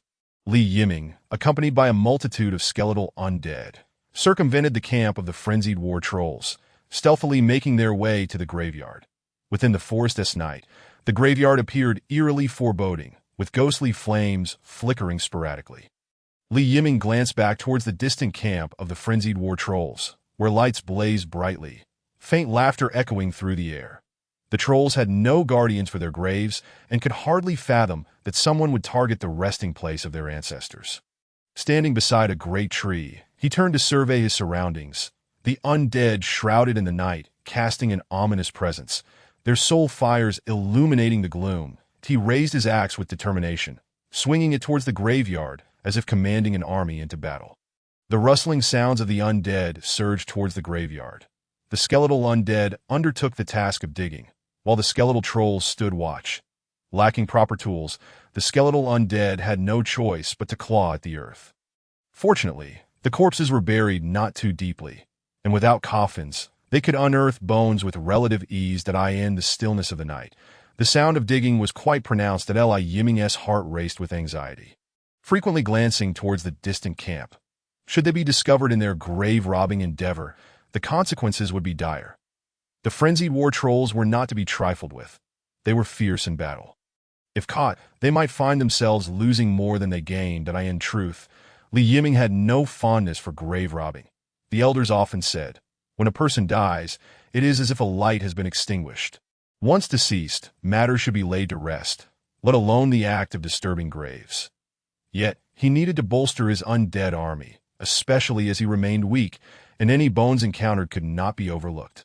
Every skeleton represented potential soldiers. Having been here for 4 days now, only 3 days remained of the world's protective period. Who could tell what the situation would be after those days? He needed to prepare as much as possible.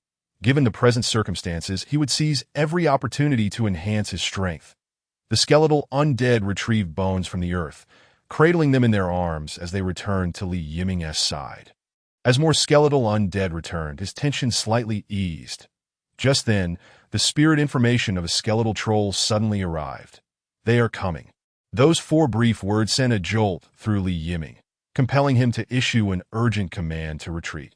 The skeletal undead hastily withdrew from their objective and entered the forest, following Yiming's lead. The skeletal trolls lagged behind, needing to provide cover. Shortly after Yiming and the exploration team departed, a group of frenzied war trolls, brandishing torches, arrived at the graveyard. Did you hear something from the graveyard? How is that possible? Could it be that our ancestors wish to rise from their graves and fight? Ha ha! That's the funniest joke I've ever heard. Indeed, we must have misheard. Who would venture to the graveyard at night? Wait, look over there. What has happened? The foremost troll, holding a torch, suddenly exclaimed. The others, drawn by his voice, rushed forward to investigate, using the torchlight to illuminate the chaotic scene. The graveyard, once neatly arranged, was now in disarray, with the ancestral tombs unearthed. Did our ancestors truly rise? Nonsense. Are your eyes blind? Clearly, someone has raided our ancestors' graves. Damn it! Who has dared to disturb our ancestors' rest? Several frenzied war trolls shouted in both shock and fury. They approached with torches, inspecting the site, where weapons once used by their ancestors lay discarded nearby. The corpses within the tombs had vanished, leaving not a single bone behind. Who did this? Who dared to disrupt our ancestors' eternal slumber? The leading troll bellowed in a furious roar. The other trolls wore expressions twisted with rage, their hearts brimming with indignation. Let us return and inform the chieftain. We must find the thief who stole our ancestors' remains. The frenzied war trolls cursed as they departed the graveyard, making their way back to the camp. Not far from their exit, Yiming heard sounds emerging from behind. Though he did not comprehend the troll language, he understood that their grave-robbing endeavor had been discovered. It was only a matter of time before the frenzied war trolls would pursue them. Realizing this, Yiming quickly commanded the skeletal undead to hasten their pace. The sooner they returned to their territory, the safer they would be. Under his orders, the exploration team's speed increased. Meanwhile, the frenzied war trolls had returned to their territory, informing the chieftain of the theft of their ancestors' remains. What did you say? Someone has stolen the remains of our ancestors. Yes, chieftain. Haha, you must be jesting. I can see through your ruse, but this jest is not amusing. I'm not joking. The tomb of our ancestors was unearthed, and the remains are gone. How peculiar. Who would dare to steal our ancestors' remains? Were the weapons also taken? The weapons remain. They were not taken. Not for the weapons. Yet they chose to take the corpses. Do you know which ancestors are involved? Chieftain, it pertains to many ancestors. What? The chieftain was taken aback. Rising from his hide-covered throne, his eyes wide in disbelief as he stared at the trolls before him. The frenzied war trolls had no tradition of interment with accompanying items. The most valuable possessions in their graves were likely the weapons wielded by their ancestors during their lifetimes. Occasionally, individuals from other tribes would stealthily raid the graveyard for weapons. However, this was the first instance where not only were weapons left behind, but the corpses were taken instead. What could possibly be the motive behind this? The chieftain furrowed his brow in contemplation. Frenzied war trolls were distinct from other trolls. While the latter held deep ancestral reverence, the former, due to their lifestyle, did not share such profound veneration. They were more focused on the present, believing that upon death, the soul would naturally depart for the heavens, joining other ancestors. Thus, the remains left behind held little significance, while the theft of corpses was not, in itself, a grave matter. The act was tantamount to slapping him in the face. This could not be tolerated. Gather the troops. Let us see if we can capture those who stole our ancestors' remains. The chieftain seized his great blade. Addressing the other trolls within the room, a deep, resonant horn suddenly echoed through the camp of the frenzied war trolls. Those who had been reveling in song and feasting abruptly stood, converging towards the chieftainess location.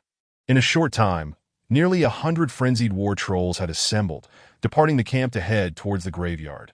Upon arriving, witnessing the chaos that unfolded, the chieftain was filled with uncontrollable rage. He crouched down, illuminating the ground with a torch, searching for clues. The skeletal undead had left no means of concealment. Numerous footprints were evident on the ground. The experienced troll leader quickly noticed these tracks. After scrutinizing the footprints, his expression shifted dramatically. The shape of these footprints appeared to be skeletal. Could it be that the ones who unearthed the remains of their ancestors were the undead? Upon arriving at this conclusion, the chieftain rose and gazed into the dark forest. "Chieftain, have you discovered something? I now know who has stolen the remains of our ancestors," the chieftain proclaimed with conviction. The other frenzied war trolls, upon hearing this, tightened their grips on their weapons, their faces filled with a fierce resolve.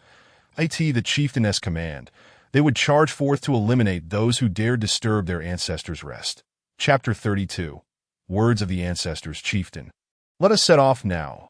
We shall surely catch up to those who have stolen the remains of our ancestors. One troll stepped forward, speaking loudly. And what then? The chieftain fixed his gaze upon the footprints on the ground, his head remaining lowered as he queried. "We will kill them, tear them apart, retrieve the remains of our ancestors." The troll growled, suppressing his fury. With a sharp slap, the chieftain struck the speaking troll across the face. The troll stood stunned, bewildered as to why he was suddenly struck. The chieftain withdrew his hand, his expression dark as he stared at the troll. "Chase down and kill them? Tear them apart. You must be courting death. Do you even know who they are? Do you have any idea how powerful they are? Do you understand our relationship with them?" The chieftain bombarded the troll with a series of questions, leaving him speechless, his head bowed in silence. After a moment, he suddenly lifted his gaze, fury blazing in his eyes. I do not know who they are, but we, the berserk trolls, fear nothing. Indeed, we fear not. We are the berserk trolls. Any enemy shall pay in blood." The trolls erupted into a frenzy, brandishing their weapons and roaring. The berserk trolls were madmen among trolls, inherently different from their kin in traditional beliefs. These beings not only excelled in battle and embraced conflict, but also reveled in it. The joy of combat was the legacy bestowed upon them by their ancestors. The chieftain's words evidently did not resonate with the berserk trolls. They felt their leader had suddenly grown timid. How could this be? What is there to fear? Let us charge forth. Death is but a triviality. Observing the fervent trolls, the chieftain suddenly burst into laughter. "It is the undead who have taken the remains of our ancestors. It is the undead. Go forth, go forth," the troll chieftain called out, his voice tinged with excitement. The undead, indeed, the undead. In the memories left by their ancestors, the undead were the most vital allies of the berserk trolls. Even their masters. However, the chieftain had never laid eyes on an undead being since the day he was born. Not only he, but even his father and grandfather had never witnessed an undead. He often felt that the memories of their ancestors were flawed. Did the undead truly exist in this world? If they did, why had they vanished? But today was different. The footprints on the ground attested to the reality of the undead. The undead shall lead the berserk trolls into glory. This phrase, ingrained in their very bones by their ancestors, surfaced in the chieftain's mind. His words silenced the trolls instantly. They stared at him, dumbfounded. "Chieftain, have you made a mistake? The undead? How could there be undead?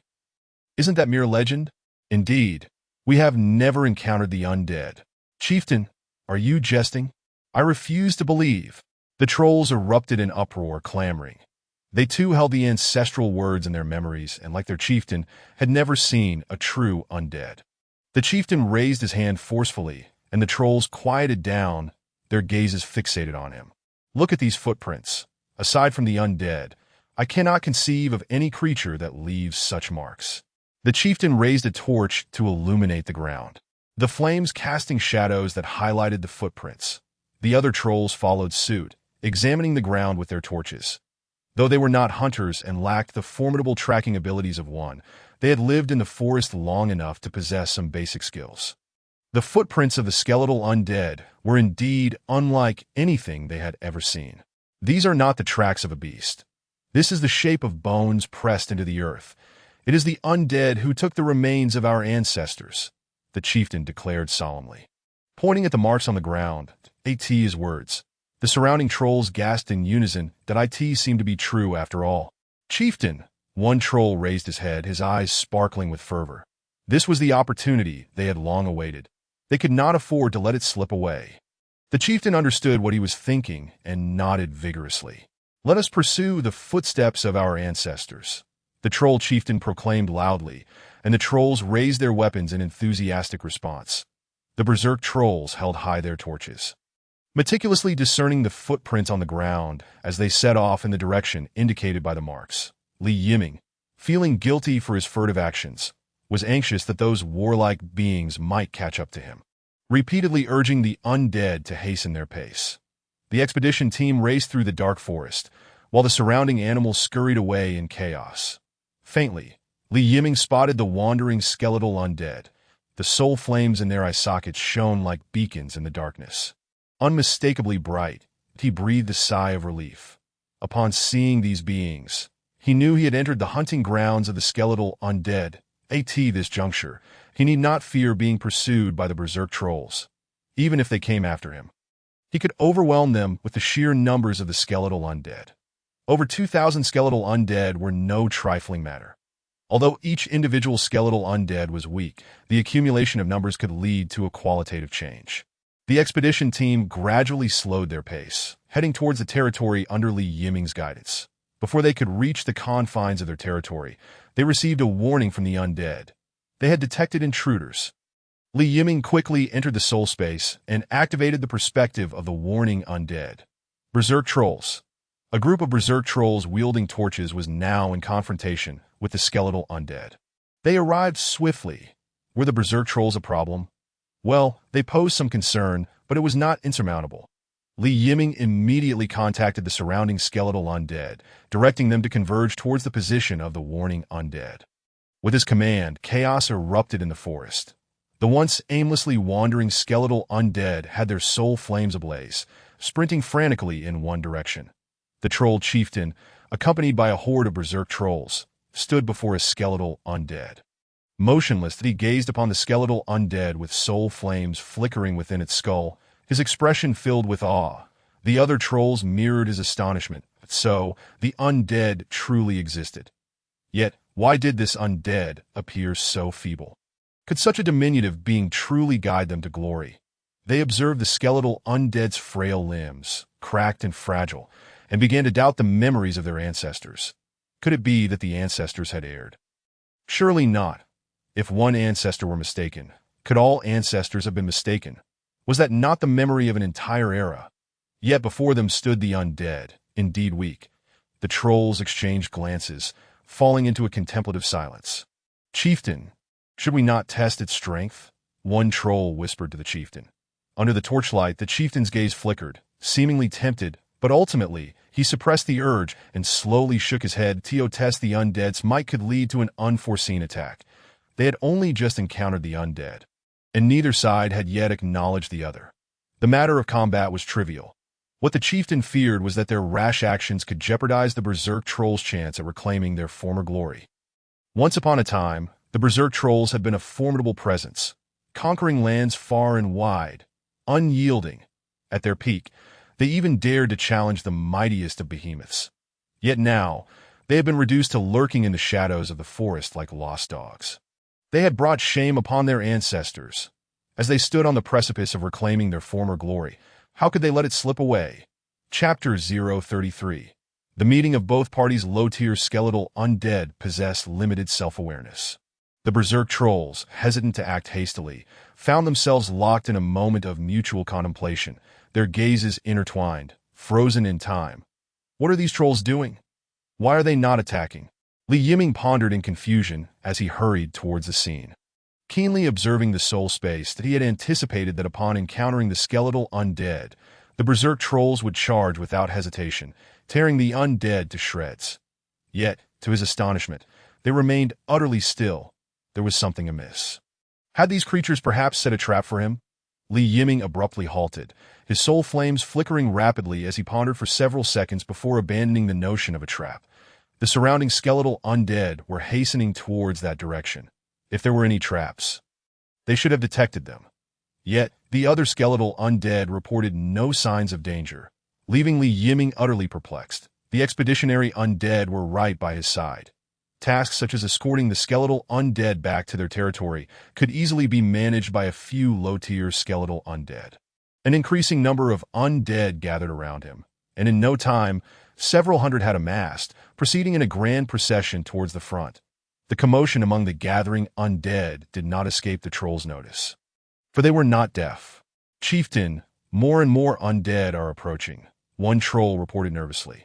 Unable to communicate with the nearby undead and witnessing the influx of skeletal beings, the trolls began to grow anxious. They tightened their grips on their weapons, though they did not adopt a fighting stance. The troll chieftain raised his hand, signaling the trolls to remain still. The gathering of undead, in fact, did not seem to bode ill, with their numbers increasing. There must surely be some among them capable of communication, that as long as communication was possible, there remained hope. The undead encircled the berserk trolls, and in such circumstances, it would be no simple task to engage the undead in combat, let alone break free from the encirclement. Yet, the troll chieftain remained unperturbed. He could hear the sound of a large group approaching. This was not the sporadic gathering of undead, but rather a considerable assembly, indicating that there must be a leader among them. Yiming could now see the encirclement of the skeletal undead clearly. He exited the soul space and led the undead by his side into the circle. He was determined to uncover the intentions of these peculiar berserk trolls. Under the oppressive aura of Yiming's soul, the surrounding undead parted to create a path that Yiming, accompanied by Augustus, Salavi, and the three little ones, ventured into the encirclement. Upon witnessing the behavior of the surrounding undead, the troll chieftain understood that the main figure had arrived. The leading undead was taller than the others, wielding an axe. The two guards behind him appeared distinct from the other undead. "Are you the leader of these undead?" The troll chieftain sheathed his weapon, signaling that he bore no malice, and inquired loudly. That Yiming's soul flame flickered in response, and then he tilted his head, as did Augustus, Salavi, and the three little ones. They could not comprehend. Of course, they could not. Yiming and his companions did not understand the language of the trolls. However, Yiming could decipher the chieftain's actions. It seemed these berserk trolls did not intend to engage in combat. Could it be that they sought to reclaim the remains? That was out of the question. They could not. "The bones that have come into my possession are undeniably mine, and it is inconceivable for me to relinquish them." When the troll chieftain observed Yiming's silence, he inquired once more. That Yiming tilted his head, which had been leaning to the left, now shifting to the right, with Augustus and the others mimicking his gesture. Although they were uncertain of the significance behind the Lord's head tilt, it was clear that such an action carried profound meaning. It mattered not that they could not comprehend it at present. They simply followed suit.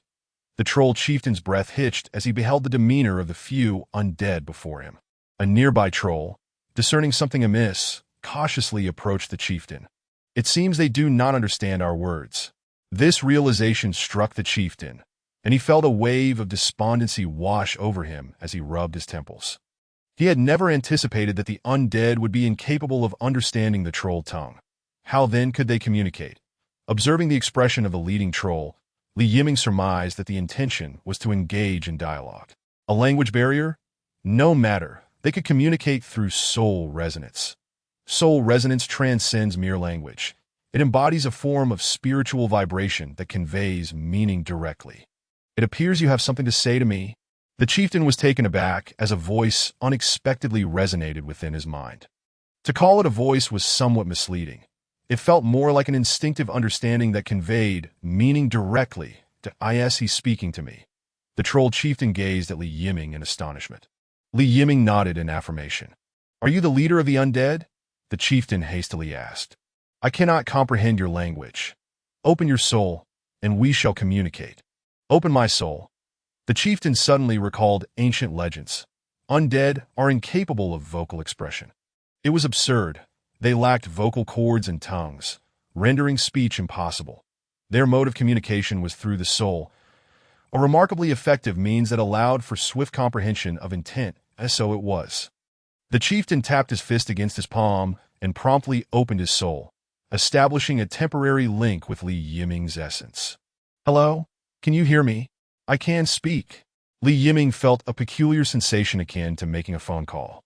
Beginning with the quintessential, "Hello, I am the chieftain of this berserk troll clan. Are you the leader of the undead?" "Indeed. Are you truly undead? What you see with your own eyes is irrefutable. Did you take the bones of our ancestors?" Here it comes. It was indeed about the bones.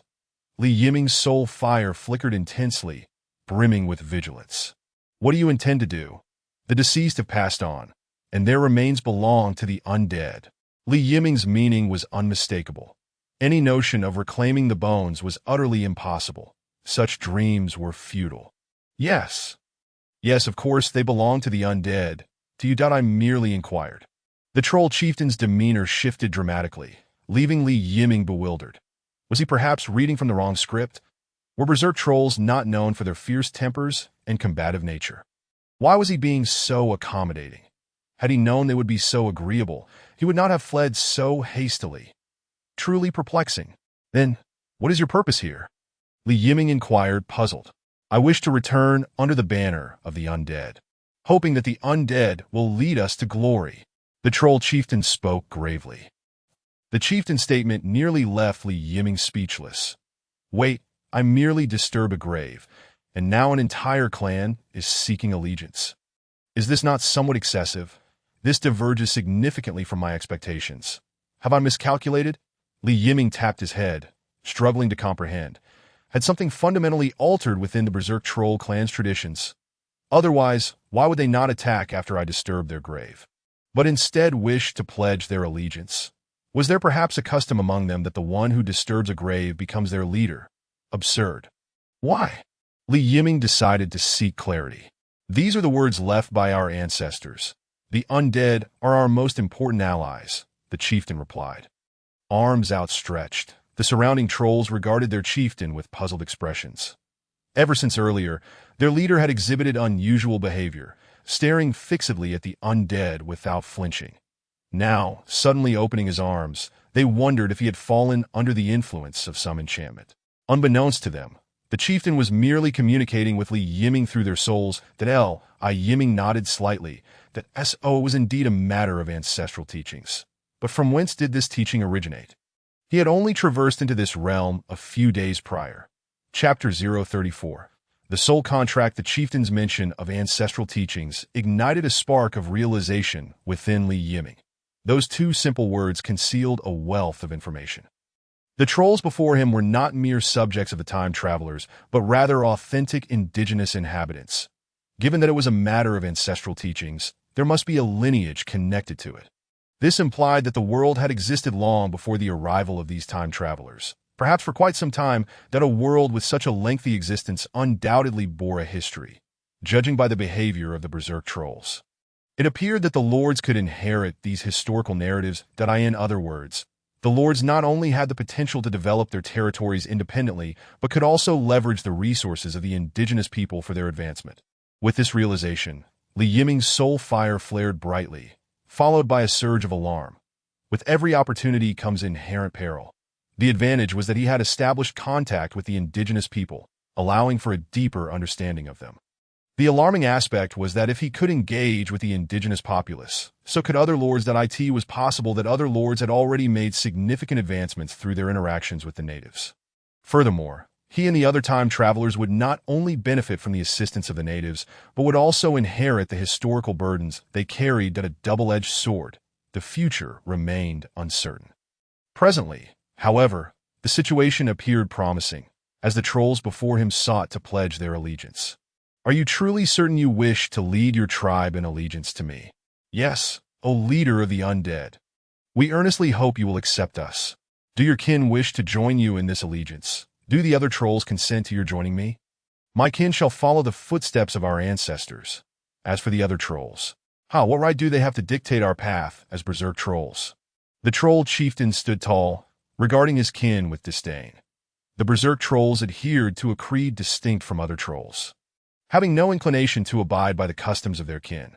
During the Great War among the races, most trolls had aligned themselves with the orcs, for in strict terms, trolls were indeed a branch of the beast kin. However, the berserk trolls were different. They had chosen to join the undead, willingly serving under them. The initial reasons for their allegiance to the undead were lost to time, yet their loyalty to the undead remained unwavering. In that era, the berserk trolls were indeed formidable, following the undead into battle and earning a fearsome reputation. Congratulations, host. You have successfully gained the allegiance of indigenous people for the first time. Reward, skill, soul contract. A notification echoed in Yiming's mind. Initially taken aback, he soon felt elated. Having frequently read novels and played games, he was well acquainted with the concept of a soul contract. It was a valuable assurance of safety. He hastily opened the skill interface. Soul contract. Upon signing a soul contract, any party that violates the contract will face consequences. Yiming. Could the skill description be any more vague? Reflecting on various introductions, he quickly came to terms with the realization that he would need to explore its true nature himself. Below the soul contract lay various subcategories, each containing unique stipulations. There were racial soul contracts, servant soul contracts, equal soul contracts, and temporary soul contracts. Each type served its own purpose. Should Yiming accept the chieftain's pledge, he would need to opt for the racial soul contract. Once the racial soul contract was signed, their fortunes would become intertwined. In simpler terms, once the contract was enacted, these trolls would no longer be considered trolls, but rather part of the undead clan. Since you wish to ally with me, are you willing to sign a soul contract with me? Yiming inquired. I am. I willingly represent my tribe in signing the soul contract with you. The troll chieftain exclaimed eagerly. In truth, the chieftain had been inclined to propose this himself. The distinction between having a soul contract and not having one was monumental. If the undead truly accepted one, a soul contract was a necessity. Forgo signing a contract would leave one susceptible to being ousted at any moment. Betrayal from the undead was certainly not a pleasant experience. Moreover, the benefits of signing a contract with the undead were manifold. Yiming nodded, selecting the racial soul contract from the options. Raising his hand, a blaze of icy blue flames ignited in the void, revealing a parchment of animal skin inscribed with the terms of the contract. After a brief inspection, he found no issues. The terms were predefined, and any unsatisfactory clauses could be amended. Yiming was not versed in legal matters, possessing only a rudimentary understanding of contract terms. As long as it seemed reasonable, he felt assured. Given it was a product of the system, he believed he would not be deceived. With a gesture, he touched the icy blue flames, which gracefully drifted before the troll chieftain. The chieftain cradled the contract in his hands, turning to face his kin, raising it high above his head. Soul contract, the soul contract of the undead clan. We have awaited this day for far too long. Today, we shall return to the fold of the undead. As the fervent voice of the troll chieftain rang out, the trolls raised their weapons in jubilant celebration. Their cheers harmonized, forming a unified chant. Contract, undead! Contract, undead! In the midst of the jubilant cries of his kin, the troll chieftain closed his eyes, melding the essence of the soul communication with the soul contract. A flicker no larger than a fingernail of soul fire emanated from his brow, unwaveringly drifting towards the soul contract. The soul fire melded into the icy blue flames, and the name of the clan leader appeared upon the contract. The soul contract was established. Congratulations, host, on acquiring your first subordinate. Please continue to strive forward. At the moment the contract was successfully signed, Yiming heard the congratulatory voice of Xiaoling. It was unclear if it was due to the signing of the contract, but Yiming found the once fearsome, tusked berserk trolls to be suddenly quite endearing. Upon accessing their information page, he noted the changes. Berserk troll forest. Race, undead subordinate. Troll, max combat power. Level 2 description, a berserk troll that has signed a contract, worthy of entrusting one's back. Simultaneously, Yiming's soul space was enriched with numerous souls. Following the signing of the contract, the berserk trolls surprisingly joined the soul network. Their sudden inclusion in the soul network left the trolls somewhat disoriented. As they glanced around, they could now hear voices, the voices of the undead. Friend, kin, do not kill, do not consume souls. The intellect of low-tier undead is quite simple, revolving around a handful of concepts. The addition to the soul network was one of the benefits bestowed by the contract. The undead race's soul network possesses the advantage of rapid information transmission. Once battle commences, this advantage would be exponentially magnified. Moreover, the soul network is independent, impervious to eavesdropping, ensuring excellent confidentiality. However, trolls, being not truly undead, cannot utilize the soul network for extended periods. Their soul strength is insufficient, and prolonged use would leave them utterly fatigued, even causing fainting spells. Welcome to our ranks. Yiming approached and extended his hand towards the troll leader to express goodwill. The troll leader promptly reached out and clasped Yiming's hand. The racial soul contract is not a servitude contract, yet it inherently establishes a hierarchy that Yiming is clearly the superior, while the troll leader occupies the subordinate position. Let us proceed back to the territory. All right. The undead dispersed to continue their hunting, while Yiming led the trolls toward their domain. Chapter 035. The Soil of Rebirth. As they neared the skeletal territory, the trolls visibly grew excited. Upon seeing the corrupted earth, all the trolls came to a halt. What is it? Yiming turned to the trolls, a look of puzzlement on his face. The troll chieftain hurriedly took a couple of steps forward, crouched down, and grasped a handful of corrupted soil, slowly kneading it in his hands. The soil of rebirth. This is the soil of rebirth, murmured the troll chieftain, clutching the soil.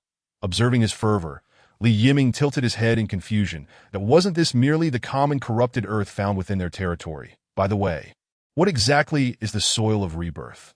Yiming had never paid attention to the corrupted soil on the ground, nor had he sensed anything remarkable about it. Other trolls also approached, taking up the corrupted earth, with some even placing it in their mouths to chew thoughtfully. Do trolls eat dirt?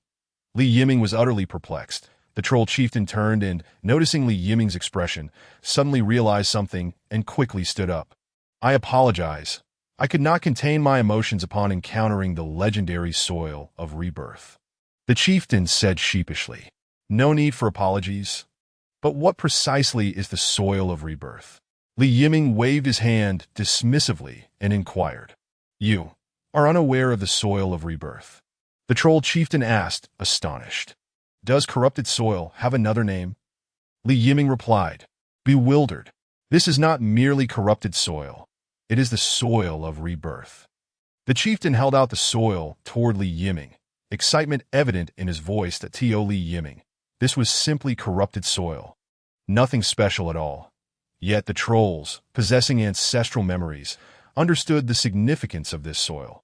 The soil of rebirth is no trifling matter. Apart from the undead, it is nearly impossible to find elsewhere. This soil possesses extraordinarily miraculous properties. Most directly, the soil of rebirth is highly fertile, akin to the black soil of Yiming's previous life, where it is said, even a chopstick can grow crops. Crops grown in the soil of rebirth can sustain numerous beings. Furthermore, the soil of rebirth has the capacity for storage and decomposition, which ensures food freshness and allows for rapid breakdown of materials. Though seemingly contradictory, this is indeed the case, the troll chieftain, however, was not entirely certain of the specifics. Yet, these are merely the foundational functions of the soil of rebirth. Its true efficacy lies within the concept of rebirth. Within the soil of rebirth, the emergence of skeletal undead becomes significantly more probable, particularly those endowed with consciousness. This implies that should a berserk troll perish in battle and be interred in the soil of rebirth, there exists a substantial chance of being reborn as a skeletal undead. Though transformed into an undead, they would still be considered alive. The troll chieftain conveyed all he knew through their shared souls to Yiming, who was left astounded by the wondrous nature of the corrupted soil. My heavens, is the corrupted soil truly this impressive? Setting aside other implications, the mere ability to cultivate crops would leave other lords enviously green with desire. Even now, countless lords live in scarcity, unable to provide for their subjects. Crops equate to resources. The corrupted soil at his disposal could yield an endless supply of resources. Food is paramount. Regardless of the time, it remains a focal point. Food constrains population growth, Li Yiming, brimming with excitement, turned and dashed in another direction. "Where are you headed?" the troll chieftain called out. Witnessing Li Yiming's determination to not halt, the chieftain had no choice but to sprint after him. The other trolls exchanged glances, then followed suit. Thus, an undead led the way, followed by a throng of berserk trolls in a raucous dash. Yiming rushed to the location of the boundary marker. Recalling that several large trees were situated nearby, by examining the state of the trees, he could ascertain the efficacy of the corrupted soil. The trees standing atop the corrupted earth were lush and verdant, their branches heavy with foliage, with several vines emerging from the ground, entwining around the trunks. Yiming approached the trees, scrutinizing the leaves. The leaves were of vibrant green, plump and supple, exuding vitality. Previously, Li Yiming had not paid much attention to the trees, but it was evident that their leaves were far more vigorous now than before. In such a brief span of time, the leaves had transformed, indicating that the fertility of the corrupted soil was indeed abundant. If used for agriculture, would that not lead to prosperity? Li Yiming's spirit soared, his soul fire flickering with delight. But he knelt down to inspect the roots and surrounding areas of the tree, yet found no wild grass. What is going on here? Such fertile soil, yet there is no wild grass thriving. Reflecting on the territory, it was indeed rare to spot any traces of wild grass. Unable to comprehend the anomaly, he decided to set it aside. As long as he was aware of the soil's fertility and its potential for cultivation, the rest could wait for another day. Yiming's actions were clear, and the troll chieftain soon grasped the situation, standing patiently a short distance away, awaiting his return. After a considerable time, Li Yiming approached, nodding at the troll chieftain, and they continued toward the territory. Within the territory lay an expanse of desolation, apart from the soil of rebirth. There was little else to be found. Upon reaching the outskirts of the territory, they encountered a graveyard, with a simple burial chamber at its center. So rudimentary that Li Yiming felt a flush of embarrassment. Now that he was a skeletal being with no face, it was of little concern. The trolls, too, surveyed their surroundings, but displayed no strange expressions that in undead territory, after all, was expected to be eerily quiet if it were bustling with activity. That would indeed be quite alarming. Through observing the territory, the troll chieftain deduced that this was a recently established domain, likely with few inhabitants. No wonder they so readily accepted their allegiance. The chieftain then considered that this undead leader had likely not interacted with others before. He might be among the first. Should the territory flourish in the future, would he not be a vassal of great significance, an esteemed subordinate? With this thought, the troll chieftain felt a surge of excitement. According to his memories, the undead race is known for their generosity. After all, they are undead, and treasures of great value to other races are often deemed worthless by them. Following the principle of repurposing waste, such treasures are typically gifted to their subordinates for management. Aligning with the undead usually leads to a life of abundance. And as for himself, this esteemed vassal, surely he would reap greater rewards than those who come later. He must seize this opportunity, flattery, servitude, whatever it takes to ensure the undead leader feels content. Though the berserk trolls are perceived as frenzied and belligerent by other races, in the presence of the undead, they emerge as enthusiastic allies. Upon arriving at the burial chamber, Li Yiming entered, and the chieftain hurriedly followed. Signaling for the other trolls to remain outside and refrain from wandering, Yiming settled into a large chair, gazing at the troll chieftain, uncertain of what to do next. "My lord, may I select an area within the territory to establish our tribe's encampment?" the chieftain asked. Cautiously observing Li Yiming's reaction, if Li Yiming were to refuse, the chieftain would not be surprised, as the undead are not particularly fond of cohabiting with the living.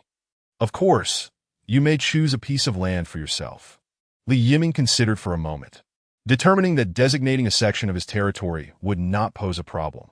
He could always create boundary markers for further expansion. The presence of these trolls would enliven his domain significantly. Ultimately, he was still human. A territory devoid of life was hardly stimulating. Chapter 036. Surrounding information agreed? To be permitted to establish a camp within the territory is beyond the troll chieftain's expectations. and he lifted his head in surprise.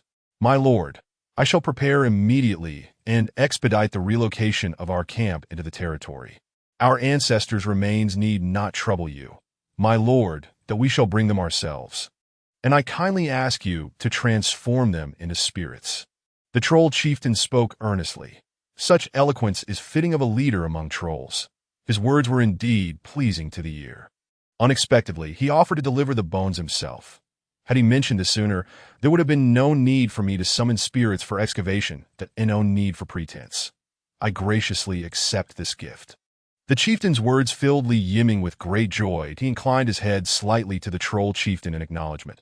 The chieftain hastily rose, intending to depart, but Li Yiming raised a hand to halt him. "My lord, is there anything else?" the troll chieftain inquired respectfully as he paused. "There is no rush. First, tell me about the surrounding factions." This was the information Li Yiming was most eager to acquire. Rather than conducting his own inquiries, it would be far more efficient to have the troll chieftain divulge what he knew.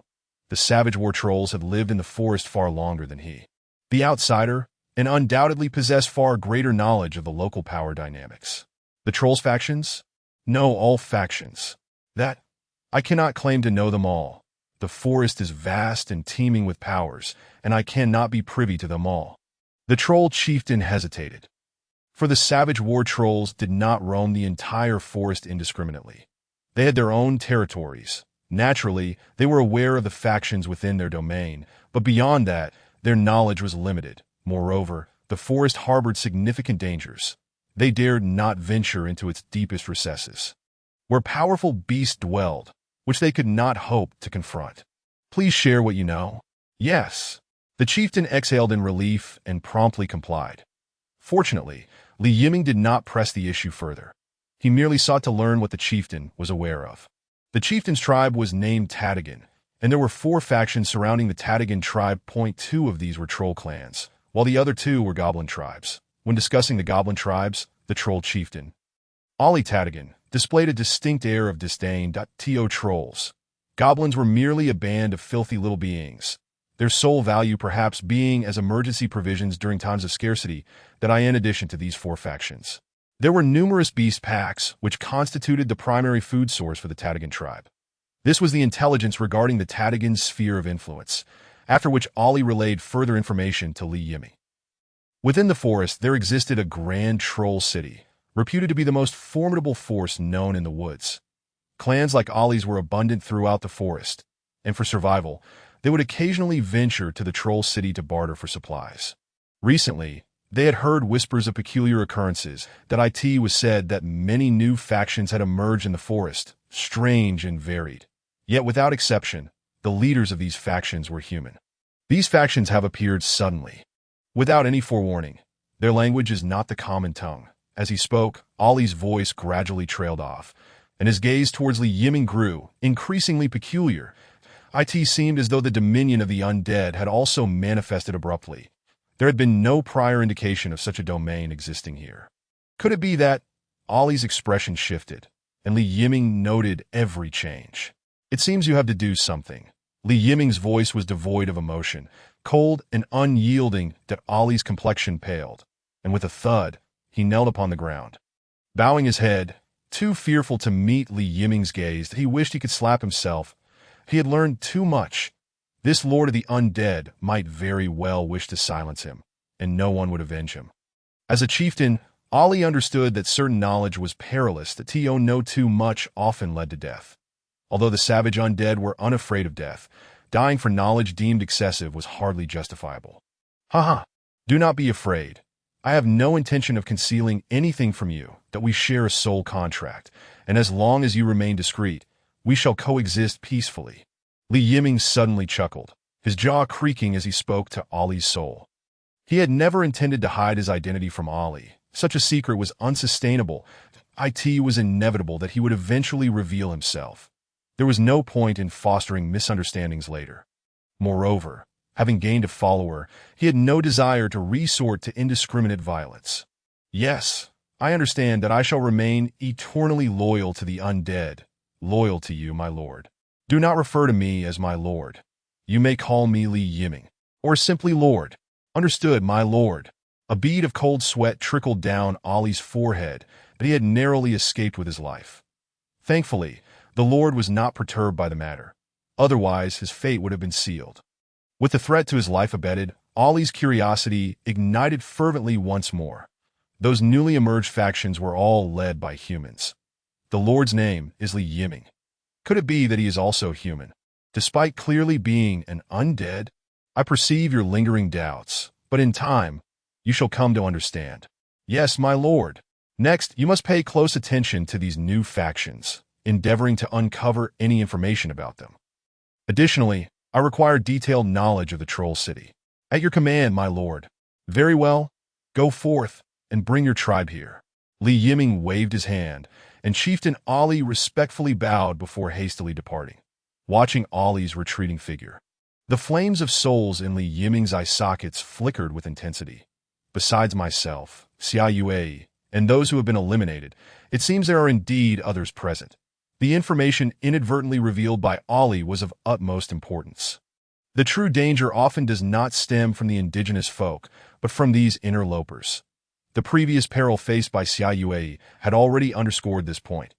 Upon arriving in this foreign realm, it was inevitable that some would lose control and indulge themselves. When that time comes, discerning friend from foe would prove impossible. Gathering intelligence in advance and preparing accordingly is paramount. Speaking of which, my skeletal form arriving was truly fortuitous, as it aids in concealing my identity that I can masquerade as an indigenous inhabitant of this world and keep a low profile. The Troll City also presents a significant challenge. While I may have gained the loyalty of the Tatagan tribe, it does not guarantee acceptance from other troll factions. They may very well align themselves with other lords instead. Yiming recalled the young man he had previously dispatched. His subjects were trolls. The young man had been overconfident. If he could successfully conceal himself and integrate among the native trolls, he could potentially pose a considerable threat in the future. Upon exiting the burial chamber, Ollie conveyed the news of Yiming's permission for them to establish a camp to the other trolls, resulting in a chorus of jubilant cheers. The Savage War trolls meandered through the skeletal territory, selecting an open area for their encampment. Once chosen, the trolls, chattering and laughing, departed the skeletal realm, planning to relocate the next day, bringing all their belongings to settle permanently in the skeletal domain. Chapter 037. Daily provisioning the following morning. The skeletal domain suddenly erupted into a cacophony that a throng of Savage War trolls, burdened with their belongings, noisily surged into the territory. They had already selected their location the previous day, and the troll chieftain was keen to prevent his subordinates from wandering aimlessly. He guided them to the chosen spot, so they could re-establish their camp. The raucous sounds reached the burial chamber, rousing Yiming from his slumber. The undead require sleep. As for other undead, Yiming was uncertain, but he himself certainly needed rest. Not due to fatigue, but rather from a lack of engagement. With neither games to play nor a romantic partner to occupy his time, what else was there to do at night but rest? A minuscule flicker of soul fire danced momentarily before erupting into a brilliant blaze, filling the cranial cavity with vibrant flames. The soul fire within his eye socket swirled twice before stabilizing. Yiming glanced around in confusion, stretching lazily. The sensation of sleeping in a skeletal form was quite unique, truly refreshing. Speaking of which, had my domain not always been rather tranquil? Why the sudden commotion today? Yiming grasped his axe and ambled out of the burial chamber in a languid manner, only to be greeted by a scene of bustling activity. The trolls were hard at work, with Chieftain Ollie shouting instructions, directing the trolls in a flurry of activity. Yes, I had accepted followers yesterday. Yiming scratched his smooth skull as the memory dawned upon him. Let us go and observe the spectacle. With axe in hand, Yiming made his way to the troll's construction site. Upon seeing Yiming approach, Chieftain Ollie promptly bowed in respect. Yiming waved his hand casually, his curiosity piqued by the industrious trolls. The troll camp was devoid of any unnecessary complexities. They merely required a few functional tents for habitation. The tents were crafted from thick animal hides, sturdy enough to withstand wind and rain. Their conical shape was achieved by erecting a central pole, then inserting 6 slanted poles around it to form a framework, after which the animal hides were draped over the top, completing the structure. The size of the conical tent determined the status of the troll within the tribe. The lowest-ranking members occupied the smallest tents, barely large enough to accommodate 1 or 2 trolls. In contrast, Chieftain Ollie's tent was quite grand, adorned with animal bones and tusks, embellished with various barbaric motifs. The tent could comfortably house a dozen or even 20 trolls without issue, as soon as the trolls had entered the territory. The 3 little ones had taken notice and had been trailing after them, this moment. These 3 were circling around Chieftain Ollie's tent, their eyes fixated on the bone decorations glimmering atop the tent. Yiming refrained from interrupting the trolls at work, observing for a while before exchanging pleasantries with Ollie and departing. Returning to the burial chamber, Yiming glanced at the chat channel, which was abuzz with activity. Since his promotion to a formal lord, the regional chat channel has been incessantly abuzz with discussions about this new title. Due to the anonymity of the chat, it is difficult to discern who is who. The primary topics of conversation can be divided into 2 categories. 1. I am the formal lord, and I am quite formidable. 2. What benefits has the formal lord reaped? Please speak up. We are all transmigrators. Information should be shared. Yesterday, Yiming was in a state of excitement, chattering away, and paid little heed to them. Those claiming to be the formal lord are merely attention seekers, mere clowns in the grand scheme. Those advocating for information sharing are simply delusional. For a skeletal lord intent on stealthily amassing a formidable army, both types of individuals are best kept at arm's length. The conversations in the World Chat channel took an intriguing turn. It seemed that several lords, like him, had also ascended to the rank of formal lord. Those who craved fame and sought to form alliances had already engaged in self-promotion. Others, like him, were quietly developing their territories, only to have their identities exposed through the system's island-wide announcement, which was then disseminated in the world chat by other lords. Fortunately, the system also seemed inclined to protect the lords, as it did not fully disclose their identities, merely announcing their titles. Otherwise, a stealthily developing lord like him would find it exceedingly difficult to navigate this landscape. World chat. The formal lord is truly impressive, quite sophisticated. I don't know about the formal lord, but is there any big shot willing to sell us some food? Yes, the trading area is running low on food. I'm not concerned with the formal lord. I'm only worried whether my python will swallow me whole. It has been several days, and I still cannot gather enough food for my subjects. How do the big shots manage? It seems I have forgotten something. The tone of the world chat suddenly shifted from discussing the formal lord to the pressing matter of food. For the vast majority of lords, the struggle with food scarcity remains unresolved. The transmigrators who successfully ascended to the rank of formal lord are but a small minority. Many lords are still preoccupied with the fear of being overwhelmed by their starving subjects, tirelessly scouring for resources. Yesterday was filled with exploration and gathering followers, and it seems he neglected to feed them. The act of feeding the lord's subjects must be a continuous endeavor, otherwise, where would the resources come from to cultivate an army of the undead? Yiming felt a deep sense of guilt. This was all his fault. To make amends, he decided to toss out a bit more today. Upon checking his storage, he found it nearly overflowing with food. Thus, he decided to place 2,000 units in the trading area. World chat. The big shot has heard our pleas. 2,000 units of food. Everyone rushed to claim it. Wow! This big shot is amazing. I'm astounded. 2,000 units. No, I'm flabbergasted. Off to grab some food. I bet this big shot is definitely a formal lord. You keep being formal. I'm gonna grab some food. Wait for me. Leave a few units for me. The moment the 2,000 units of food were posted in the trading area, the observing lords were left utterly astonished. Where did so much food come from? A few hundred units they could manage, but over 1,000 units would pose a challenge, let alone 2,000. Other resources were manageable in the early stages, with the consumption of wood and stone being relatively minimal. But food is different. The subjects require 3 meals a day. Even if there is a surplus, it is quite limited. The thought of suddenly offering up 2,000 units is terrifying, particularly for those lords with gluttonous subjects. It is a cause for silent tears. For instance, the Lord of the Ogres summoned ogres without significant resource expenditure, yet the ones summoned turned out to be juveniles. Their combat prowess was lacking. But they were nonetheless insatiable eaters, with their stomachs resembling bottomless pits. Initially, the Ogre Lord was pleased with the strength of his troops, But after 4 days, he was already lamenting his plight. The food supply was utterly inadequate. The same predicament faced those who summoned dragons or giant serpents. These lords had already transformed into refugees in search of food, fixating on the trading area, ready to seize any opportunity for food that became available. The ability to suddenly present 2,000 units of food was blindingly impressive to them. It truly is a case of comparison breeds envy, while he frets over how to feed his gluttonous subjects. Others are able to trade 2,000 units of food for resources. Their troops must be weak. Surely that must be the case. As the lords scrambled for the food, they pondered privately if Li Yiming were to learn of their thoughts. He would surely find it amusing. Did they not consider whether weak troops could amass such a bounty of food? Ah, you say Li Yiming is a skeletal being without a stomach? Oh, that changes everything. Chapter 038. The frenzied battle skeleton. The accolades in the world chat brought a smile of satisfaction to Li Yiming. The food he had cast into the trading area was eagerly claimed by the lords, yielding him a substantial profit, primarily in the form of stone.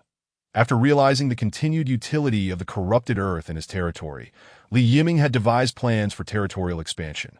The boundary markers required stone, so he exchanged a considerable amount for their construction. "My lord," a voice called out from outside the tomb, startling Li Yiming from his reverie in the world chat that he beckoned for Ali to enter the tomb. Ali first bowed respectfully before speaking. "I have brought the remains of our ancestor. Where would you like them placed?" "Just indicate a location, and I shall have my kin deliver them," Li Yiming replied. Rising to his feet and nodding at Ali, he instructed Ali to place the remains in the exotic tomb. These were the bones of ogres, and they could not simply be transformed into skeletal undead. They needed to be utilized to their fullest potential. After receiving the command, Ali bowed once more and departed. Before long, he returned to report that the bones had been properly laid to rest, that it was time to summon a batch of undead. Li Yiming, accompanied by Ali, exited the tomb and began the summoning process. First, he summoned skeletal undead, and thanks to yesterday's preparations, he was able to summon 1,000 skeletal undead today. One by one, skeletal claws broke through the earth, followed by the bubbling of the corrupted earth as the skeletal undead rose, issuing silent cries. The ogres, having never witnessed the birth of skeletal undead, stood frozen in astonishment, their eyes wide with shock. Li Yiming, however, was accustomed to this sight. He felt no stirrings of emotion and casually dispatched the skeletal undead to hunt in the forest. Alas, the prey has become increasingly scarce, especially around the forest's edge. Small game is in short supply, making it difficult for the newly summoned skeletal undead to level up. Small animals are the most suitable targets for new skeletal undead, as they are easy to catch and yield soul energy. Within the depths of the forest, however, hunting becomes a challenge. Next, Li Yiming summoned 100 new skeletal ogres. They echoed with the sound of footsteps as the skeletal ogres burst forth. Indeed, they were distinct from the previous ogres. These skeletal ogres stood taller than their forest counterparts, their bones more robust. The soul fire in their eye sockets flickered with a hint of red, exuding an air of madness. They wielded bone axes or knives, appearing quite ferocious. Most notably, they were adorned with war paint. Skeletal ogre frenzied warrior, growth stage, newborn loyalty. Unit characteristics, undead, attack enhancement, frenzy, growth limit, tier 2. Unit description, summoned from the bones of frenzied ogres. They are highly aggressive and constitute a band of battlefield marauders. Battlefield marauders? With such war paint, they certainly do not appear to be benevolent souls, that a social gathering indeed. While Li Yiming merely perceived himself as having acquired a new unit. Ali dropped to his knees to ancestors Undead. These are the remains of his ancestors. Look at that frenzied soul fire, the sturdy bones, and the innate warrior paint. They are nothing short of masterpieces. Ali knelt before them, awestruck. "Ali, where are the prey? Let us witness the battle prowess of your ancestors," Li Yiming said, disregarding Ali's prostration. Ali abruptly turned his head to look at Li Yiming, filled with excitement. Yes, I will take you there." The frenzied ogres were most intrigued by battle. Although their ancestors had long passed, they had now become undead. They could still fight. This is a blessing, a gift. Ali had no reason to refuse. The frenzied ogre's mindset differs from that of humans and ogres alike. After a brief exchange with his kin, other ogres insisted on joining as well. Observing Ollie's conflicted expression, Yiming nonchalantly acquiesced at a troop of frenzied ogres, accompanied by a cadre of skeletal frenzied warriors. Set forth. Their quarry was a herd of deer previously scouted. These were not red deer, but a species that straddled the line between beasts and magical beasts, while they lacked magical capabilities. They were robust, and their antlers were particularly formidable. They appeared rather daunting to face. Ally Yiming felt a twinge of apprehension at the thought of a group of newly ascended skeletal ogres taking on such deer. Yet Ollie and his companions laughed and chatted, seemingly unperturbed. The deer herd had a designated resting area, a pond. Deer are sensitive creatures. Any disturbance around them would alert them. Normally, startled deer would flee. But this herd was different. They would become vigilant and attack instead. From a distance, Ollie and his group halted. "My lord, if we proceed any further, we will enter their alert zone." Yiming nodded. Observing the deer, they were indeed markedly different from red deer, primarily in size. They were larger and muscular, with prominent muscle definition. Among these deer, there was an unmistakable resemblance to Schwarzenegger. What caught Yiming's attention most were their antlers, long, thick, and tipped with sharp points. The spiked antler deer, a species on the verge of transformation into a beast. Its meat is notably chewy, and consuming it can bolster one's physical strength. Seriously, is the statement "its meat is chewy, and consuming it can strengthen the body" meant to be taken at face value? You haven't even mentioned the combat prowess of the spiked antler deer. Well, never mind. Regardless of its strength, we shall engage it, and see that Li Yiming turned to glance at the imposing frenzied skeletal troll standing silently behind him and pointed his axe toward the herd of deer. The frenzied skeletal trolls sprang into action, swiftly fanning out to encircle the deer for a hunt. Wait, shouldn't we first try to take down one before attempting to eliminate the entire herd? Are they that confident? Yiming was momentarily stunned by the movements of the frenzied skeletal trolls that I never intended to envelop them completely. As mere skeletons, the frenzied skeletal trolls moved with a speed surpassing that of living trolls. With a rustling sound, a circle had formed around the spiked antler deer. Suddenly, a vigilant spiked antler deer lifted its head and surveyed its surroundings, seemingly sensing something amiss that a rustling leaf caught its attention. And it instinctively turned its head, in that fleeting moment. A bone-handled axe shot forth from the thicket ahead. That'd be why the time the spiked antler deer perceived the sound of slicing air, it was already too late.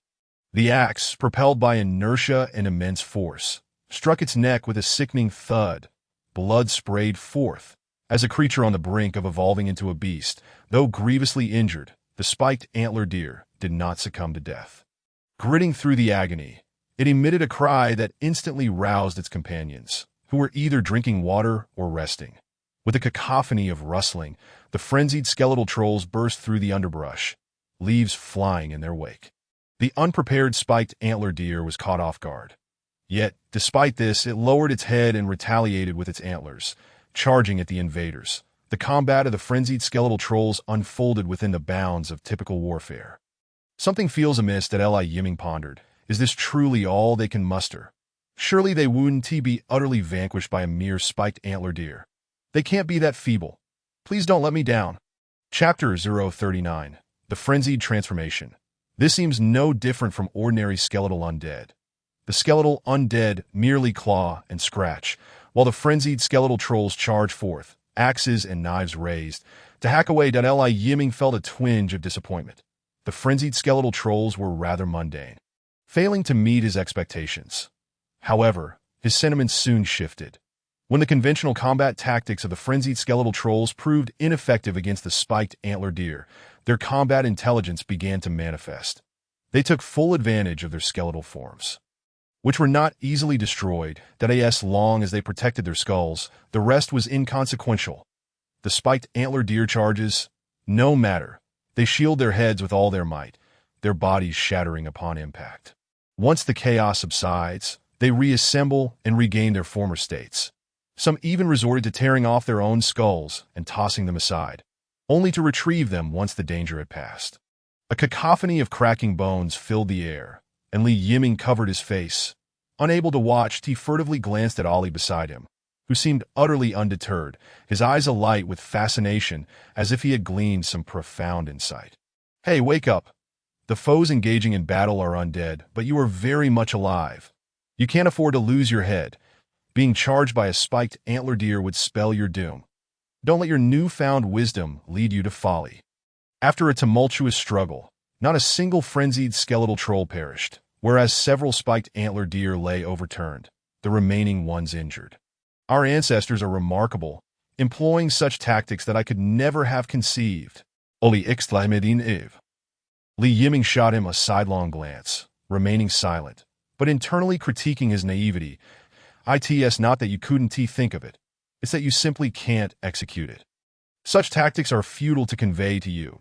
It seemed that the death of their companions, or perhaps their injuries, incited the spiked antler deer into a frenzy that an injured beast is the most perilous. The spiked antler deer initiated a collective charge, surging forward in waves without pause. The frenzied skeletal trolls could scarcely endure. They had no time to recover. Several of them discarded their skulls, nearly crushed by the rampaging spiked antler deer. This is perilous. Should I call them back? Li Yiming contemplated, feeling conflicted. Based on the previous skirmish, the frenzied skeletal trolls were not weak per se. But they had not met his anticipated objectives. Just as he resolved to order a retreat, the scene shifted dramatically. One of the trolls, having barely escaped with its skull intact and recently reassembled its body, glowed with a fierce red light in its eye sockets that a strange crimson energy surged from its eyes, enveloping its entire form, igniting its battle attire as if stained with blood. It opened its mouth wide and let out a roar. Upon activating its battle attire, the frenzied skeletal troll surged forward like a bolt of red lightning toward the spiked antler deer. The single-handed axe swept under the ribcage of the spiked antler deer, carving a wound deep enough to expose bone. Speed and strength surged. Is this frenzied transformation? Li Yiming recalled a particular trait mentioned in the information about the frenzied skeletal trolls. The first troll underwent frenzied transformation. The others followed suit, launching into a frenzied assault on the spiked antler deer. The spiked antler deer, faced with the transformed undead, exhibited almost no capacity for resistance, collapsing with mournful cries that it was a complete slaughter. Li Yiming clenched his fists. This was the spectacle he yearned to witness. Beside him, Ollie stood in stunned silence, his expression one of bewilderment. Can your battle attire also undergo frenzied transformation? Unable to contain himself, Li Yiming inquired, noticing Ollie's dazed demeanor. Yes, but it's a one-time use, Ollie replied earnestly, his gaze still fixated on the frenzied undead. Why is it a one-time use? Can't the battle attire be redrawn? Li Yiming questioned. Puzzle. My lord, frenzied transformation is a forbidden battle attire. We frenzied trolls can only utilize it once in our lifetimes.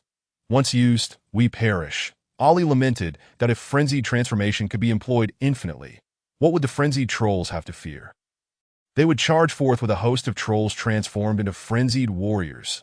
Surely, no adversary could withstand that. Ollie's words sent a shiver down Li Yiming's spine. Could it truly be so? Only usable once? What am I undead? If this precious frenzied transformation were to be squandered on the spiked antler deer, Li Yiming would be tormented with regret. This was a devastating weapon. With the battle concluded, not a single spiked antler deer survived. All were eliminated by the frenzied undead. As the last spiked antler deer fell, the frenzied skeletal trolls crumbled into a heap of shattered bones. My goodness, my undead! Li Yiming rushed forward and Ollie followed suit, invigorated. As they both approached the nearest frenzied skeletal troll, Li Yiming leaned down to inspect it. The spirit was gravely weakened. Yet the soul flame remained unextinguished, thankfully. As long as the soul flame persists, the undead will not perish and can recover after a time. Li Yiming picked up several bones to examine. The battle attire's markings still adorned them, albeit faded significantly. While he lacked understanding of battle attire, Ollie certainly did. Li Yiming turned to Ollie, who peered curiously at the bones, an expression of astonishment, desire, and joy mingling on his face. What is going on? Li Yiming inquired, holding the bones before Ollie. This is permanent battle attire? Permanent. Ollie stammered with excitement. Explain, Li Yiming commanded, his patience wearing thin. Permanent battle attire is a legend. Our standard battle attire typically fades after a single use and must be redrawn, Ollie explained. This is why we must draw battle attire before each engagement. However, permanent battle attire is different. After use, its color may fade, but it does not disappear. After some time, the used permanent battle attire will restore itself, allowing for repeated use. Ollie was overwhelmed with exhilaration. He had never encountered permanent battle attire. Only heard of IT. IT seemed that no such thing existed among the current frenzied trolls. But now they had it, and in abundance. Could it be that transforming into undead grants one access to permanent battle attire? Ollie's eyes widened in realization, as his thoughts began to drift in peculiar directions. My lord, can I transform into undead? Ollie finally blurted out, unable to restrain himself. Yiming stared at Ollie, taken aback by his audacity. What on earth were you thinking to arrive at the notion of wanting to become undead? This is absurd. Transforming into undead is simple. All you need to do is die. However, I cannot retain your consciousness, meaning that once you become undead, you will be a completely new entity. Yiming opted for honesty with Ollie to prevent him from making foolish decisions. Upon hearing the first half of Yiming's statement, Ollie appeared ready to take drastic measures, contemplating ending his own life. However, after hearing the latter half, he hesitantly set down his axe that if he couldn't retain his consciousness, then he would no longer be himself. He would be unable to experience the thrill of battle. Gather them up and bring them along. We're returning to the territory, Yiming instructed, gesturing to the scattered remains of the frenzied skeletal trolls. Yes, Ollie promptly ordered the trolls to collect the remnants of their ancestors. That very moment, a frenzied berserker troll rushed over and began to whisper in Ollie's ear. Chapter 040. The observer Yiming summoned a cohort of skeletal undead, commanding them to assist the trolls in transporting the carcass of the deer back to HM. This method of hunting appears to be quite efficient. Should we perhaps establish specialized teams for hunting herds? The 4 skeletal trolls could take charge of reconnaissance and ranged attacks, while the berserker skeletal trolls would attract fire and engage in close combat. Additionally, we could enlist another group of skeletal undead to handle the logistics. IT seems quite perfect. However, I am uncertain about how frequently the berserker skeletal trolls can enter their frenzied state. Their limitations are quite significant. Without the frenzy, their combat prowess is somewhat lacking. What? There are actually observers spying on us? Ollie's exclamation drew Yiming's attention, prompting him to turn and look at Ollie. What has happened? Lord, the vigilant tribesmen outside reported that they have detected an observer. In the eyes of the berserker trolls, an observer was tantamount to a provocation. During a hunt, one cannot afford to be distracted.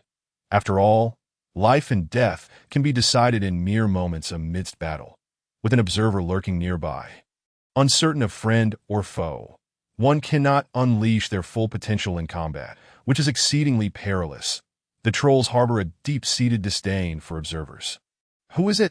Yiming inquired with curiosity, but he was surprised that they had encountered an observer. Yet he was unsure of the observer's intentions. Ollie glanced at the troll who had come to report and gestured for him to speak. It is a human, accompanied by several black panthers, the troll replied excitedly. Having the rare opportunity to speak directly with the undead leader was indeed a remarkable chance. Black Panther? Human. Yiming began to piece together who it might be. It was likely ensue. Eliminate her, the chieftain Ollie commanded darkly to the reporting troll. Understood. Chieftain. The troll saluted and was about to depart when Yiming stopped him. He waved his hand and pondered for a moment before saying, Do not kill her. Bring her here. Do you know this observer? My lord. Ollie asked cautiously that if she was a friend of the Lord, it could complicate matters. Would his earlier words provoke the Lord's displeasure? Ollie felt a twinge of worry. One could say, I am acquainted with her, though not very well. Yiming replied nonchalantly that it was fortunate that they were not very familiar. Ollie breathed a sigh of relief and instructed the troll to capture the individual. Ensue was one of the few who had seen his true form as a lord, but she likely had not encountered his skeletal body. It might be amusing to tease her. However, it was noteworthy that they had ventured deep into the forest, and ensue had the audacity to approach. She certainly had a bold spirit. Before long, the sounds of shouting and clashing echoed nearby. In a brief moment, the commotion subsided, and a group of trolls emerged, bearing the bound Xiaoyue. Her Black Panthers had not escaped either, having been dispatched and restrained by the trolls. The trolls tossed Xiaoyue at Li Yiming's feet before returning to assist with the corpse retrieval. Dealing with Xiaoyue and the Panthers was child's play for the trolls. It required little effort. The Black Panthers still possessed some degree of offensive capability, but Xiaoyue was utterly powerless. Were it not for the necessity of protecting the weak lord, some of the Panthers might have had a chance to flee. Alas, their lord was captured by the trolls in an instant. Xiaoyue was filthy, exuding an unpleasant odor, and her clothing was tattered and torn, after spending 4 days in the forest and hunting alongside the Panthers. Even the finest garments could not withstand such conditions, and she had no time to care for herself. She strained to lift her head and looked at Li Yiming, who was also gazing down at her. "What do you intend to do?" Xiaoyue shouted with a tremor in her voice. To claim she was unafraid would be a lie. The other world was perilous, and Xiaoyue had learned this long ago. Captured by trolls, what good outcome could she possibly expect? She was but a human. Her experiences in the forest had shown her that trolls were not particularly kind to her kind. Now, not only had she been captured by trolls, but she was also presented before an undead. "Human, you have pried into our secrets. I hereby pronounce your death sentence. Upon your demise, your bones shall be transformed into undead. This is my gift to you," Li Yiming declared theatrically, intending to amuse himself by frightening Xiaoyue. Upon hearing his words, Xiaoyue instantly crumpled, collapsing to the ground as tears welled in her eyes, her lips quivering. Did I take this too far? Did I scare her to tears? Li Yiming felt a bit unsettled. However, considering the situation, if he were to be inexplicably brought before an undead and sentenced to death, he would likely fare no better than Xiaoyue. "No! Please do not kill me. I wish to live. I did not intend to spy on you truly. I beg you spare me. I am of use. I truly am. I will give you whatever you desire. Just let me go." Xiaoyue suddenly lifted her head, screaming frantically at Li Yiming. Her disheveled appearance made her resemble a madwoman. Li Yiming sighed inwardly. Realizing he had indeed gone too far, he took a step forward, intending to untie her ropes, but Xiaoyue reacted differently. She screamed and recoiled, desperately trying to shrink away. "Do not come any closer. I possess valuable information. I can tell you many things. I know of another undead lord. I know him. His name is Li Yiming. Do you know him as well? Please let me go." Li Yiming was taken aback. Was she attempting to use me as a scare tactic? The audacity. Then he quickly realized, the very concern I had dreaded had materialized. Xiaoyue recognized him. In her desperation to save herself, she had unhesitatingly betrayed him. Truly, one can never test the depths of human nature. Li Yiming no longer wished to untie Xiaoyue. He simply stared at her. "Not enough," Li Yiming stated in his mind. "I have information. I know that Li Yiming has many skeletal undead. Many of them. If you desire his territory, I can lure him out." Seeing the undead before her soften slightly, Xiaoyue hurriedly continued. Her words caused the flames of Li Yiming's soul to flicker. Good heavens, what a revelation! It was a stark reminder that appearances can be deceiving, and one can never truly know a person's heart. Just moments ago, I had saved her and provided her with sustenance. And now she was ready to sell me out. Not only did she plan to betray me, but she also intended to help someone else seize my territory. Bravo, Xiaoyue, you truly are impressive. In that moment, Li Yiming's perspective shifted. Initially, he believed he could remain cautious around otherworldly travelers, and as long as he avoided entanglements, he could thrive in his territory. However, it appeared that anyone could betray him, that at any moment someone could harbor malicious intent. His goodwill had been rewarded with treachery. Humanity. Suppressing the anger within, Li Yiming continued to transmit his thoughts. He is skeletal undead. How could I possibly defeat him? Xiaoyue wasted no time, replying, "I will lure him out. You can have the trolls surround him. As long as you spare me, I will definitely help you seize his territory." Xiaoyue remembered that Li Yiming had saved her and provided her with food. Yet when faced with the choice between her life and his, she decisively chose her own survival. As long as she lived, What did it matter if others perished? They were merely strangers. His willingness to save her was his own choice. Xiaoyue repeatedly reassured herself in her mind. Chapter 041.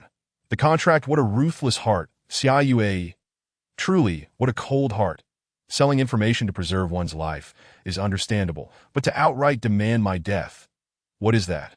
I have saved a thankless wretch. Li Yiming's soul fire flickered and blazed, hinting at a burgeoning crimson hue. Observing the restless flames, Xiaoyue felt an ominous sense of foreboding. If you are still unsatisfied, I know more, just spare my life. Killing me will yield you nothing. I possess merely a few panthers. I implore you. Xiaoyue pleaded once more. Li Yiming's gaze remained fixed on Xiaoyue. His heart encased in ice that we are all otherworldly travelers. How can you betray me so thoroughly, without a hint of remorse? Was I in the wrong? Li Yiming raised his head, sunlight filtering through the dense foliage. He had intended to treat humanity with kindness, yet why was it that humanity always sought to deceive and humiliate him? Xiaoyue's words echoed in his mind, and at that moment he felt lost. Desiring to live is never a mistake, but is it right to exchange the lives of others for one's own survival? Ah, how infuriating! Am I truly the only fool here? Li Yiming felt the chill, though his skeletal form was impervious to temperature. The coldness in his heart remained palpable, that he lowered his gaze to Xiaoyue. Perhaps it would be best to end her life. Keeping someone like her alive would surely lead to future calamities. Slowly, Li Yiming raised his hand, the axe blade gleaming menacingly, that he contemplated bringing it down, but hesitated. Xiaoyue was not the same youthful individual she once was. She was not one to commit wanton acts of theft. Although she had betrayed Li Yiming, it was out of desperation to survive that Li Yiming found himself unable to bring the axe down, halting it in midair. Seeing the axe raised above her, Xiaoyue was paralyzed with fear. Unable to emit a sound, trembling on the ground, the sharp blade hovered above her head, unmoving to, I possess the soul contract. The slave soul contract. A sudden realization struck Li Yiming. He raised his left hand. A blue flame igniting from the void, enveloping a piece of parchment made from beast hide. Sign the contract, and I shall spare your life. Li Yiming gently pushed, causing the soul contract to float before Xiaoyue. Trembling, Xiaoyue lifted her gaze towards the soul contract hovering in front of her, then glanced at the menacing axe poised above her head. That it was evident that this contract was decidedly unfavorable to her. Yet, what could she do? If she refrained from signing, that axe would surely descend, and her life would come to an end. By signing the contract, there remained a chance for survival. To live meant to harbor hope. Xiaoyue resolved to sign the contract. I cannot sign. How am I supposed to do this? Xiaoyue inquired, her voice tinged with sobs, as the parchment of beast skin was engulfed in flames. And she found herself without a pen. How do I sign this contract? First, establish a connection with the contract, then sign with your soul. Li Yiming's voice replied coldly. Establish a connection. Xiaoyue fixed her gaze on the contract. And suddenly, an odd sensation washed over her. She realized she could comprehend the words inscribed on the parchment, understanding their meaning, despite having previously been unfamiliar with them. Not only did she grasp the meaning of the text, but she also knew how to sign the contract. She would need to sacrifice a part of her soul. Furthermore, this was a slave contract. Once signed, it could only be undone with the permission of the spirit before her, rendering it perpetually binding. The spirit would be the master, and she the servant, forever unable to betray, with life and death resting entirely in the spirit's hands. Should the spirit be displeased, her demise would be inevitable. The spirit could slay her without consequence. Yet if she were to defy its commands, punishment would follow. That it was exceedingly unjust. However, no matter the degree of unfairness, Xiaoyue had no opportunity to refuse. She did not wish to die. As she gazed at the section designated for signatures, one name caused her eyes to widen in disbelief. Li Yiming. Why? Why was it Li Yiming? She lifted her gaze to the spirit before her. Her eyes filled with suspicion. Oh, you noticed? Li Yiming's calm voice bore a hint of amusement. It is you, Li Yiming. Xiaoyue shrieked to that moment. Could she still be oblivious to the situation? She glared at Li Yiming. straining to twist her body in an attempt to rise from the ground. Yiming, tapping her face with the axe, commanded, "Sign the contract." "I will not sign. I would rather die than sign. Release me, you despicable fiend. Damn it. Let go of me, do you hear?" Xiaoyue's words elicited a hearty laugh from Li Yiming, his jaw moving rhythmically as he chuckled. Once he had finished laughing, he leaned in closely to Xiaoyue, nearly pressing his face against hers, and stated, "Sign the contract or face death." "I refuse to sign." Xiaoyue glared fiercely at Li Yiming, shouting, "Do you think I fear to die? Do you believe I am so easily intimidated? Isn't this the same you as before? Weren't you the one who sought to betray me?" Li Yiming roared, the flames of his soul burning intensely, his skeletal visage appearing particularly fearsome. Xiaoyue flinched, then began to struggle with all her might. "If you possess any skill, then release me. It seems I cannot spare you. Transforming you into a spirit is the best course of action, as it would ensure my safety." Li Yiming sighed, raising the axe once more. Panic gripped Xiaoyue as she suddenly felt that Li Yiming was not merely attempting to frighten her. She recalled the young man who had perished at Li Yiming's hands, that he truly would kill me. "No, I do not want to die. I do not wish to die." Overwhelmed with terror, Xiaoyue dared not utter another curse or reprimand towards Li Yiming. Sign the contract. The moment Xiaoyue resolved to do so, an excruciating pain enveloped her entire being. That it was not merely physical pain, but the anguish of her very soul being torn asunder. That a fragment of her soul erupted from her brow, surging into the soul contract. The contract was signed. The pain gradually subsided, leaving Xiaoyue drenched in sweat, collapsing to the ground, gasping for breath. Li Yiming slowly lowered the axe in his hand. When faced with death, she ultimately chose to cling to life. "You!" Xiaoyue attempted to utter a few curses, but was immediately struck by a jolt of energy, trembling as she fell to the ground. She was now a slave. How could she dare insult her master? Li Yiming regarded her with no trace of pity, that he had granted her the opportunity to survive, and that was his act of mercy. Beyond that, there was nothing more to consider, for one who could so easily betray herself. Li Yiming felt a genuine chill, that he crouched beside Xiaoyue, saying, "Xiaoyue, I have given you a chance. This is your final opportunity with me. There will be no next time. If there is, I will not hesitate to end your life. Remember, there will be no next time." With that, Li Yiming turned away from Xiaoyue, instructing the troll to untie the ropes binding her. Trembling, Xiaoyue rose. Her head bowed, covering her arms in silence. She recognized her grave misstep, yet the price was unbearably steep. She loathed herself for her ignorance. When Li Yiming had saved her, she had sensed he was a kind-hearted individual. Kind individuals can be exploited. Hence, when she lacked food, she would seek out Li Yiming, always managing to obtain sustenance from him. Yet today, she found herself punished for taking advantage of a good person, a punishment far too heavy to bear. Chapter 042. News of the blood moon. One must always pay the price for their wrongdoings. That Li Yiming paid no heed to the disheartened Xiaoyue, instead returning to the territory with Ali and the others. This incident involving Xiaoyue had struck Li Yiming like a heavy blow, simultaneously reminding him that kindness was a luxury in this otherworldly realm. Thankfully, Xiaoyue had fallen into his hands. Had she been captured by another, he would undoubtedly face considerable trouble in the future. That as he walked through the forest, Li Yiming's mood gradually calmed, no longer dwelling excessively on Xiaoyue. This was merely a minor interlude. What truly warranted his attention was the development of his territory and the blood moon looming in 2 days.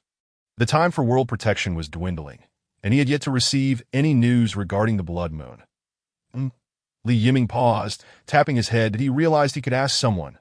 Surely, a native like Ali, having lived in this realm for so long, must possess knowledge of the blood moon. Li Yiming turned to Ali, who appeared utterly bewildered. "Do you know the blood moon?"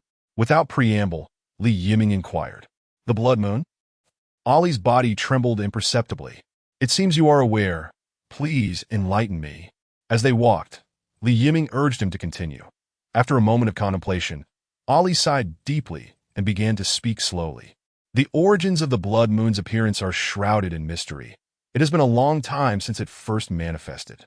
When the blood moon arrives, the moon turns red, and the world undergoes tremendous upheaval.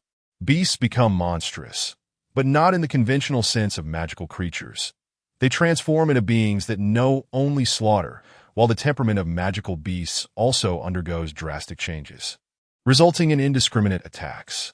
Living beings will be infected by the miasma of magic, growing stronger yet losing their reason. It heralds a calamity. In recent years, blood moons have become increasingly frequent. They once occurred every 10 years, then shifted to once a year. Now, the timing of the blood moon has become unstable. No one can predict when it will arrive. Even the war-loving trolls suffer greatly from the blood moon's influence. Each time it descends, numerous tribes are completely obliterated. Some races are even entirely exterminated during the blood moon, and no one can explain why the blood moon appears or the source of the miasma that drives living beings to madness. Yiming nodded slightly, his thoughts aligning closely with his suspicions. Mutation, beast tides. The system had explicitly informed him that the blood moon would arrive in 2 days. Not all lords who traverse into this otherworldly realm manage to survive. A significant number will undoubtedly be eliminated during the blood moon. What is the outcome of elimination? Naturally, it is death. This is the harsh reality. To avoid demise in the blood moon, one must tirelessly develop their territory, expand their populace, and prepare to resist the impending onslaught of mutated beasts, all while remaining wary of the magic-imbued natives. Only 2 days remain. A sense of urgency welled up within Yiming. Unbeknownst to him, it was already the 5th day. With the remaining 2 days, he could still summon more spirits and elevate their levels to O. And he must also find a way to enhance his skeletal form that he needed to possess the strength for self-preservation when the blood moon arrived. "Lord, why did you suddenly inquire about the blood moon?" Ali asked, perplexed. "Because a blood moon will arrive in 2 days," Yiming replied absently, immersed in thought. Ali halted in disbelief, gazing at Yiming with incredulity. What had he just heard? The Lord claimed a blood moon would occur in 2 days. How could the Lord possibly know of the blood moon's impending arrival? The timing of the blood moon was utterly unpredictable. Sometimes it appeared only once a year, while at other times it could emerge within a few days that no one could foretell its arrival. This, the Lord, was truly remarkable. A myriad of questions and astonishment coalesced into 2 words: impressive. The Lord was impressive. Yiming paid no mind to Ali. His thoughts focused on his own matters. That as the first to ascend to the status of a formal lord on this island, he undoubtedly held an advantage. However, the upgrade of the burial chamber left him somewhat conflicted. Unlike graveyards, the upgrade of the burial chamber no longer solely relied on resources. It required inhabitants. Where could he possibly acquire the skeletal warriors, skeletal champions, and skeletal assassins? He was at a loss. The current buildings did not house these 3 types of troops. That it was somewhat disheartening. Furthermore, how could he upgrade his skeletal form? He knew it could grow.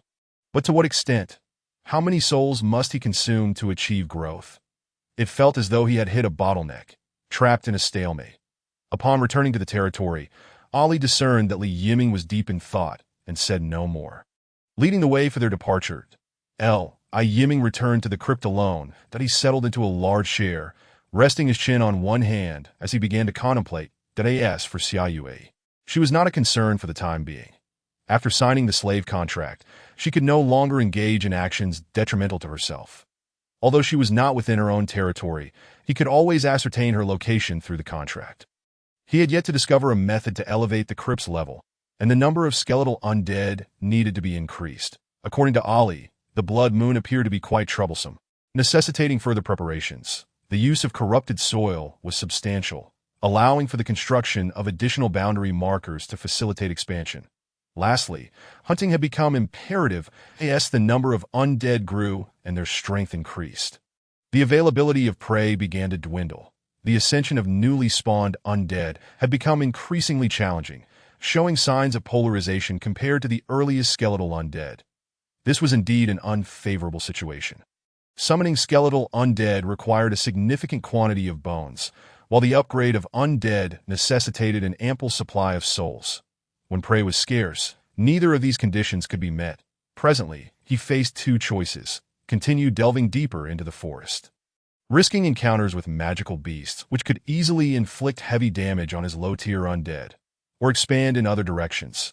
Currently, Yiming was expanding in a fan-like manner towards a specific direction, gradually increasing his territory. The exploration of other directions had been insufficient, leaving their circumstances unknown that he had dispatched several low-tier undead to explore alternative routes, but all had proven more perilous than the current path. For now, he would observe the situation. Ensuring a sufficient supply of prey was paramount. Additionally, he was eager to discover the true size of the island he inhabited. He had yet to encounter its boundaries. Nor had he seen the towering troll city spoken of by OLI.in summation. It seemed he had numerous tasks ahead of him. The thought alone was exhausting. He longed to be a lazy fish. With a sigh, Yiming straightened up and entered the realm of souls. Within this ethereal space, he selected several newly spawned undead to explore other directions, once more at the same time. He began to implement the elite hunting strategy he had conceived. The assembly of forest skeletal trolls, raging skeletal trolls, and skeletal undead formed a new team, embarking on a collective mission. They would assess the results by the afternoon. Under Yiming's command, 100 forest skeletal trolls, 100 raging skeletal trolls, and 300 skeletal undead gathered and set off deeper into the forest. Their objective was to hunt any prey they encountered and return it to their territory. Leading this new contingent were Augustus and Sylvie. Chapter 043. A single word. Reckless beast herd detected. A forward-scouting forest skeletal troll reported back, its gaze fixed on a herd of beasts drinking from a nearby waterhole. Before long, more forest trolls congregated around the pond. The herd consists of red deer, numbering over 10. No other beasts in the vicinity. They can be hunted. After a brief reconnaissance, the later forest trolls transmitted 2 more pieces of soul information. Upon receiving the message, Augustus immediately led the team toward the pond. Upon arrival, Augustus glanced at Sylvie. Their roles were clearly defined. Augustus commanded the forest skeletal trolls, while Sylvie led the raging skeletal trolls. Sylvie shot Augustus a sidelong glance, his soul fire conveying a clear message. Contempt. Why be so cautious over a mere dozen red deer? Sylvie raised a hand and pointed towards the herd, unleashing a soul roar. Charge! The commanded raging skeletal trolls. Without a moment's hesitation, surged forward mindlessly that a great throng of raging skeletal trolls burst from the trees, brandishing their bone axes and knives, charging at the red deer. The commotion startled the deer, which, upon seeing a horde of bones rushing towards them, instinctively fled. Though the raging skeletal trolls were swift, they could not match the deer's speed, and soon the distance between them widened, making pursuit impossible. Sylvie, you reckless fool! How could you let the deer escape?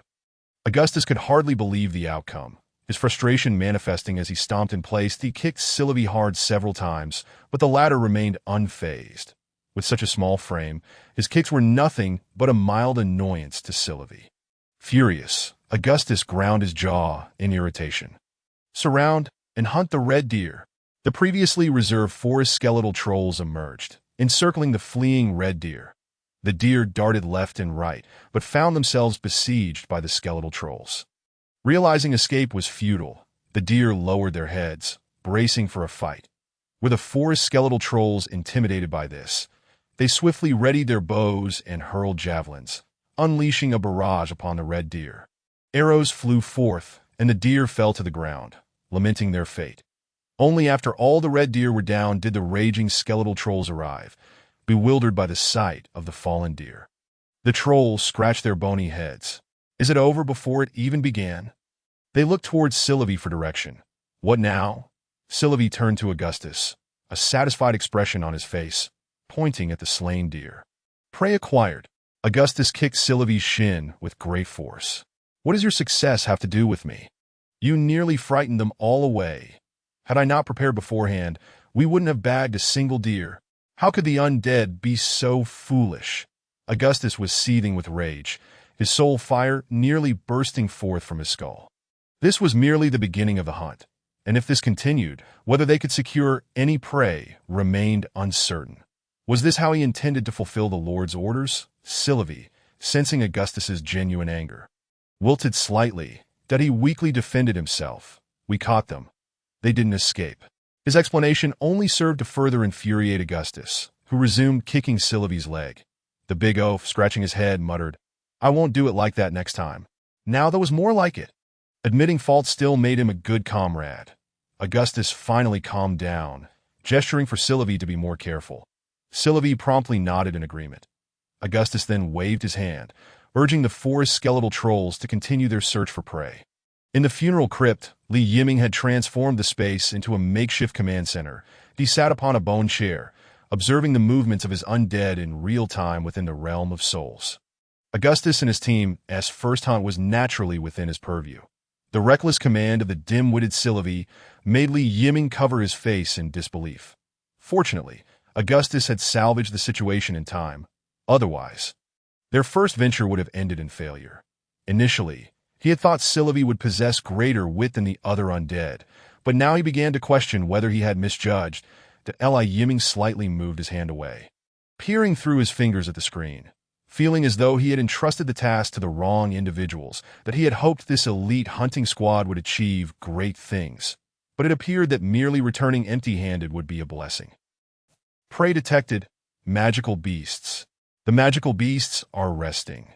No other beasts in the vicinity. They can be hunted. The forest skeletal trolls discovered prey once more, and the same process unfolded as before, with the soul information sent to Augustus. Augustus turned to Sylvie, his soul fire conveying a clear message. "Pay attention, you oaf. This is a magical beast, not just a herd of red deer. The danger has significantly increased, and we might suffer losses. If the Lord punishes you, I cannot assist." Sylvie became serious, nodding in acknowledgement, returning Augustus' gaze. "Sylvie, don't worry, watch me." Augustus. "Why do I feel so uneasy?" Sylvie raised his hands and bellowed within the realm of souls. "Scatter!" The raging skeletal trolls immediately fanned out. "Surround!" Upon issuing the second command, the trolls bent their bodies, forming an encompassing circle. Augustus nodded with satisfaction at this scene. This was how it should be. Before he could finish his thought, he noticed Sylvie had already issued a third command. "Charge!" The raging skeletal trolls rose, emitting a soul-shattering roar as they charged towards the resting magical beasts. Augustus kicked Sylvie hard. Sylvie, confused, looked at Augustus. "I commanded them. I didn't tell them to rush in all at once. Why aren't you satisfied?" Augustus pointed to himself and then to the surroundings. "You fool! Where are my undead?" Augustus roared within the realm of souls. "Am I meant to command your undead?" Sylvie was taken aback, the flames of his soul flaring in surprise. "Are my troops prepared?" Augustus pointed at the already engaged magical beasts, continuing to roar. "How would I know?" Sylvie replied, perplexed. "So you should ask me." Augustus felt his soul fire nearly extinguish from irritation. "Ah, right, I forgot." Sylvie finally grasped the situation, sheepishly patting his skull. Their target this time was a tiger-like magical beast, ferocious and robust, capable of unleashing explosive fireballs. The fireballs detonated, sending the raging skeletal trolls tumbling in disarray. Even when the skeletal trolls charged before the magical beast, they could not withstand a single swipe. Thankfully, these creatures were adept at protecting their skulls, and no casualties had occurred thus far. However, if this continued, the outcome would not bode well. Augustus, unable to afford further argument with Sylvie, sent a message to the forest skeletal trolls for assistance. The already formed encirclement of forest skeletal trolls sprang into action, launching arrows at the tiger-like magical beast. They need not worry about friendly fire, as they were all undead and could not harm one another. Arrows rained down from the heavens, piercing through the air towards the monstrous beasts. Chapter 044. The Hand-Torn Demon Tiger. Augustus turned around, continuing to kick at Sylvie with relentless force. The arrows fell like raindrops, their rhythmic thuds filling the air. The tiger-like beast lowered its head and arched its back, bracing itself against the onslaught. When the arrows struck, they merely created shallow indentations on its resilient hide, repelled by its tough skin and powerful musculature. Yiming, who had been languidly resting his chin on his hand, straightened up upon witnessing this scene. So, this is the true nature of a magical beast. The arrows cannot pierce its flesh. Such formidable skills and a terrifying physique. I underestimated the magical beasts. He couldn't help but reminisce about the forest wolf that had been so easily dispatched upon its evolution into a magical beast. If only it had been granted more time to develop, could it have become as powerful as the tiger before him?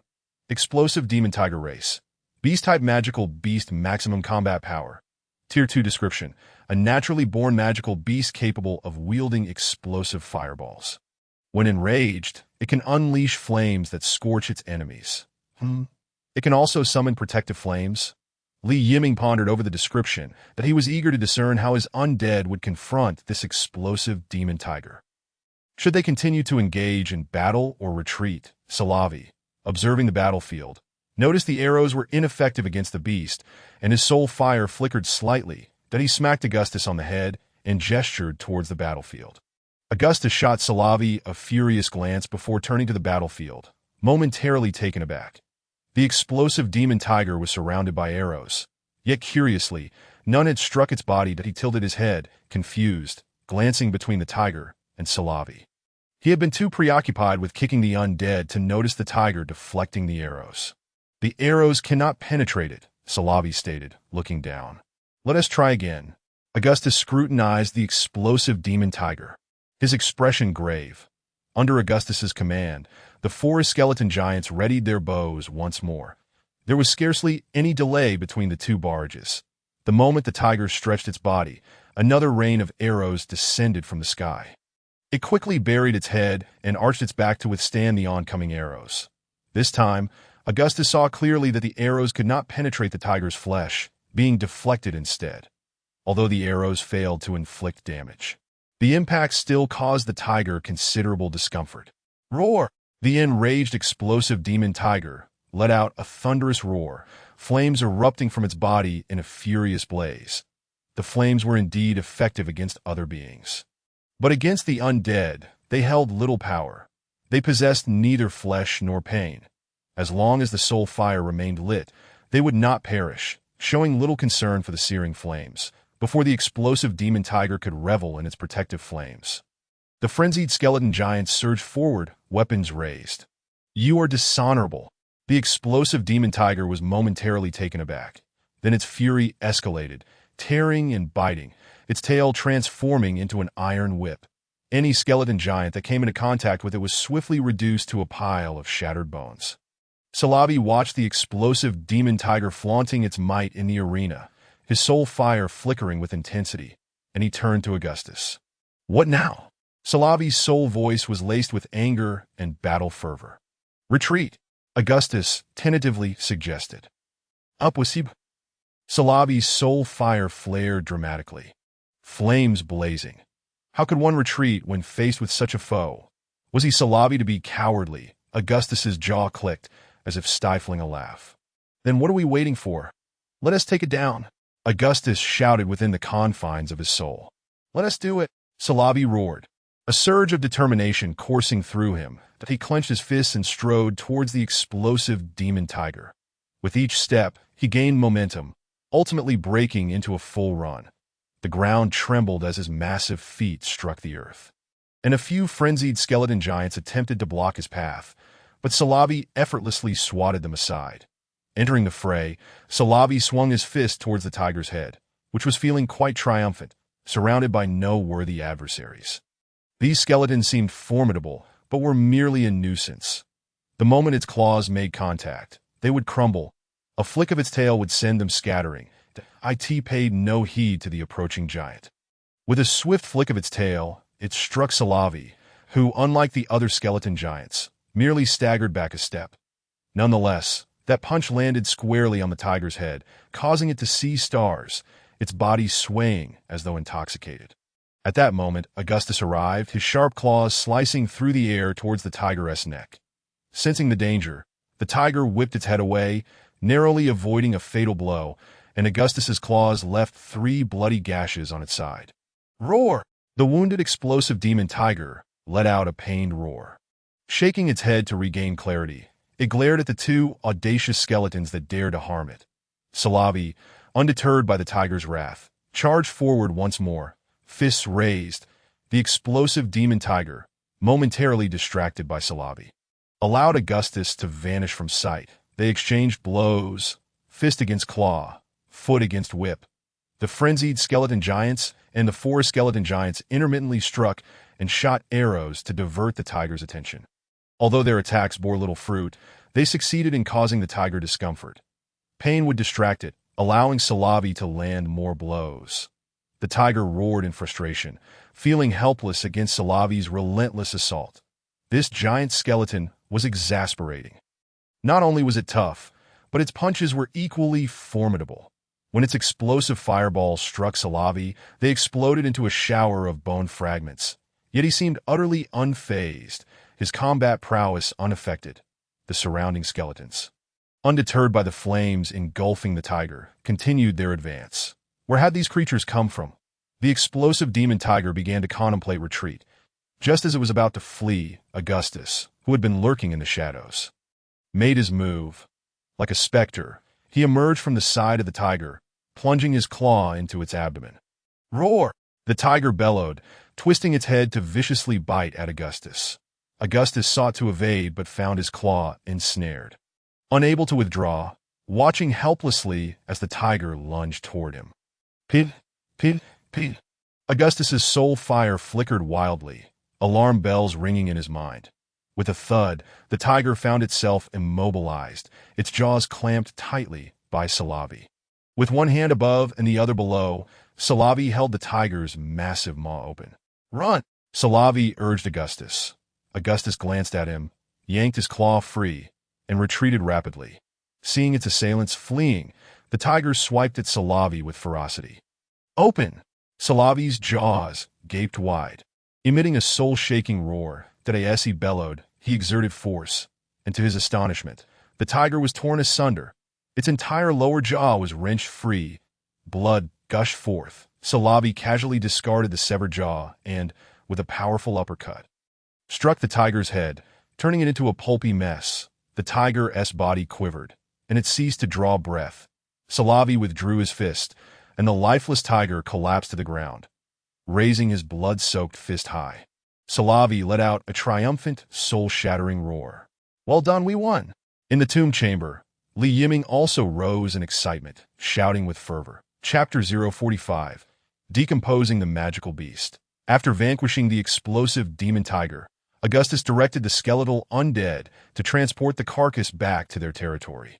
Yiming awaited eagerly, curious to discover the extraordinary properties of this naturally born magical beast.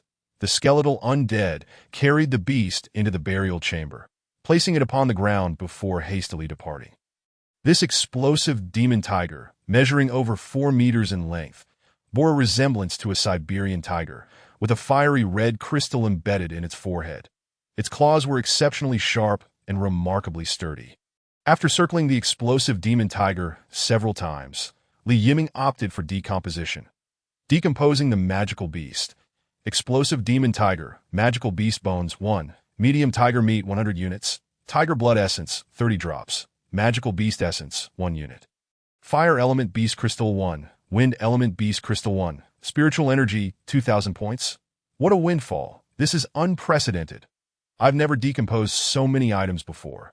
Staring at the system notification, Yiming felt somewhat dazed. Some of the materials he had never encountered before, magical beast bones, magical beast essence. New items have emerged. Moreover, this explosive demon tiger is a dual-element beast of both fire and wind. Impressive indeed. My little brain, let us first examine these magical beast bones. Previously, he had only decomposed ordinary bones. It was his first encounter with magical beast bones. Magical beast bones. Special bones imbued with the powers of the magical beast. Placing them in a foreign tomb can summon unique skeletal undead.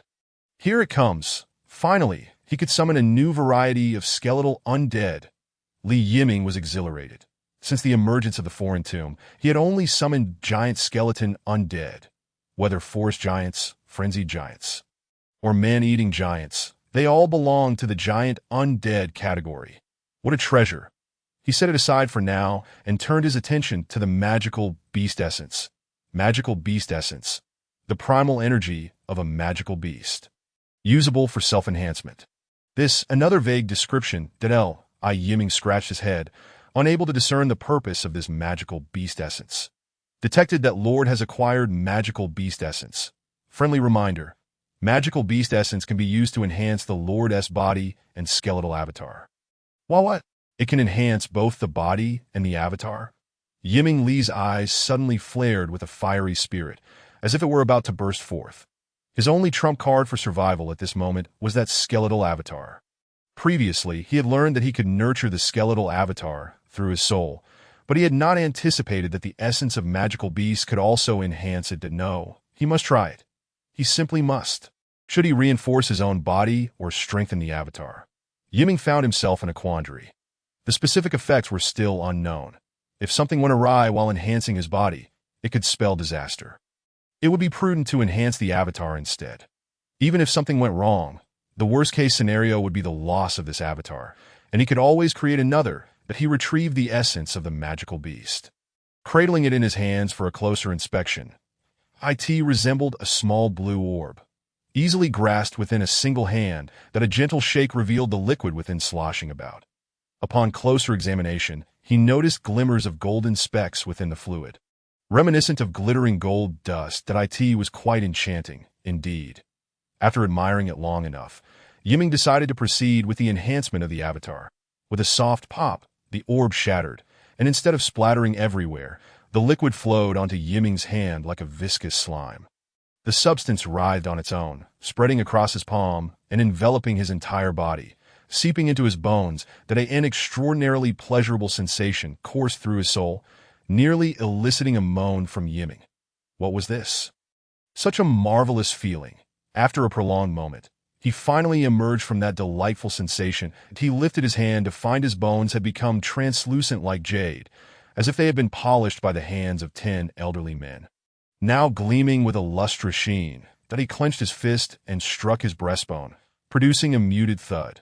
His bone density had significantly increased, so this was the effect of the essence of magical beasts. The hardness and toughness of his bones had been enhanced, making them far less prone to fracture.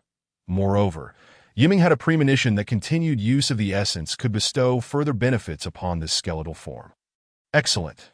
There are treasures in the bodies of magical beasts. Yiming felt a surge of excitement. Little treasures of magical beasts in the forest. Wait for me. Please do not flee. He threw his head back and let out a silent laugh. As long as he could hunt more magical beasts, he could undoubtedly grow stronger. All right, he still had the skeletal remains of magical beasts to utilize. Consulting the description, it was clear that he first needed to construct an aberrant tomb. Construction: aberrant tomb, magical beast, unit, beast bone undead. Summoning requires 1 magical beast skeletal remains, 100 points of spiritual energy. Requirements: 10 magical beast crystals, 100 drops of essence blood, 500 points of spiritual energy. Those requirements are rather steep. Yiming mused with a rueful smile that to satisfy the construction criteria, he would need to hunt at least 5 magical beasts. Should he pursue this? Was it even a question? He must pursue it. The magical beasts must perish. Even for the sake of his own essence, he had to hunt magical beasts, and the aberrant tomb would be completed in the process. The mid-tier tiger meat could be kept for his own consumption. It possessed health-boosting properties and was a delightful food remedy. Yiming felt that hunting magical beasts was exceptionally worthwhile. However, to shift the current hunting strategy primarily towards hunting magical beasts seemed rather unrealistic. When he had encountered the explosive magic tigers, he had witnessed the formidable strength of magical beasts. Had it not been for Shalavi and Augustus, those trolls would never have managed to take down the magic tigers. They would have been the ones to perish instead. He decided to leave it to chance. If they encountered them, they would eliminate them, and if not, it would simply be their good fortune. Yet his strength was still lacking, that if only he could have more allies like Shalavi and Augustus. Yiming sighed.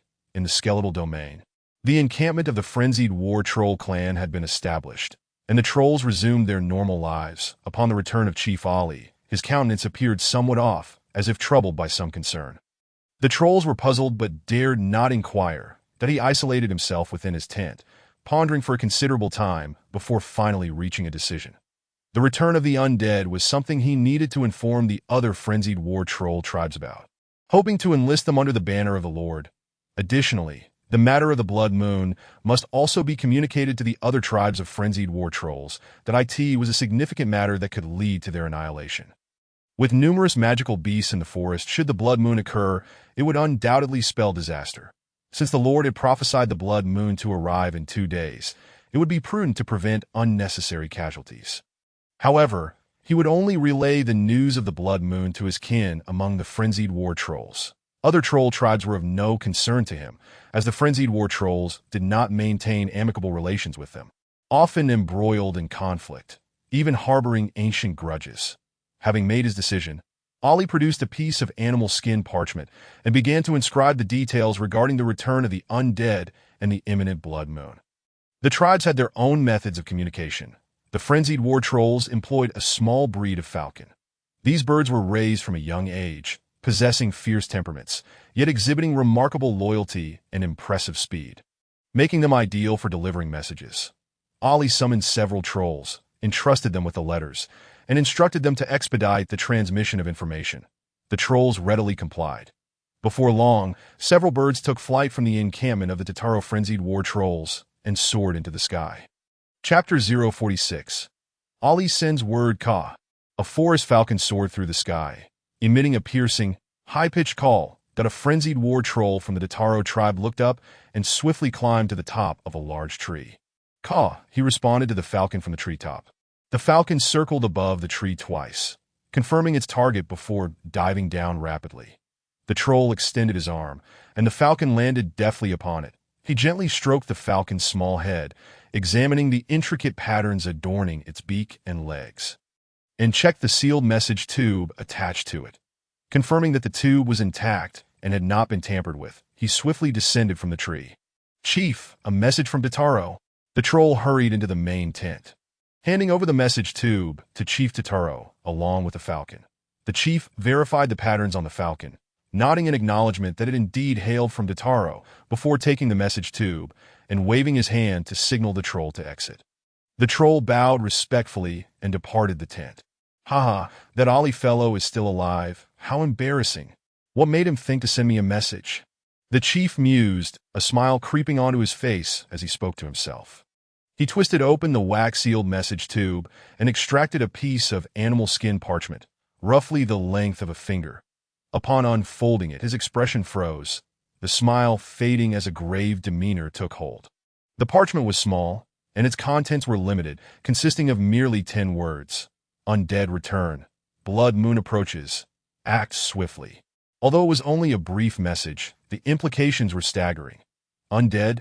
Could it truly be? Chief Tataro could not fathom that Ali would deceive him. For there was no benefit in such an act. He and Ali had been childhood friends, and the Tataro and Tataro tribes were originally one, only later parting ways. Thus, Chief Tataro was well aware that while Ali might jest about other matters, he would never joke about such serious issues. That if Ali claimed that the undead were returning, he must have found evidence, perhaps even encountered them firsthand. Furthermore, the Blood Moon is imminent. How could Ali possibly know this? In recent years, the Blood Moon had become increasingly difficult to predict, with almost no signs preceding its arrival in the forest. No one dared to claim they could discern the timing of the Blood Moon's approach. Yet now, Ali was asserting that the Blood Moon was on the horizon. Could it be that Ali had become a prophet? If that brash fellow could indeed become a prophet, then the position of a prophet would lose its value. Regardless, the information relayed by Ali was of immense significance and warranted serious consideration.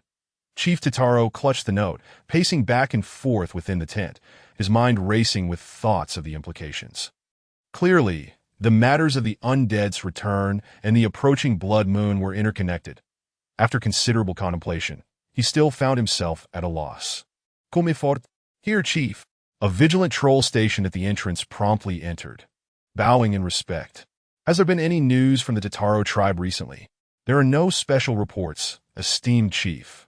The guard troll pondered briefly, confirming that he had not heard of any news from Tataro. Before replying, "Very well, I understand." He waved his hand, dismissing the troll. Chief Tataro retrieved the animal skin parchment, quickly jotting down a message, sealing it within a new message tube, and binding it to the falcon's leg.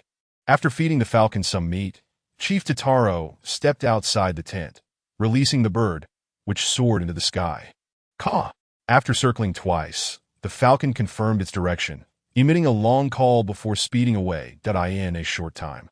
Other falcons from various directions within the forest also took flight, heading towards the same destination. Ali sat calmly within the main tent, awaiting responses from the other tribes that he was confident that with such explosive news, the other tribes could not remain complacent. Indeed, it wasn't long before the falcons returned, and trolls hurried into the tent with message tubes in hand. Ali accepted the tubes, his face lighting up as he opened them to reveal the contents of the animal skin notes. Some requested face-to-face discussions, while others accused him of deceit. Ali scoffed at the accusations, thinking, "Deceive you? What benefit would that bring? I am now an ally of the undead." A smirk formed on his lips as he dismissed the trolls who had insulted him. Incinerating their notes, the remaining messages all conveyed a similar sentiment. What on earth is happening? Let's meet. Ali had long prepared written replies, rolling them up and placing them into individual message tubes, instructing the trolls to release the falcons once more. After dispatching the messages, Chief Totaro found himself pacing within the tent, his thoughts in disarray. After a while, new information arrived. Upon opening the animal skin, he discovered no words, only simple lines that it was a rudimentary map, which Chief Totaro was able to decipher. This rudimentary map is quite popular among the berserk trolls, while it may not be entirely accurate. It serves its purpose. Upon comparing the map, Chief Totaro suddenly realized that Ali was not too far from him, but he carefully tucked the note away and exited the grand tent. "Gather the skilled ones. We shall venture forth," he commanded. The gatekeeping trolls did not inquire further and promptly departed. In a short span, dozens of trolls from the Totaro tribe had assembled together. The chief did not clarify his intentions. Instead, he simply waved his hand and led the trolls into the forest, following the map's directions towards the bone territory. Meanwhile, other tribes within the forest also began to mobilize. In the morning crypt, Yiming sat upon a skeletal chair, his consciousness residing within the realm of souls. One of his scouting skeletal minions had perished, but just before its demise, it transmitted a vision back. The skeletal minion had encountered an exceedingly weak soul, yet astonishingly, these diminutive beings managed to defeat it. What could they be? Yiming pondered, utterly bewildered. The newly spawned skeletal minion had a hazy view and could not discern the precise nature of the threat. However, Yiming instinctively sensed that these small entities posed a significant problem.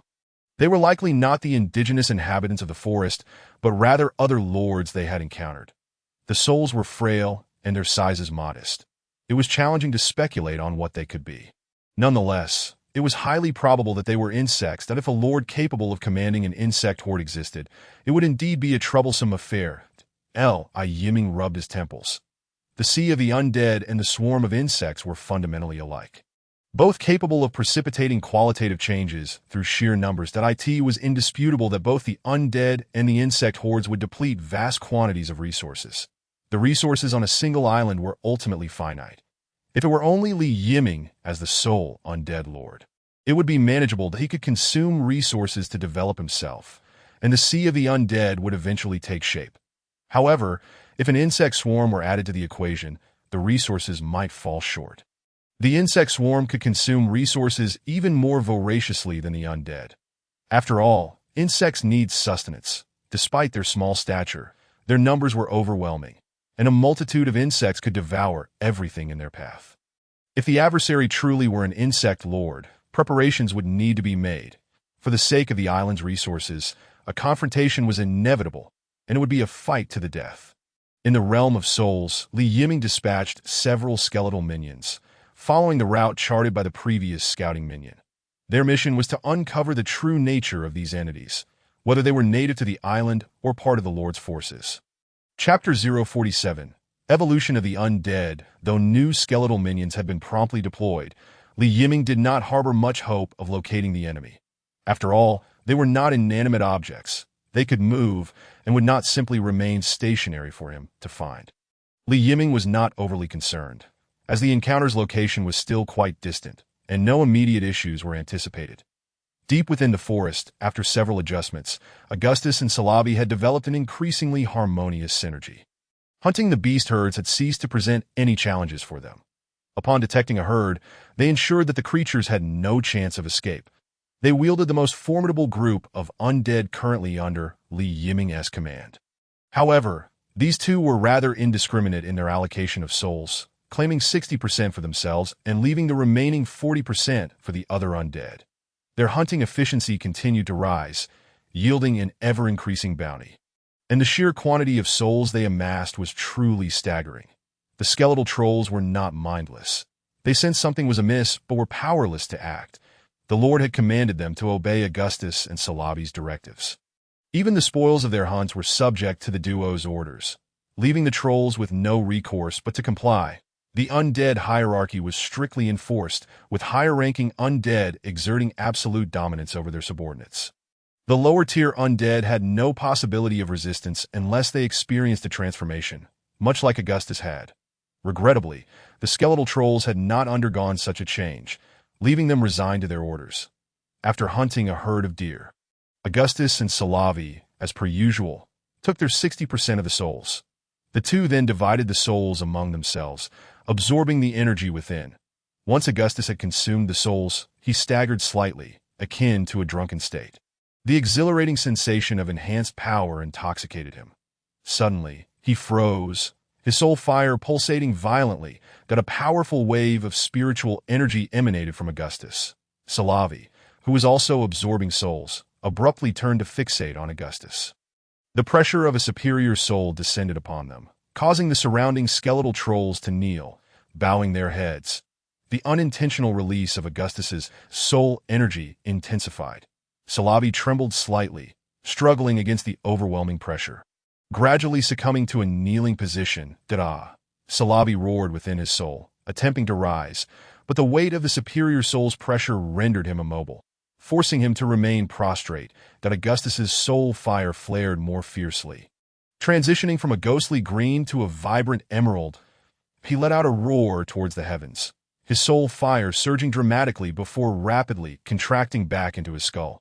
Augustus remained motionless for a moment, and after a while, his body began to disintegrate, bone fragments scattering into the air, transforming into a fine white sh.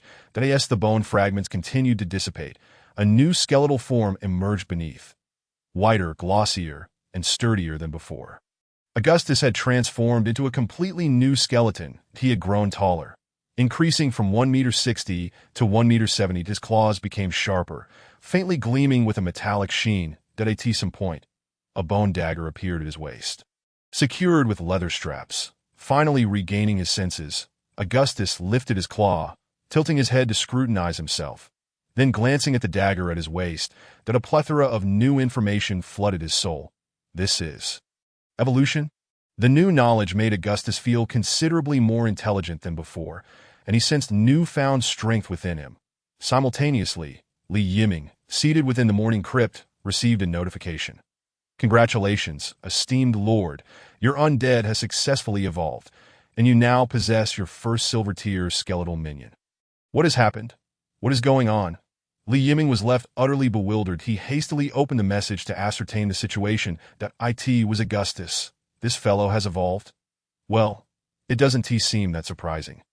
He had been appropriating souls from others. After forming an elite hunting party, the quantity of souls he garnered had only increased. It was reasonable for him to evolve after absorbing such a significant number of souls.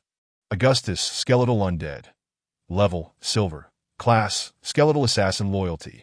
Unit traits, undying, soul fire unextinguished, bones immortal. Skeletal enhancement, claw enhancement, speed enhancement, stealth enhancement. Skills, stealth ambush, swift strike, razor claw attack, dagger throw. It has appeared. The skeletal assassin, Augustus's profile had undergone significant changes, but what truly captured Yiming's attention was his class. This is the condition for upgrading the morning crypt. It pertains to the classes of evolved undead. In other words, to upgrade the morning crypt, Yiming needed to evolve 300 undead with different classes. This requirement posed quite a challenge. Thus far, only Augustus had undergone an upgrade, and the quantity of souls required for Augustus's evolution was indeed substantial. It was the result of resource allocation that had led to the emergence of this upgraded undead. Contemplating the need to produce 300 undead akin to Augustus, Yiming felt a headache coming on. Nevertheless, the newly evolved Augustus appeared to possess remarkable strength, boasting his own set of skills, 5 in total. Impressive, my Augustus, Li Yiming thought, feeling a sense of satisfaction that my lord, I have evolved, a voice echoed in Li Yiming's mind. I see, Li Yiming replied casually. However, he soon froze. Something was amiss. Very amiss. Was that Augustus speaking? Although Augustus could previously communicate telepathically, he had never done so with such fluency that Li Yiming even sensed a note of joy in Augustus's tone. The expression of emotion. This indicated that Augustus's intellect had significantly increased. Did the evolution of the undead enhance their intelligence? If they were to evolve to even higher tiers, would they be able to express their own emotions like humans, possessing their own thoughts? The more Li Yiming pondered, the more plausible it seemed. Nevertheless, further experimentation was required. Augustus, how do you feel now? How do I feel? Augustus, deep within the forest, received Li Yiming's telepathic inquiry. Slightly perplexed, he glanced at his new form, then at the throng of kneeling undead, lingering particularly on Salavi. Upon sensing Augustus's gaze, Salavi fumed, his anger ignited. What was that look supposed to mean? He attempted to struggle. But it was futile, Augustus. Ha ha ha, Salavi, furious. It feels absolutely splendid. After a brief wait, Li Yiming finally received another transmission from Augustus, his voice imbued with delight, joy, and a hint of schadenfreude. Wait a moment. Something peculiar seemed to have slipped in. What did that feeling of schadenfreude imply? Li Yiming felt an odd sensation creeping in, prompting him to open Augustus's visual feed, that he then beheld Augustus kicking Salavi's head repeatedly, who was kneeling before him. Salavi's soul fire began to blaze intensely. Augustus ceased his assault, extending a claw to gently stroke Salavi's head, akin to petting a beloved animal. Salavi's soul fire ignited even more fiercely.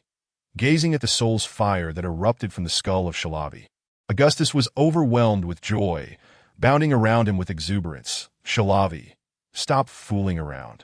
Augustus, I'm just happy. Li Yiming, quit it. Chapter 048. Infuriated evolution. As Li Yiming observed Augustus, a hauntingly captivating melody echoed in his mind.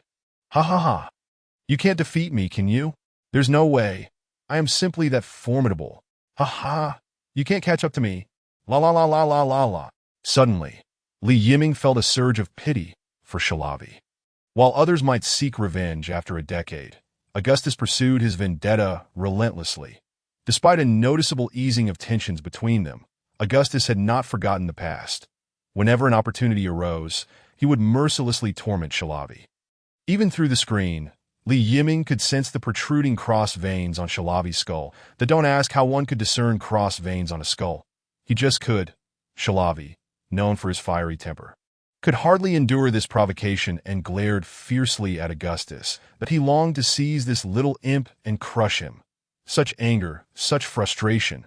The intense emotional turmoil radiated from the soul fire within Shalavi. A gust of wind arose. The unabsorbed soul fire in the arena was swept up, converging toward Shalavi.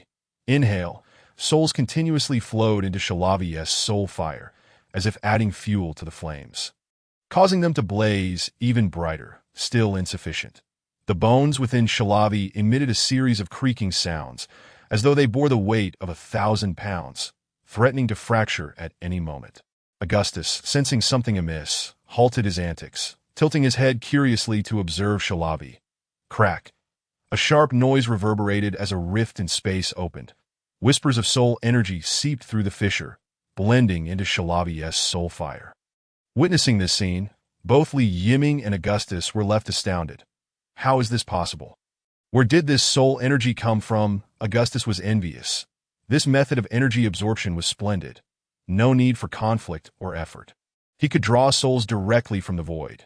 The cracking sounds from Shalavi's bones grew increasingly pronounced, accompanied by the sounds of splintering. Fine cracks appeared on his previously smooth and sturdy bones. The longer he absorbed the souls, the more numerous, larger, and deeper the cracks became. This is dire. If this continues, Shalavi's body will be ruined. Li Yiming thought frantically, yet he dared not interrupt Shalavi, uncertain of his condition. What if something went awry if he called for a halt now? All he could do was wait anxiously. Time passed gradually, and more soul energy integrated into Shalavi's soul fire. A barely perceptible yet palpable pressure began to spread, intensifying alongside Shalavi's soul fire. Boom! A deep roar echoed as Shalavi bellowed, gradually rising from the ground, while the rift in space slowly closed, vanishing without a trace. As if it had never existed, that as Shalavi stood. His bones crackled ominously, fractures spreading throughout his body, that an overwhelming pressure instantly engulfed the area. I, Shalavi, shall never yield. Augustus, you little imp, just wait. The first statement ignited a fervor within Yiming. This was the formidable undead he had envisioned.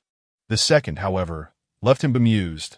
What on earth was this? Flecks of light streamed through the fractures, revealing the bones that resembled cracked rue-ware porcelain. Pieces of bone crumbled from Shalavi, crashing to the ground and turning to dust. A new Shalavi emerged.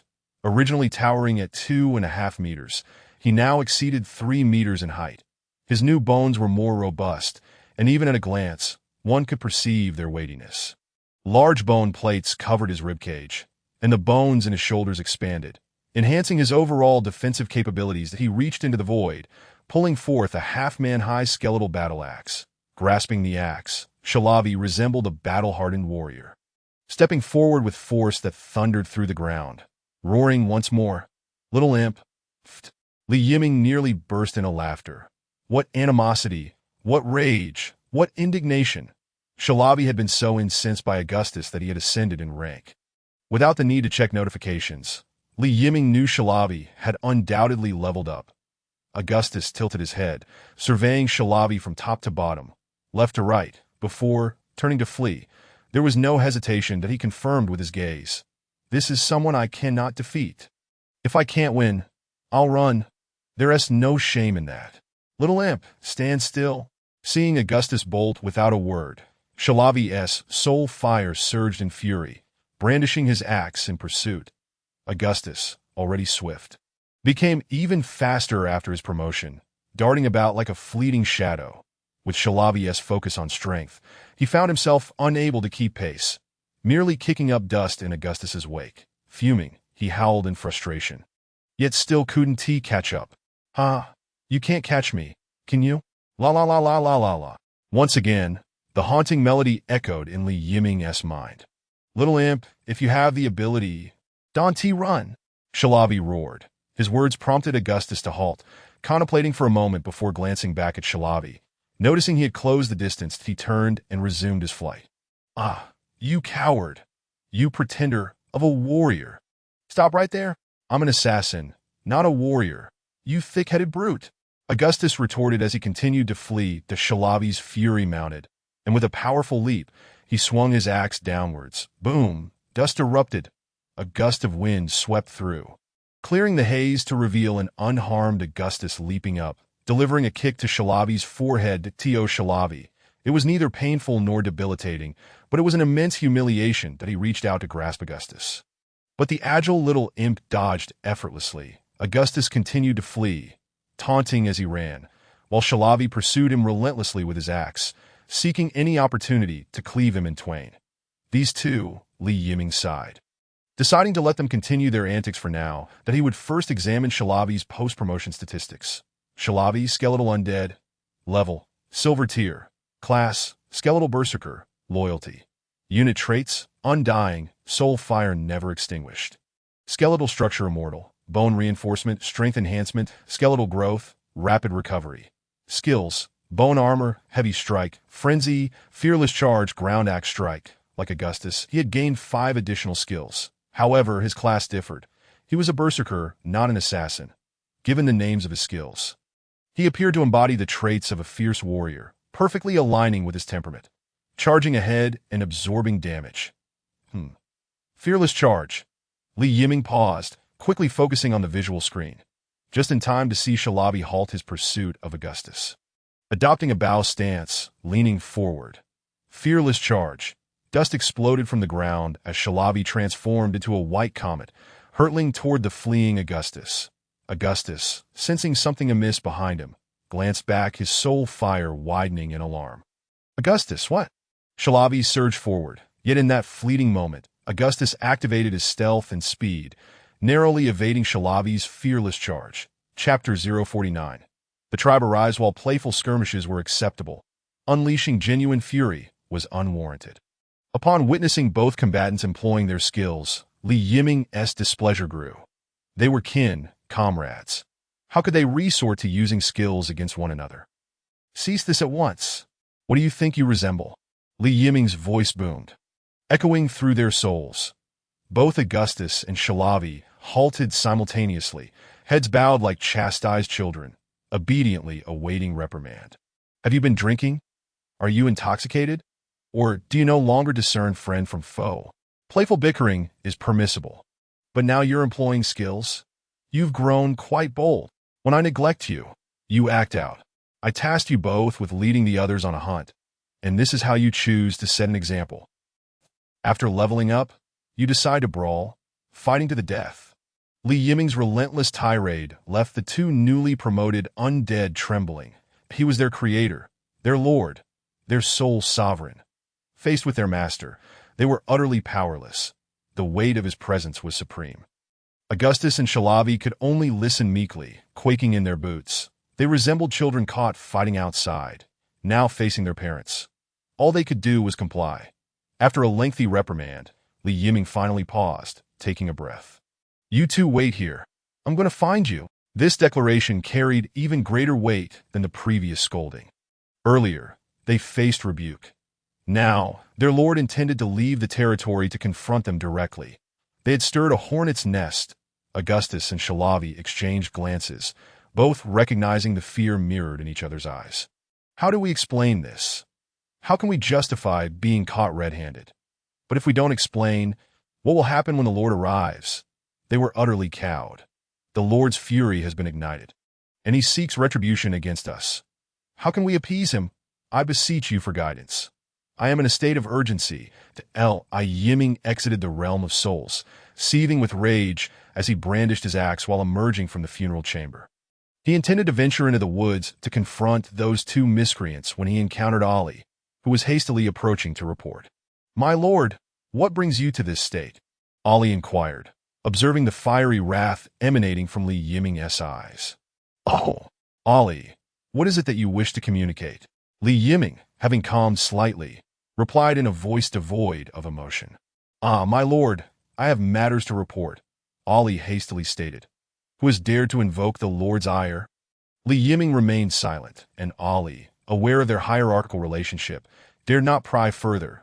If Yiming chose to disclose information, he would do so at his discretion. Otherwise, it was prudent to remain uninformed. Very well. Let us converse inside, Yiming said, suppressing his anger as he turned to lead Ali back into the funeral chamber. The lesson to be imparted to Augustus and Shalavi could wait. Ali's arrival was surely of significance. Once inside, Ali recounted the messages exchanged with other tribes. Upon concluding, he knelt before Yiming, pleading, Please forgive me, my lord, for disseminating your message and that of the blood moon without your consent. Yiming regarded Ali, whose figure was bowed in submission, the flames of his soul flickering uncertainly. Truth be told, he felt considerable dissatisfaction regarding Ali's unilateral decision to share information, but he preferred obscurity, allowing him to cultivate a formidable army of the undead unimpeded. Ali's actions had undoubtedly heightened the risk of exposure. However, Ali had also indicated that other frenzied war trolls would likely seek allegiance, and their combat prowess was commendable if additional tribes wished to join. Yiming would not object to expanding his retinue. Augmenting his strength was undoubtedly advantageous, especially since provisions within the storerooms were plentiful, making the sustenance of a few trolls an inconsequential matter. Oli, consider this matter resolved, but let there be no repetition in the future, understood. The Lord's discontent was palpable. Sensing the restrained ire in Yiming's tone, Ali lowered his head even further. Yes, I understand, my lord. Yiming nodded and gestured for Ali to depart. Ali, feeling as though a great burden had been lifted, hastily exited. According to Ali, it would not be long before others from different tribes arrived at the territory at such a moment. It would be ill-advised for him to seek out Augustus and Shalavi. Fortune favored them this time. Yiming scoffed softly and re-entered the realm of souls. Augustus, Salavi. Present. Here. The two undead responded instantaneously, without a hint of hesitation. For the time being, I shall not pursue you. Instead, lead the other undead in continued hunting. We require more prey. But remember, should I discover you two meddling again, I shall not show mercy. Yes, Augustus and Salavi replied in unison, their voices brimming with elation. They had evaded punishment. What a relief! The two undead exchanged glances filled with mutual understanding of their narrow escape. Knowing they would not face retribution, they resumed their previous demeanor. Although they appeared fearful before Yiming, they exuded authority amongst the other undead, commanding those who had remained kneeling to rise before continuing their hunt. The Lord had decreed the need for more prey. Without further ado, they set forth with renewed vigor. The creatures of the forest were in for a dire fate. The Tataro tribe had long been allies with the Tataro-Kanda tribe, both residing in close proximity. With Ali's map in hand, the chieftain of the Tataro tribe located the territory of Bones. Upon witnessing the stark contrast of the terrain, a blackish-purple hue distinct from the surrounding forest soil, the chieftain trembled with anticipation, but he instructed the other trolls to remain behind while he approached the borders of the territory, bending down cautiously to extend his hand. Just as his fingers were about to make contact, an invisible barrier obstructed him. The chieftain was momentarily taken aback, retracting his hand only to try again. Yet the barrier reappeared, thwarting his efforts once more. Pushing against the barrier with all his might yielded no results. Standing upright, the chieftain furrowed his brow, scrutinizing the fading barrier to a magical shield. He changed his position and attempted once more, but it was as if an invisible force repelled him, rendering the soil beyond tantalizingly out of reach. Even at such proximity, he could not touch it. Taking a deep breath, he realized he needed to contact Ali. He retraced his steps, instructing his kin to retrieve Ali's falcon, scribbling a note before releasing the bird. The falcon entered the territory without hindrance, the barrier failing to manifest. The chieftain squinted. It appeared the barrier possessed recognition capabilities. Quite remarkable indeed. Upon receiving the falcon, Ali extracted the note and burst into laughter. As he had anticipated, the first to arrive at the territory was none other than the Tataro chieftain. His faith in Ali remained unshaken, judging by the speed of his arrival post-map acquisition. He had already reached the territory's outskirts. Ali summoned a few trolls to accompany him and ventured towards the border. Upon arrival, he was greeted by the sight of an old friend, whom he embraced with open arms amidst hearty laughter. Tataro, I knew you would believe in me. You have not disappointed me by arriving first. Oli ixtlas mediopolu. How could I not trust you, my brother? The Tataro chieftain responded with a hearty laugh. Come. Let us converse at our encampment, Ali said. Leading Tataro into the territory, Darius Tataro stepped forward. The barrier manifested once more. Chapter 050. The second retinue, come here. Why are you standing there? Oh, I see now. Are you afraid I might ambush you? Look around. It's barren. I have no means to set an ambush, so rest assured. Noticing that the Tataro chieftain lingered at the territory's edge without advancing, Ali waved him over. Magical barrier. After a moment of silence, the Tataro chieftain reached out to touch the shimmering barrier before addressing Ali. It is not that I do not wish to proceed. It is that I cannot. The magical barrier stands before me, blocking my path. Ali was taken aback by this revelation. A magical barrier? He had not heard of any such barrier existing in the territory. He walked back and forth in front of the Tataro chieftain. Encountering no obstruction, that he hopped beside the chieftain without issue, and leaping back into the territory posed no challenge either. Where's this barrier? I see nothing, Ali asked, bewildered, gazing at the Tataro chieftain. The chieftain looked at him as though he were a fool, pointing at the barrier before him. Right in front of me. Can you not see it? Ali leaned closer to the Tataro chieftain, scrutinizing intently for an extended period, yet saw nothing.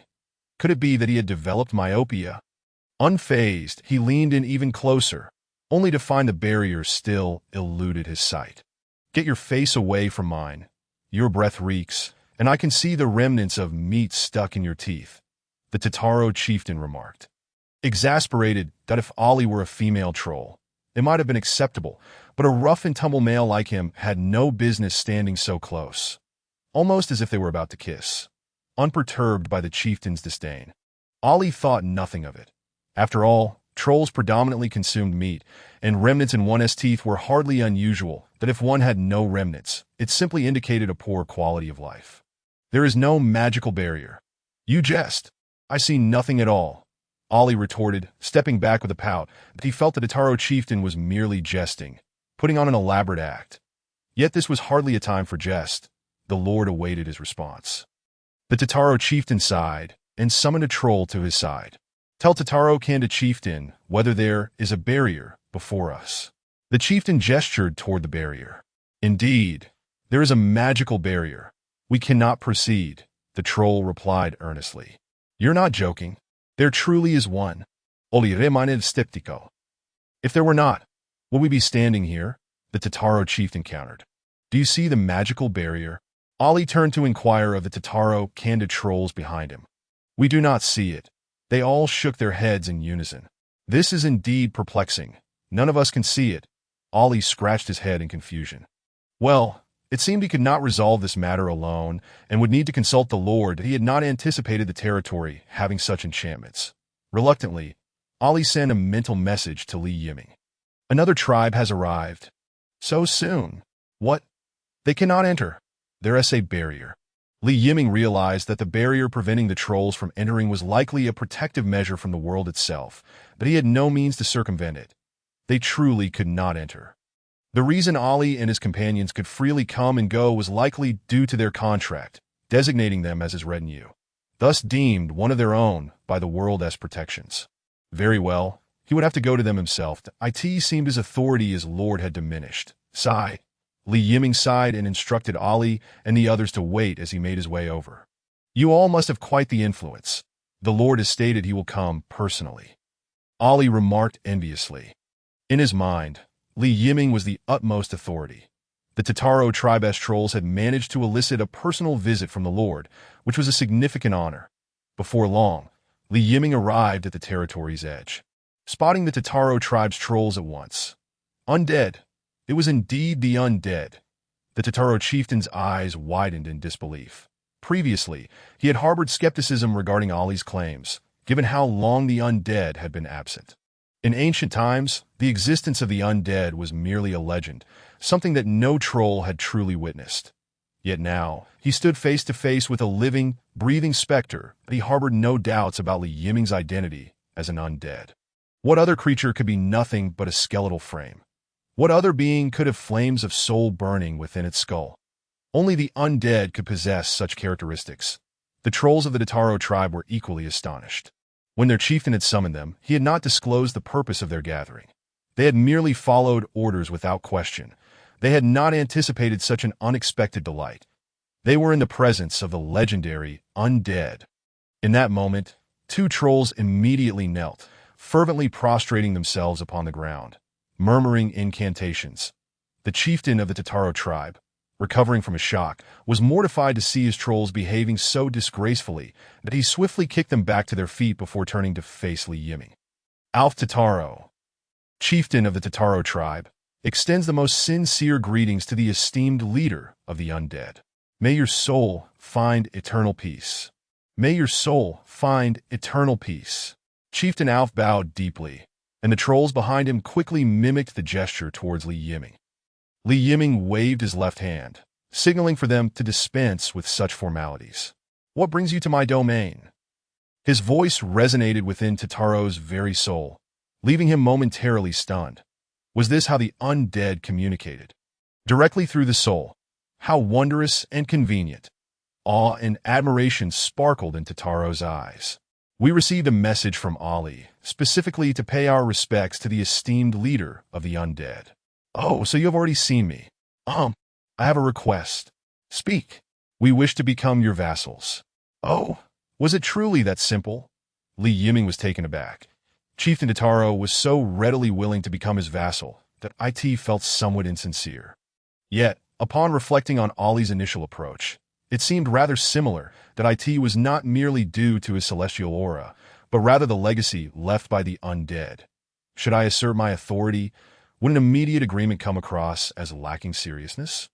Perhaps I was overthinking it, that if they wished to become my vassals, I should gladly accept, and no need for posturing. I would address that later. What was most pressing now was the accumulation of strength. In just 2 days, the protection of the world would vanish, and the blood moon would rise, presenting me with life and death challenges. With every ounce of strength I could muster, my chances of survival would increase. As long as they were willing to sign the soul contract and pledge allegiance to me, I would welcome them without hesitation. Are you certain you wish to become my vassals? Li Yiming decided it best to confirm, giving them the opportunity to choose, lest he appear too domineering. Absolutely. We wish to return under the banner of the undead. Alf declared resolutely to Yiming wasted no more words, conjuring a soul contract identical to the one previously signed by Ali and presenting it before Alf. Under the eager gaze of the Tataro trolls, Alf affixed his signature to the soul contract. Upon signing, Alf raised his head to gaze at Li Yiming, momentarily stunned as the barrier that had once obscured him vanished. As if it had never existed, he suddenly comprehended why Ali had been unable to perceive the barrier. After the signing of the contract, the world's protection acknowledged Alf's status as a vassal and promptly dissipated. Alf followed Li Yiming into the realm of bones. The land was vast and desolate, stretching out in an endless expanse of black-purple soil that at the center of the territory stood a solitary structure. Do you intend to remain in your original location? Or, like Ali, would you prefer to relocate here? Li Yiming inquired, turning to Alf that he hoped Alf would choose to move. After all, with the impending arrival of the blood moon in 2 days, having an additional group of trolls would bolster their combat strength. We are eager to move here. Before Alf could respond, the trolls behind him erupted in fervent agreement. The sight of the undead had left them utterly entranced, akin to worshippers encountering their divine. Even Alf, usually a figure of authority, could not quell the enthusiasm of his kin. Esteemed leader of the undead, if it would not inconvenience you, we hope to establish our camp within your territory. Alf, demonstrating the qualities of a true leader, spoke with far greater eloquence than his fellow trolls, exhibiting a commendable sense of decorum. Li Yiming was pleased with Alf's decision and readily permitted their relocation. You may designate a plot of land around Ali's camp. Li Yiming gestured towards the direction of the Tataro settlement, addressing Alf that he intended to allocate the berserker trolls to a specific area for easier management. As you wish, esteemed leader of the undead. Alf had no objections.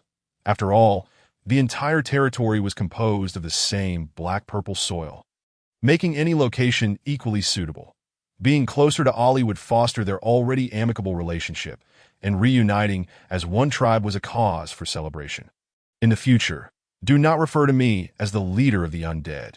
You may call me Lord.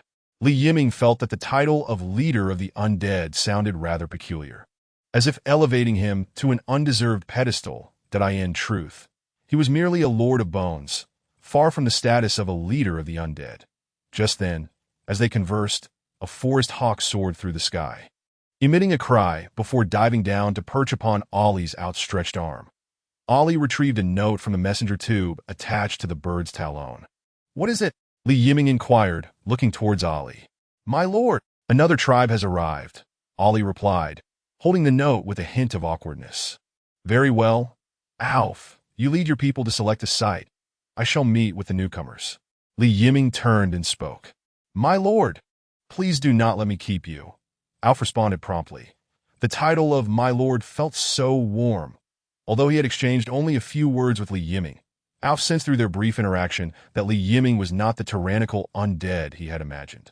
His manner of speaking was not overly brusque, which was quite pleasant, that in the ancestral memories of his kind, the undead were often perceived as lacking in social graces and understanding of human sentiment. Their race endowed them with a cultural structure entirely distinct from other beings. They did not engage in idle chatter, opting instead for forthrightness, often lacking the nuanced principles of human interaction, that in simpler terms. Their emotional intelligence was so low that it was shocking to at times. Their bluntness could be hurtful, creating an impression of arrogance. However, the lord before him was different, exhibiting a touch of humanity. Serving as a vassal under him should prove to be a pleasant experience. As Alf pondered, he beckoned his fellow trolls to scout locations for their future camp to Li Yiming, accompanied by Ali, proceeded to the edge of the territory to greet the newly arrived Berserker Troll tribe. Once again, upon seeing Li Yiming, the newly arrived Berserker Trolls immediately bowed deeply, unhesitatingly pledging their loyalty and signing a contract to become his vassals. The ease of it all felt surreal. Berserker Trolls and the undead shared certain affinities. They too favored directness. They were characterized by a propensity for vengeance. An eye for an eye, a tooth for a tooth, that if you treated them well, they would remember it forever, even passing down that loyalty through generations. The ancestors had followed the undead, receiving their blessings, and the descendants would not defy their forebears, continuing to follow the undead and become vassals, before Li Yiming could lead his new vassals away. Two more groups of trolls came rushing from the forest, once again from the Berserker Troll tribe. Arriving after receiving word from OL.as before they signed the contract. How many tribes did you notify? And how many more are on their way? Li Yiming asked, his soul fire flickering with agitation that in such a short span, for tribes had arrived. Although they all became his vassals, Li Yiming felt that the risk of exposure was escalating. He had originally assumed that Ali had only notified 1 or 2 tribes. Now it appeared he had been naive. Well, it's not that many, Ali stammered, sensing Li Yiming's displeasure. How many is not that many? Li Yiming pressa, determined to get to the bottom of it. Perhaps a dozen or so, Ali muttered, lowering his head and counting on his fingers. A dozen? Li Yiming's eyes flared with soul fire. Good heavens, a dozen Berserker Troll tribes. Were they intent on completely exposing my presence? Was it truly so difficult to remain hidden? Each tribe likely boasted 200 to 300 members. A dozen tribes could amount to several thousand. With so many voices, who could predict when news of my existence would spread throughout the forest? How could I continue to evade detection within the realm of the undead? This was a matter of life and death. Perhaps 20. Oli Frankid. His voice barely above a whisper. Enough. Li Yiming suddenly felt utterly drained, that he clenched his jaw tightly, fearing that even a slight opening might cause his soul to escape. Pressing further might cause even 20 tribes to come pouring in. Heaven knows how many tribes Ali had actually notified. It was likely he had contacted every Berserker Troll clan he was aware of. His heart felt heavy. Ali, do you understand there will not be a next time? If you dare to act so recklessly again, I shall turn you into an undead. Li Yiming roared in fury within his soul. Oh, can I at least retain my consciousness? Ali's eyes lit up with excitement as he eagerly nodded in response. Becoming undead was far superior to being a mere vassal. It would mean truly belonging to their ranks. Retaining consciousness would be an added bonus. Do you see those lowly undead with crack bones? You would become one of them. Li Yiming clenched his fists and bellowed at Ali once more. Was this fellow out of his mind? How could he be so thrilled at the prospect of becoming undead while hoping to retain his consciousness? To this day, Li Yiming had no idea how to preserve the memories of the undead's previous lives, and here he was dreaming of such things. My lord is furious, transformed into a lowly undead. Well, let it be. We shall wait for death to come. Ali shrank his neck, too timid to utter another word. In a moment, you will lead them to select a location. I no longer wish to receive each newly arrived tribe individually. Organize it well, and I shall meet them all at once. No, there shall be no more issues. Li Yiming commanded emphatically, enunciating each word with deliberate weight. Ali nodded repeatedly, assuring the Lord that he would manage it. Though internally, Li Yiming scoffed, I do not trust you at all. While gathering followers is beneficial, I cannot afford to waste time like this. I have other matters to attend to. Once they are nearly assembled, I shall meet them all together. After issuing his orders, Li Yiming angrily returned to his territory and entered the funeral chamber. Chapter 052. A gift. Upon returning to the chamber, Li Yiming received news from the elite hunting team. They had actually slain 2 magical beasts. In such a short span, 2 magical beasts. Li Yiming was greatly delighted, as he was in dire need of materials from the beasts. He could not yet construct the new exotic burial chamber. According to the reports, the primary forces during the hunt were Augustus and Salavi.1 served as the main defensive strength, while the other bore the brunt of the offensive. The other skeletal trolls merely acted as distractions. Incapable of inflicting any substantial damage on the magical beast, in essence, aside from the two of them, the remaining undead were merely scratching the beasts. Though I cannot harm you, I can certainly irritate you. The undead that had been promoted to silver rank possessed weapons and professional skills, significantly enhancing their combat prowess. Regrettably, thus far, only Augustus and Salavi had achieved successful promotions. Oddly enough, there were many mature skeletal undead. Yet none had emerged akin to Augustus and Salavi. Although their intelligence had improved, it fell short of reaching their level. Yiming attributed this to exceptional talent. That by the way, those two aren't still hoarding souls. Are they? The thought of their greed darkened Li Yiming's expression. Having already advanced, it would be unreasonable for them to continue absorbing so many souls. They cannot be the only ones to ascend. Other undead require promotions as well. Distribute the souls among the other undead, allowing you to retain 30%. Li Yiming communicated telepathically to the two, instructing them not to consume the majority of the souls. Understood. Salavi's voice conveyed reluctance. Acknowledged. Augustus's tone was weary. This command was akin to prying food from their mouths, naturally. The two undead were displeased. Yet, what could they do? The Lord's orders were absolute. The newly hunted magical beasts had already been arranged for the skeletal undead to escort back to the territory.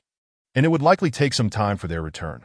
Now that Augustus and Salavi possessed the capability to hunt magical beasts, Li Yiming was no longer concerned about the issues surrounding his exotic burial chamber. By tomorrow at the latest, he would be able to construct the new burial site. The World Chat channel remained lively. After several days of development, many lords had finally liberated themselves from the shackles of food shortages, allowing them to lead a life where their bellies were filled. The conversations within the channel had become bright and jovial, with occasional sharing of experiences that as he scrolled through, Li Yiming noticed that no lord was expressing concern over the impending arrival of the Red Moon in 2 days. Ignorance breeds fearlessness. Li Yiming mused internally.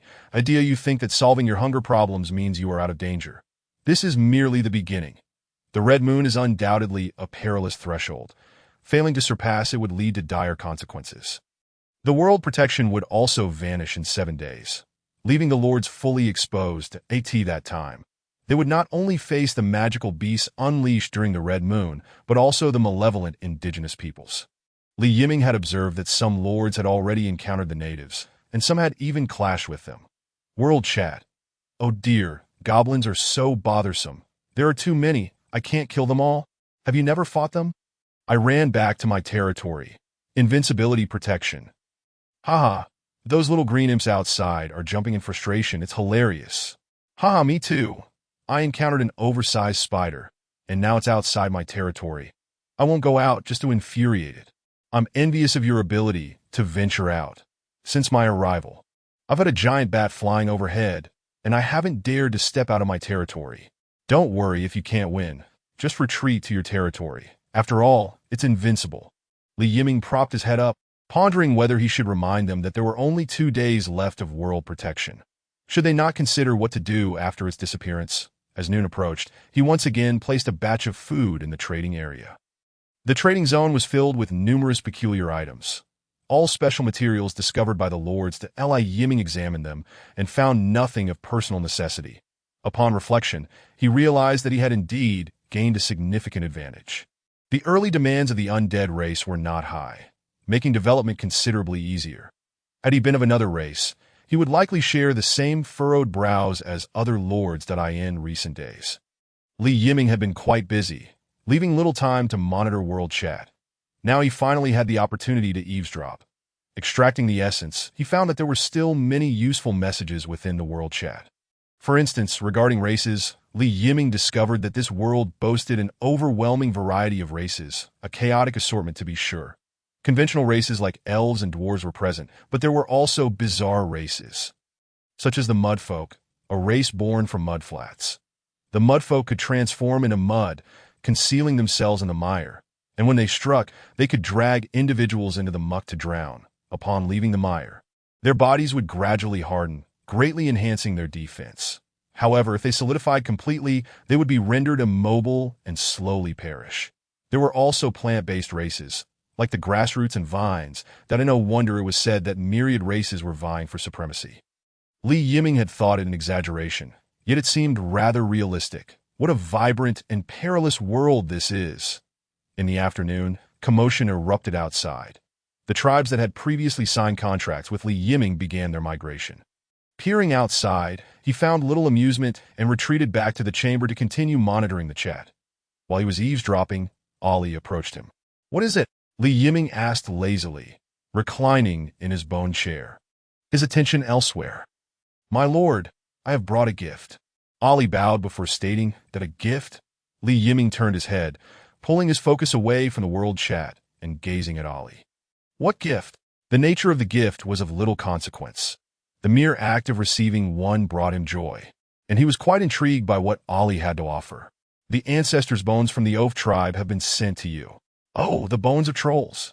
Upon hearing the mention of bones, Li Yiming straightened his posture. "This gift is quite splendid. Very splendid indeed." The ancestral bones of the Tata Cadre tribe had already been transformed into undead, effectively bolstering his strength. I nearly forgot. The Berserker trolls possess their own burial grounds. The bones within those grounds are of no use to them, but to me, they are a source of troops. How many? I didn't count precisely, but there are approximately several hundred. This is fantastic. Another several hundred skeletal trolls at my disposal, all of whom are fierce and valiant Berserker trolls. I must remain composed and not betray my excitement. Very well, I accept the gift. Arrange for the bones to be interred in the burial ground. Li Yiming instructed in a calm voice. Understood, Ali replied before exiting the chamber.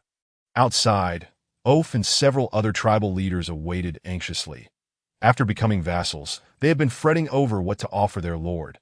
They could not arrive empty-handed, as that would be deemed impolite, and they feared incurring his wrath. Upon consulting Ali, they were taken aback when he suggested presenting the ancestral bones to their lord. Did I ask this not absurd? Can bones truly be considered a gift? Yet Ali assured them that the lord would appreciate it. Left with no choice, Oaf and the others complied with Ali's suggestion, secretly preparing additional gifts just in case the lord did not favor the bones. Chapter 053. He is quite happy. Oaf, do you think Ali is trustworthy? Will offering bones to the lord truly suffice? One of the troll leaders finally broke the silence, unable to contain himself. I feel something is amiss. Ali wouldn't be attempting to deceive us, would he? Another leader remarked, casting a glance at Oaf. They were aware of the close bond between Oaf and Ali, and the words of these two troll leaders prompted nods of agreement from the other leaders. Oaf himself felt uncertain, yet he did not believe Ali would betray him. Deceive you? Do you think you are worthy? If he truly intended to deceive you, would you have been made a vassal of the Lord? Do you truly believe Ali would betray me? Am I not offering bones as well? Oaf confronted the apprehensive leaders, not feeling the need to spare their feelings. The other leaders exchanged glances, contemplating the matter. Surely, Ali would not go so far as to deceive even Oaf. The bones Oaf offered were the same freshly exhumed ancestral remains as theirs, still coated in mud.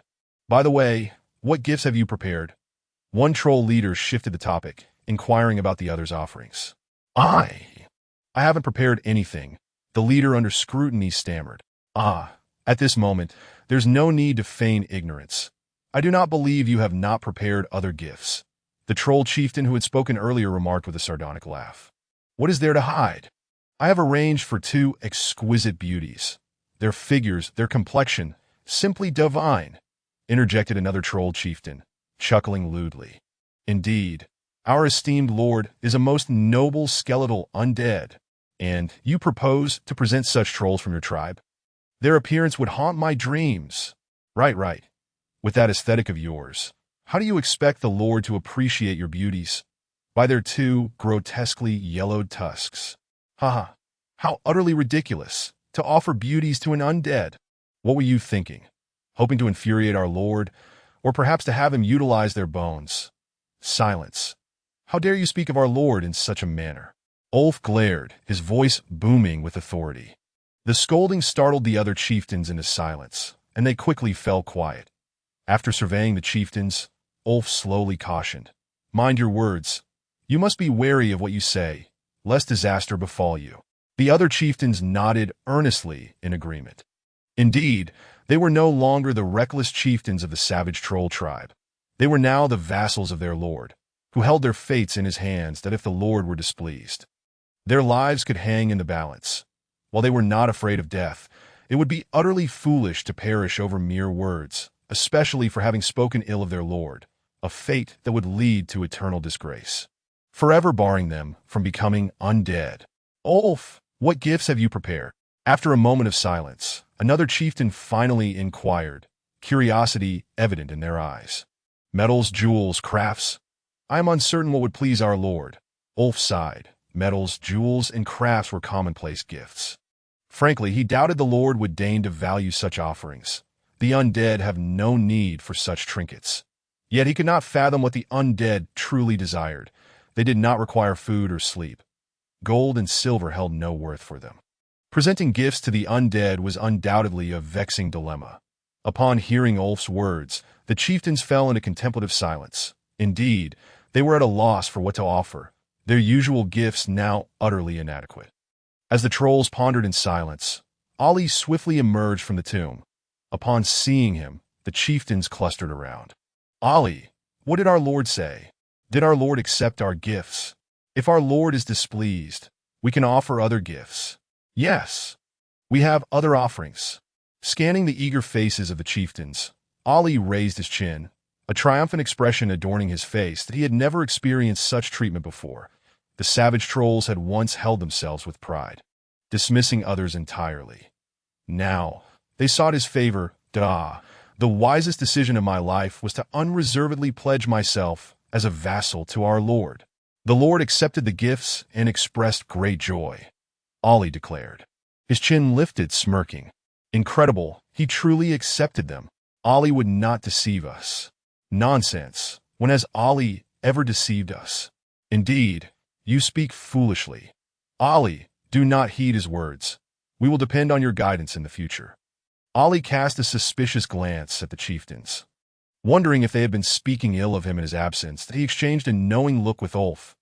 Ulf, well acquainted with Ali, instantly comprehended the meaning behind his gaze and returned a knowing glance. Ali, what's the situation? Ulf, they suspect you might be a fraud. Ali, how dare they, Ulf? Do not be angered. It is merely a common misunderstanding. Ali, I was just looking out for them. Ulf, what do you expect from them? Ali, fine, perhaps I overthought it. The troll chieftains remained oblivious to the silent exchange that had transpired between Ulf and Ali. You all, be gone. Do not create a ruckus before our Lord's door. By the way, upon returning, ensure to arrange for the burial of the bones in the grave. Our Lord has need of them. Ali scolded, his expression a mix of frustration and authority. The chieftains, unfazed by his ire, accepted his coarse demeanor with accustomed ease. They dispersed back to their tribes to attend to matters.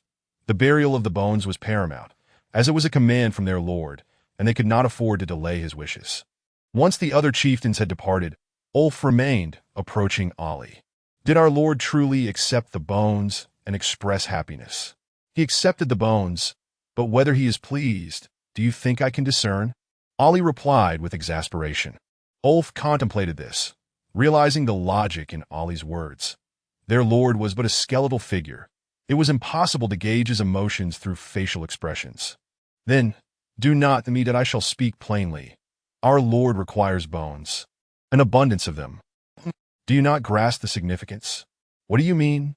Consider the nature of the undead serving under our Lord. They are skeletal undead. This implies, wait, skeletal undead. Ulf's eyes widened as realization dawned upon him. The composition of their lord's minions consisted entirely of skeletal undead. Not liches, stitched corpses, or zombies. To create skeletal undead, an ample supply of bones was essential. Now it made sense why Ali urged them to present their ancestors' remains to their lord. This was to bolster their lord's ranks. With this revelation, Ulf felt a wave of clarity wash over him, erupting into a hearty laugh. Ali joined in, though his thoughts drifted elsewhere. You have no idea how I came to know our Lord. If I told you, you might not believe it. Our Lord exhumed my ancestral grave. Chapter 054. A deceptive revelation enlightened, Ulf marveled at why Ollie had become the first vassal of their lord. His perceptiveness surpassed Ulf's own. While others floundered like headless flies, utterly unaware of how to curry favor with their lord, Ollie had grasped the situation with remarkable clarity after the ancestral bones were interred in the communal grave. Ollie sought out Yiming to relay the news. Following Ollie's departure, Yiming closed the world chat. Upon emerging from the tomb, he perceptively sensed the presence of onlookers that a quick glance revealed a group of newly arrived trolls, who dared not approach too closely, instead observing from a distance with curious gazes. That Yiming recognized this as an opportune moment that he needed to impress these individuals to facilitate future team dynamics. Otherwise, as the group expanded, incorrect notions could take root. That Yiming approached the exotic tomb, gesticulating wildly and raising his hands in a celebratory manner. Instantly, a cacophony erupted from within the tomb as newly awakened berserker skeletal trolls ascended. I think I hear something. Something is emerging. It's the undead. The Lord is summoning the undead. The trolls watching from afar widened their eyes in astonishment, whispering amongst themselves. The first berserker skeletal troll stepped forth from the exotic tomb, stretching its limbs before unleashing a soul-piercing roar. Behind it, one after another, berserker skeletal trolls emerged. This is the ancestral bones transformed into undead. So impressive. Look, they are adorned in battle paint. What is so special about battle paint? They are undead. The trolls watched in awe, their eyes sparkling with excitement. They resembled street thugs encountering a heavily tattooed gang leader, thrilled, exhilarated, and a touch intimidated. Over 500 berserker skeletal trolls stood defiantly before Yiming. After surveying them, he pointed in the direction of the forest. Go! Hunt! Bring back your prey! The berserker skeletal trolls shook their limbs, flexed their arms, and cracked their necks before charging toward the forest with thunderous steps. The trolls watched as their ancestors departed. Yiming observed their reactions with satisfaction. Nodding slightly, judging by their enthusiasm, his efforts had been successful, and it was unlikely they would harbor any erroneous thoughts in the future. Only then did he turn to return to the tomb. The afternoon passed swiftly, and soon the sun began its descent. Ollie requests an audience with our Lord, echoed outside the burial chamber. Enter.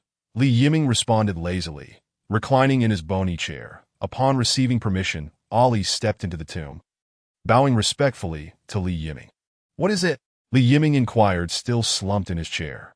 My lord, several chieftains have arrived, seeking an audience with you. The chieftains are here. A few others are still en route and may not arrive today. How many chieftains have arrived? 6 chieftains are currently here. Ah, how tiresome. I do not wish to move. I long to be a lazy fish. After observing the screen for so long, Yiming felt utterly lethargic. Yet there were duties to fulfill, contracts to sign, vassals to accept. It was necessary to... Yiming rose from his bony chair, stretching his limbs, the sound of bones cracking echoing in the silence, lifting the decayed battle axe propped against the skeletal throne. The fire of the soul blazed fiercely, finally breaking free from a state of lethargy. Let us go and meet those clan leaders. Do you really believe there are undead here? Surely, Ollie would not deceive me? Did you not see the sacred soil of the departed here? What other place could possibly harbor such things? Indeed, I have seen them. Undead are moving within the forest. Yes, I too have witnessed them, though I did not approach, fearing a misunderstanding. Ollie has struck it rich. Indeed. Indeed. The clan leaders of the berserker trolls sat cross-legged at the edge of the skeletal territory, engaging in idle chatter. The earliest arrival had been waiting for several hours. He had asked Ollie multiple times when he would be able to meet the lord of this realm. Ollie had repeatedly told him to wait, even brazenly suggesting that if he did not wish to wait, he was free to leave. Yet, the troll leader dared not depart. This was a fortuitous opportunity. To return under the banner of the undead was a chance of a lifetime for the berserker trolls. Who would let such an opportunity slip away? That would be foolish. Thus, even after being left to linger at the boundary for several hours, he remained steadfast in his wait. His impatience was indeed palpable. Most berserker trolls possessed little patience and a volatile temperament that if Ollie dared to deceive him, then Ollie would meet his doom. Such thoughts resonated among the clan leaders. Their willingness to wait in earnest was solely to behold the undead leader. Regarding the undead leader, they dared not utter a word, and no matter the grandeur of the display, or the duration of the wait, they would not complain. Instead, they felt that it was only natural. Could the mighty undead not possess an aura of their own? Could they be summoned at will? As dusk fell, the skeletal territory appeared ominously eerie, in the distance. They glimpsed flickering lights and heard faint laughter. One leader gazed toward the lights and sighed that he knew where that was. It was likely the dwelling place of the trolls who had become vassals. How long would it be before he could join their ranks? Look, one leader suddenly shouted, pointing into the territory. The others jolted to attention, turning to the direction indicated in the dimness. Flames flickered and began to approach them slowly. They are coming. The clan leaders rose in unison, adjusting their attire. Earlier, Ali had mentioned he would fetch the Lord. The figure now approaching must be the Lord. As the flames drew near, a skeletal undead wielding a battle axe emerged into their view. Followed closely by Ali, the undead halted at the boundary of the territory. We greet the Lord of the Undead.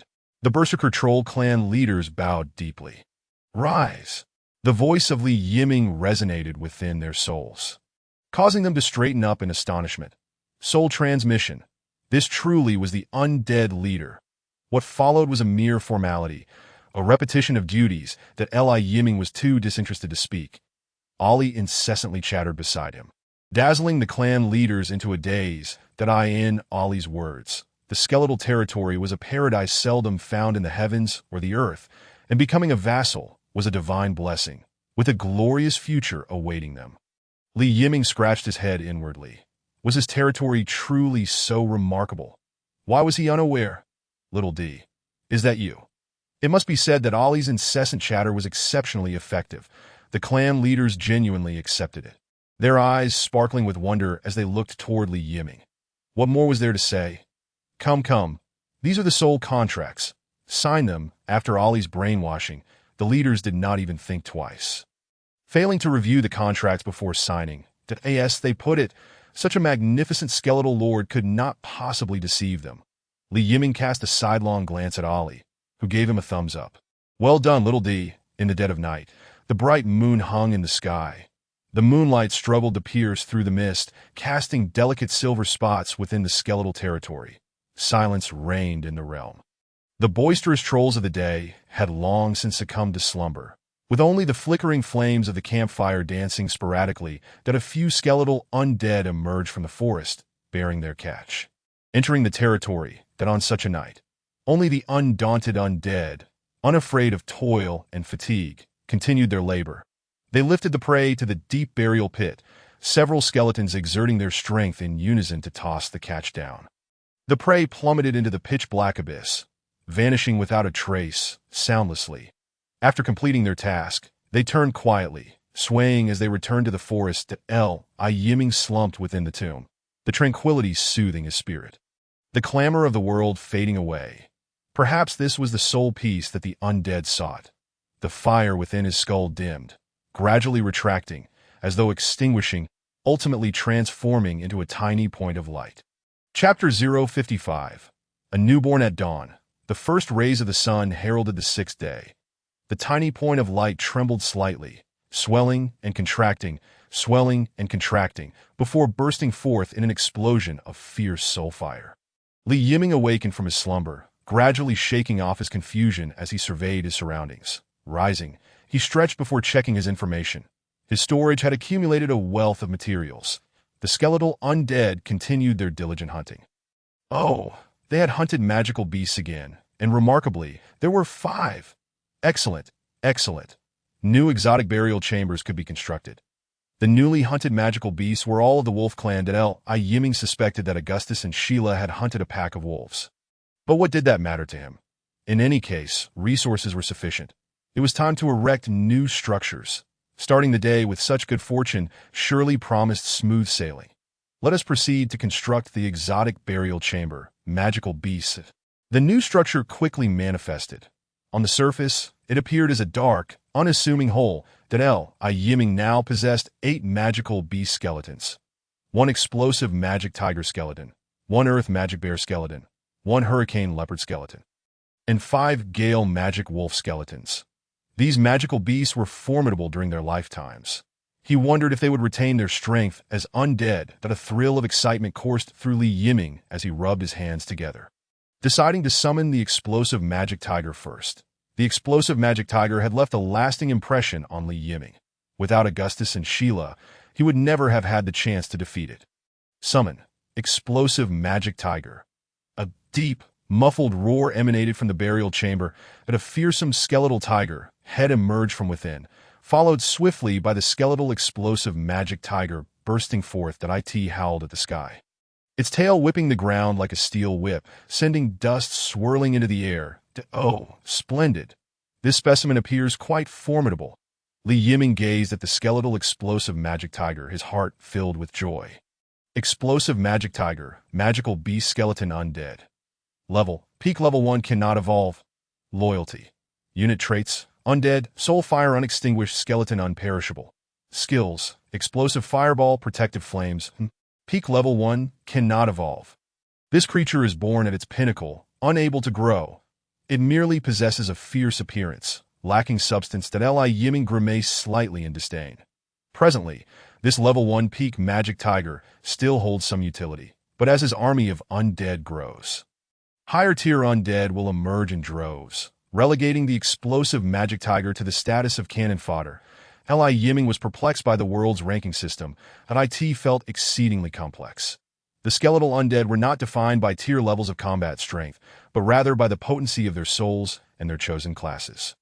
Beyond the most basic skeletal undead, skeletal giants, and magical beast undead were all categorized by tier levels of combat strength, which was quite chaotic that Li Yiming speculated that perhaps the most basic skeletal undead he summoned would be his future main force. Observing Augustus and Sheila clarified this notion, he did not believe they were the only 2 special cases among the skeletal undead. As the number of undead increased, there would surely be more extraordinary existences akin to them. Such undead would constitute his elite force. However, now was not the time for such thoughts. First, he must summon the magical beast skeletons into undead, which was the priority. Next, he attempted to summon the earth magic bear, which, judging by its name, seemed to be a formidable entity. Summon. Earth magic bear. No roar, no sound. The tomb was eerily silent. What happened? Did the summoning fail? Li Yiming tilted his head in confusion. Suddenly, the ground trembled. A massive, heavy paw emerged from the burial chamber, crashing down with a thunderous sound, followed by a colossal figure laboriously extracting itself from the pit. The skeletal earth magic bear stood upright, towering over 5 meters. With robust, resilient bones and a fearsome presence that appeared even more ferocious than the explosive magic tiger. Earth magic bear, magical beast skeleton undead. Level, intermediate tier 2 cannot evolve. Loyalty. Unit traits, undead soul fire unextinguished. Skeleton unperishable. Skills, earthquake, thick earth armor, intermediate tier 2. Though it also appeared at its peak, its strength was not to be underestimated. The highest combat power of the berserker skeletal giant was merely tier 2. The skeletal earth magic bear could certainly become a mainstay at this stage, but he instructed the earth magic bear and explosive magic tiger to stand aside and began summoning new undead.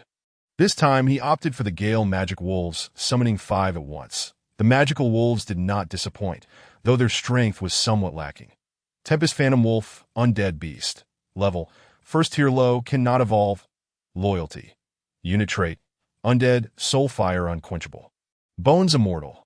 Skills, gale technique, wind blade. All 5 Tempest Phantom Wolves share the same level, which is first tier low, even lower than the explosive magic tiger. Well, a meager gain is still better than none. At least they are slightly stronger than ordinary undead. Li Yiming wearily waved his hand, instructing the newly summoned undead to seek out Augustus and the others for some amusement.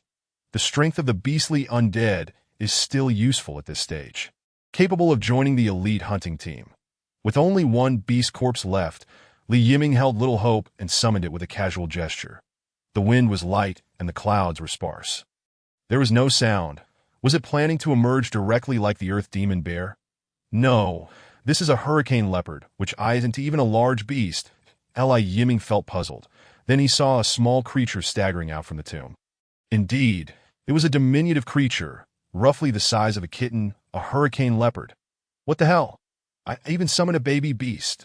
Li Yiming watched as the hurricane leopard took a couple of steps before collapsing into a heap of bones.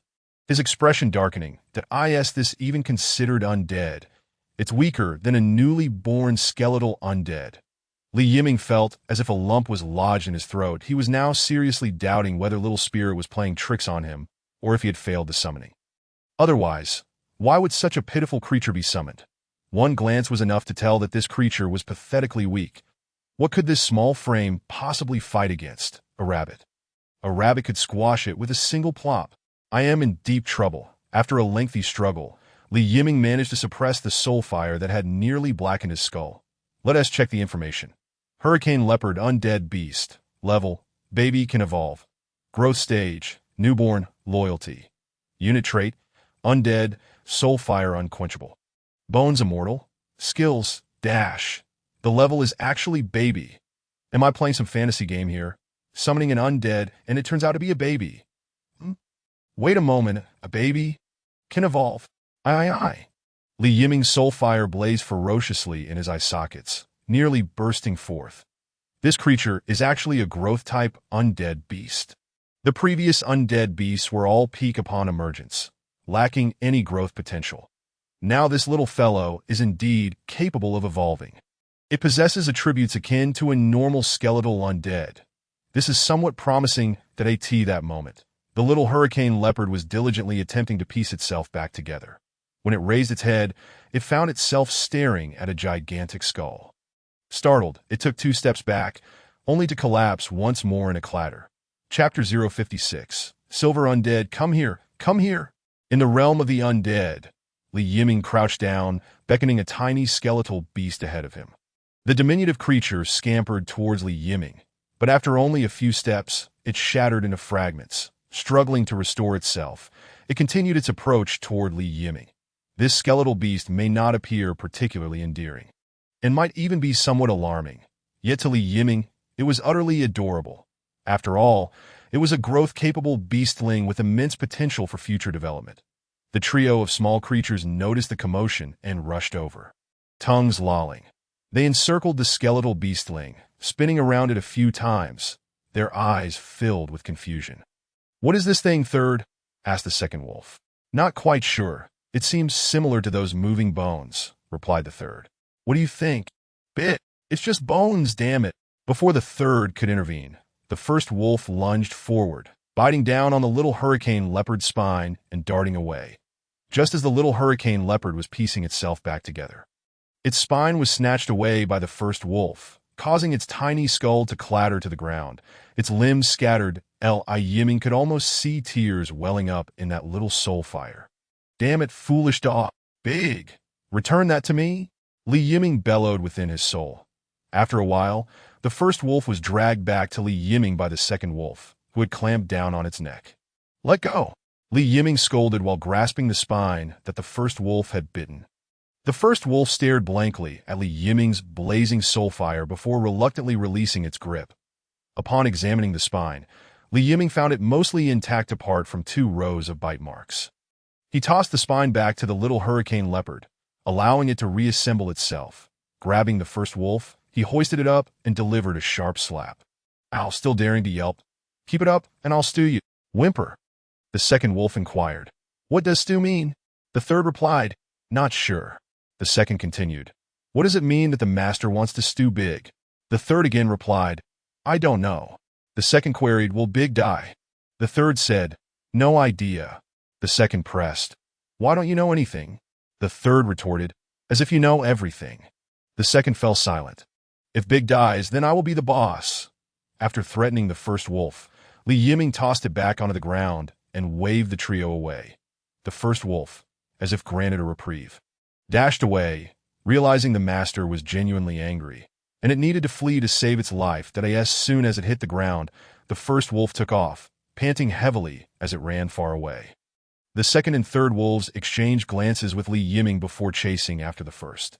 Turning back, Li Yiming discovered the little hurricane leopard had successfully pieced itself back together and was now standing beside him. 6 skeletal undead approached, carrying a living red deer to Li Yiming. They set the deer down and plunged a claw into its neck. The red deer let out a mournful cry, attempting to struggle. But the skeletal undead held it firmly in place. Before long, the red deer fell silent from blood loss. Yiming pointed toward the deer, and the little hurricane leopard, already salivating, pounced upon it, devouring its soul. As it fed, its soul fire gradually intensified, and its bones exhibited signs of change, seemingly growing stronger. Indeed, it seeks to evolve by consuming souls, akin to the skeletal undead. Sated, the little hurricane leopard lay atop the red deer, its soul fire flickering gently, as if resting. Since it can consume souls, that simplifies matters. That Li Yiming planned to nurture this little creature for now, allowing it to grow before releasing it. The berserk giants converged from all directions toward the skeletal territory. Their movements caught the attention of other tribes. Why were the berserk giants suddenly gathering, and what were their intentions? Other tribes were filled with confusion and wariness. Were these battle-hungry lunatics up to something? Communication throughout the forest became increasingly frequent.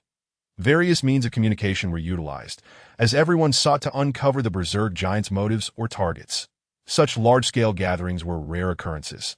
They even left their own territories, encroaching upon those of other tribes. Tribes dispatched personnel to stealthily follow the berserk giants, hoping to discern their activities. However, they either fell behind or were discovered, resulting in several skirmishes. This heightened the vigilance of other tribes. Clearly, these fellows were concealing something significant. Dark currents surged throughout the forest, habitually tossing 1,000 units of food into the trading area. Li Yiming received some good news that an undead had evolved. Yet another skeletal undead, following in the footsteps of Augustus and Shalavi, successfully evolved into a silver undead. Now classified as a skeletal berserker, Li Yiming summoned the newly evolved skeletal undead back to the territory for inspection. The evolved skeletal undead had become notably more robust and now wielded a weapon. However, it could not compare to Shalavi. Its physical strength was inferior to Shalavi's, and its axe was not as large. Moreover, its intelligence was still limited, remaining rather dull-witted. Its combat prowess had indeed improved, and it had acquired several skills that a closer analysis revealed that this skeletal undead was likely among the first batch summoned. It was one of the oldest, thus having absorbed a greater number of souls. The evolution of this skeletal undead confirmed Li Yiming's hypothesis. The only constraint on the development of skeletal undead is the availability of souls. With sufficient souls, skeletal undead can evolve rapidly. Higher-tier undead will continually emerge. However, acquiring souls is a troublesome matter. They must be harvested from living beings. Although the forest is teeming with beasts, Li Yiming's extensive hunting expeditions could soon deplete their numbers. At this rate, he would eventually wipe out the animals. That a solution must be devised to ensure sustainable development. Breeding could be a viable option. However, that is not feasible in the short term. He would have to strategize after the blood moon. Li Yiming directed the newly upgraded skeletal berserker to seek out the elite hunting team, enhancing their combat effectiveness. Shalavi warmly welcomed the new comrade and transmitted a wave of joy to Li Yiming.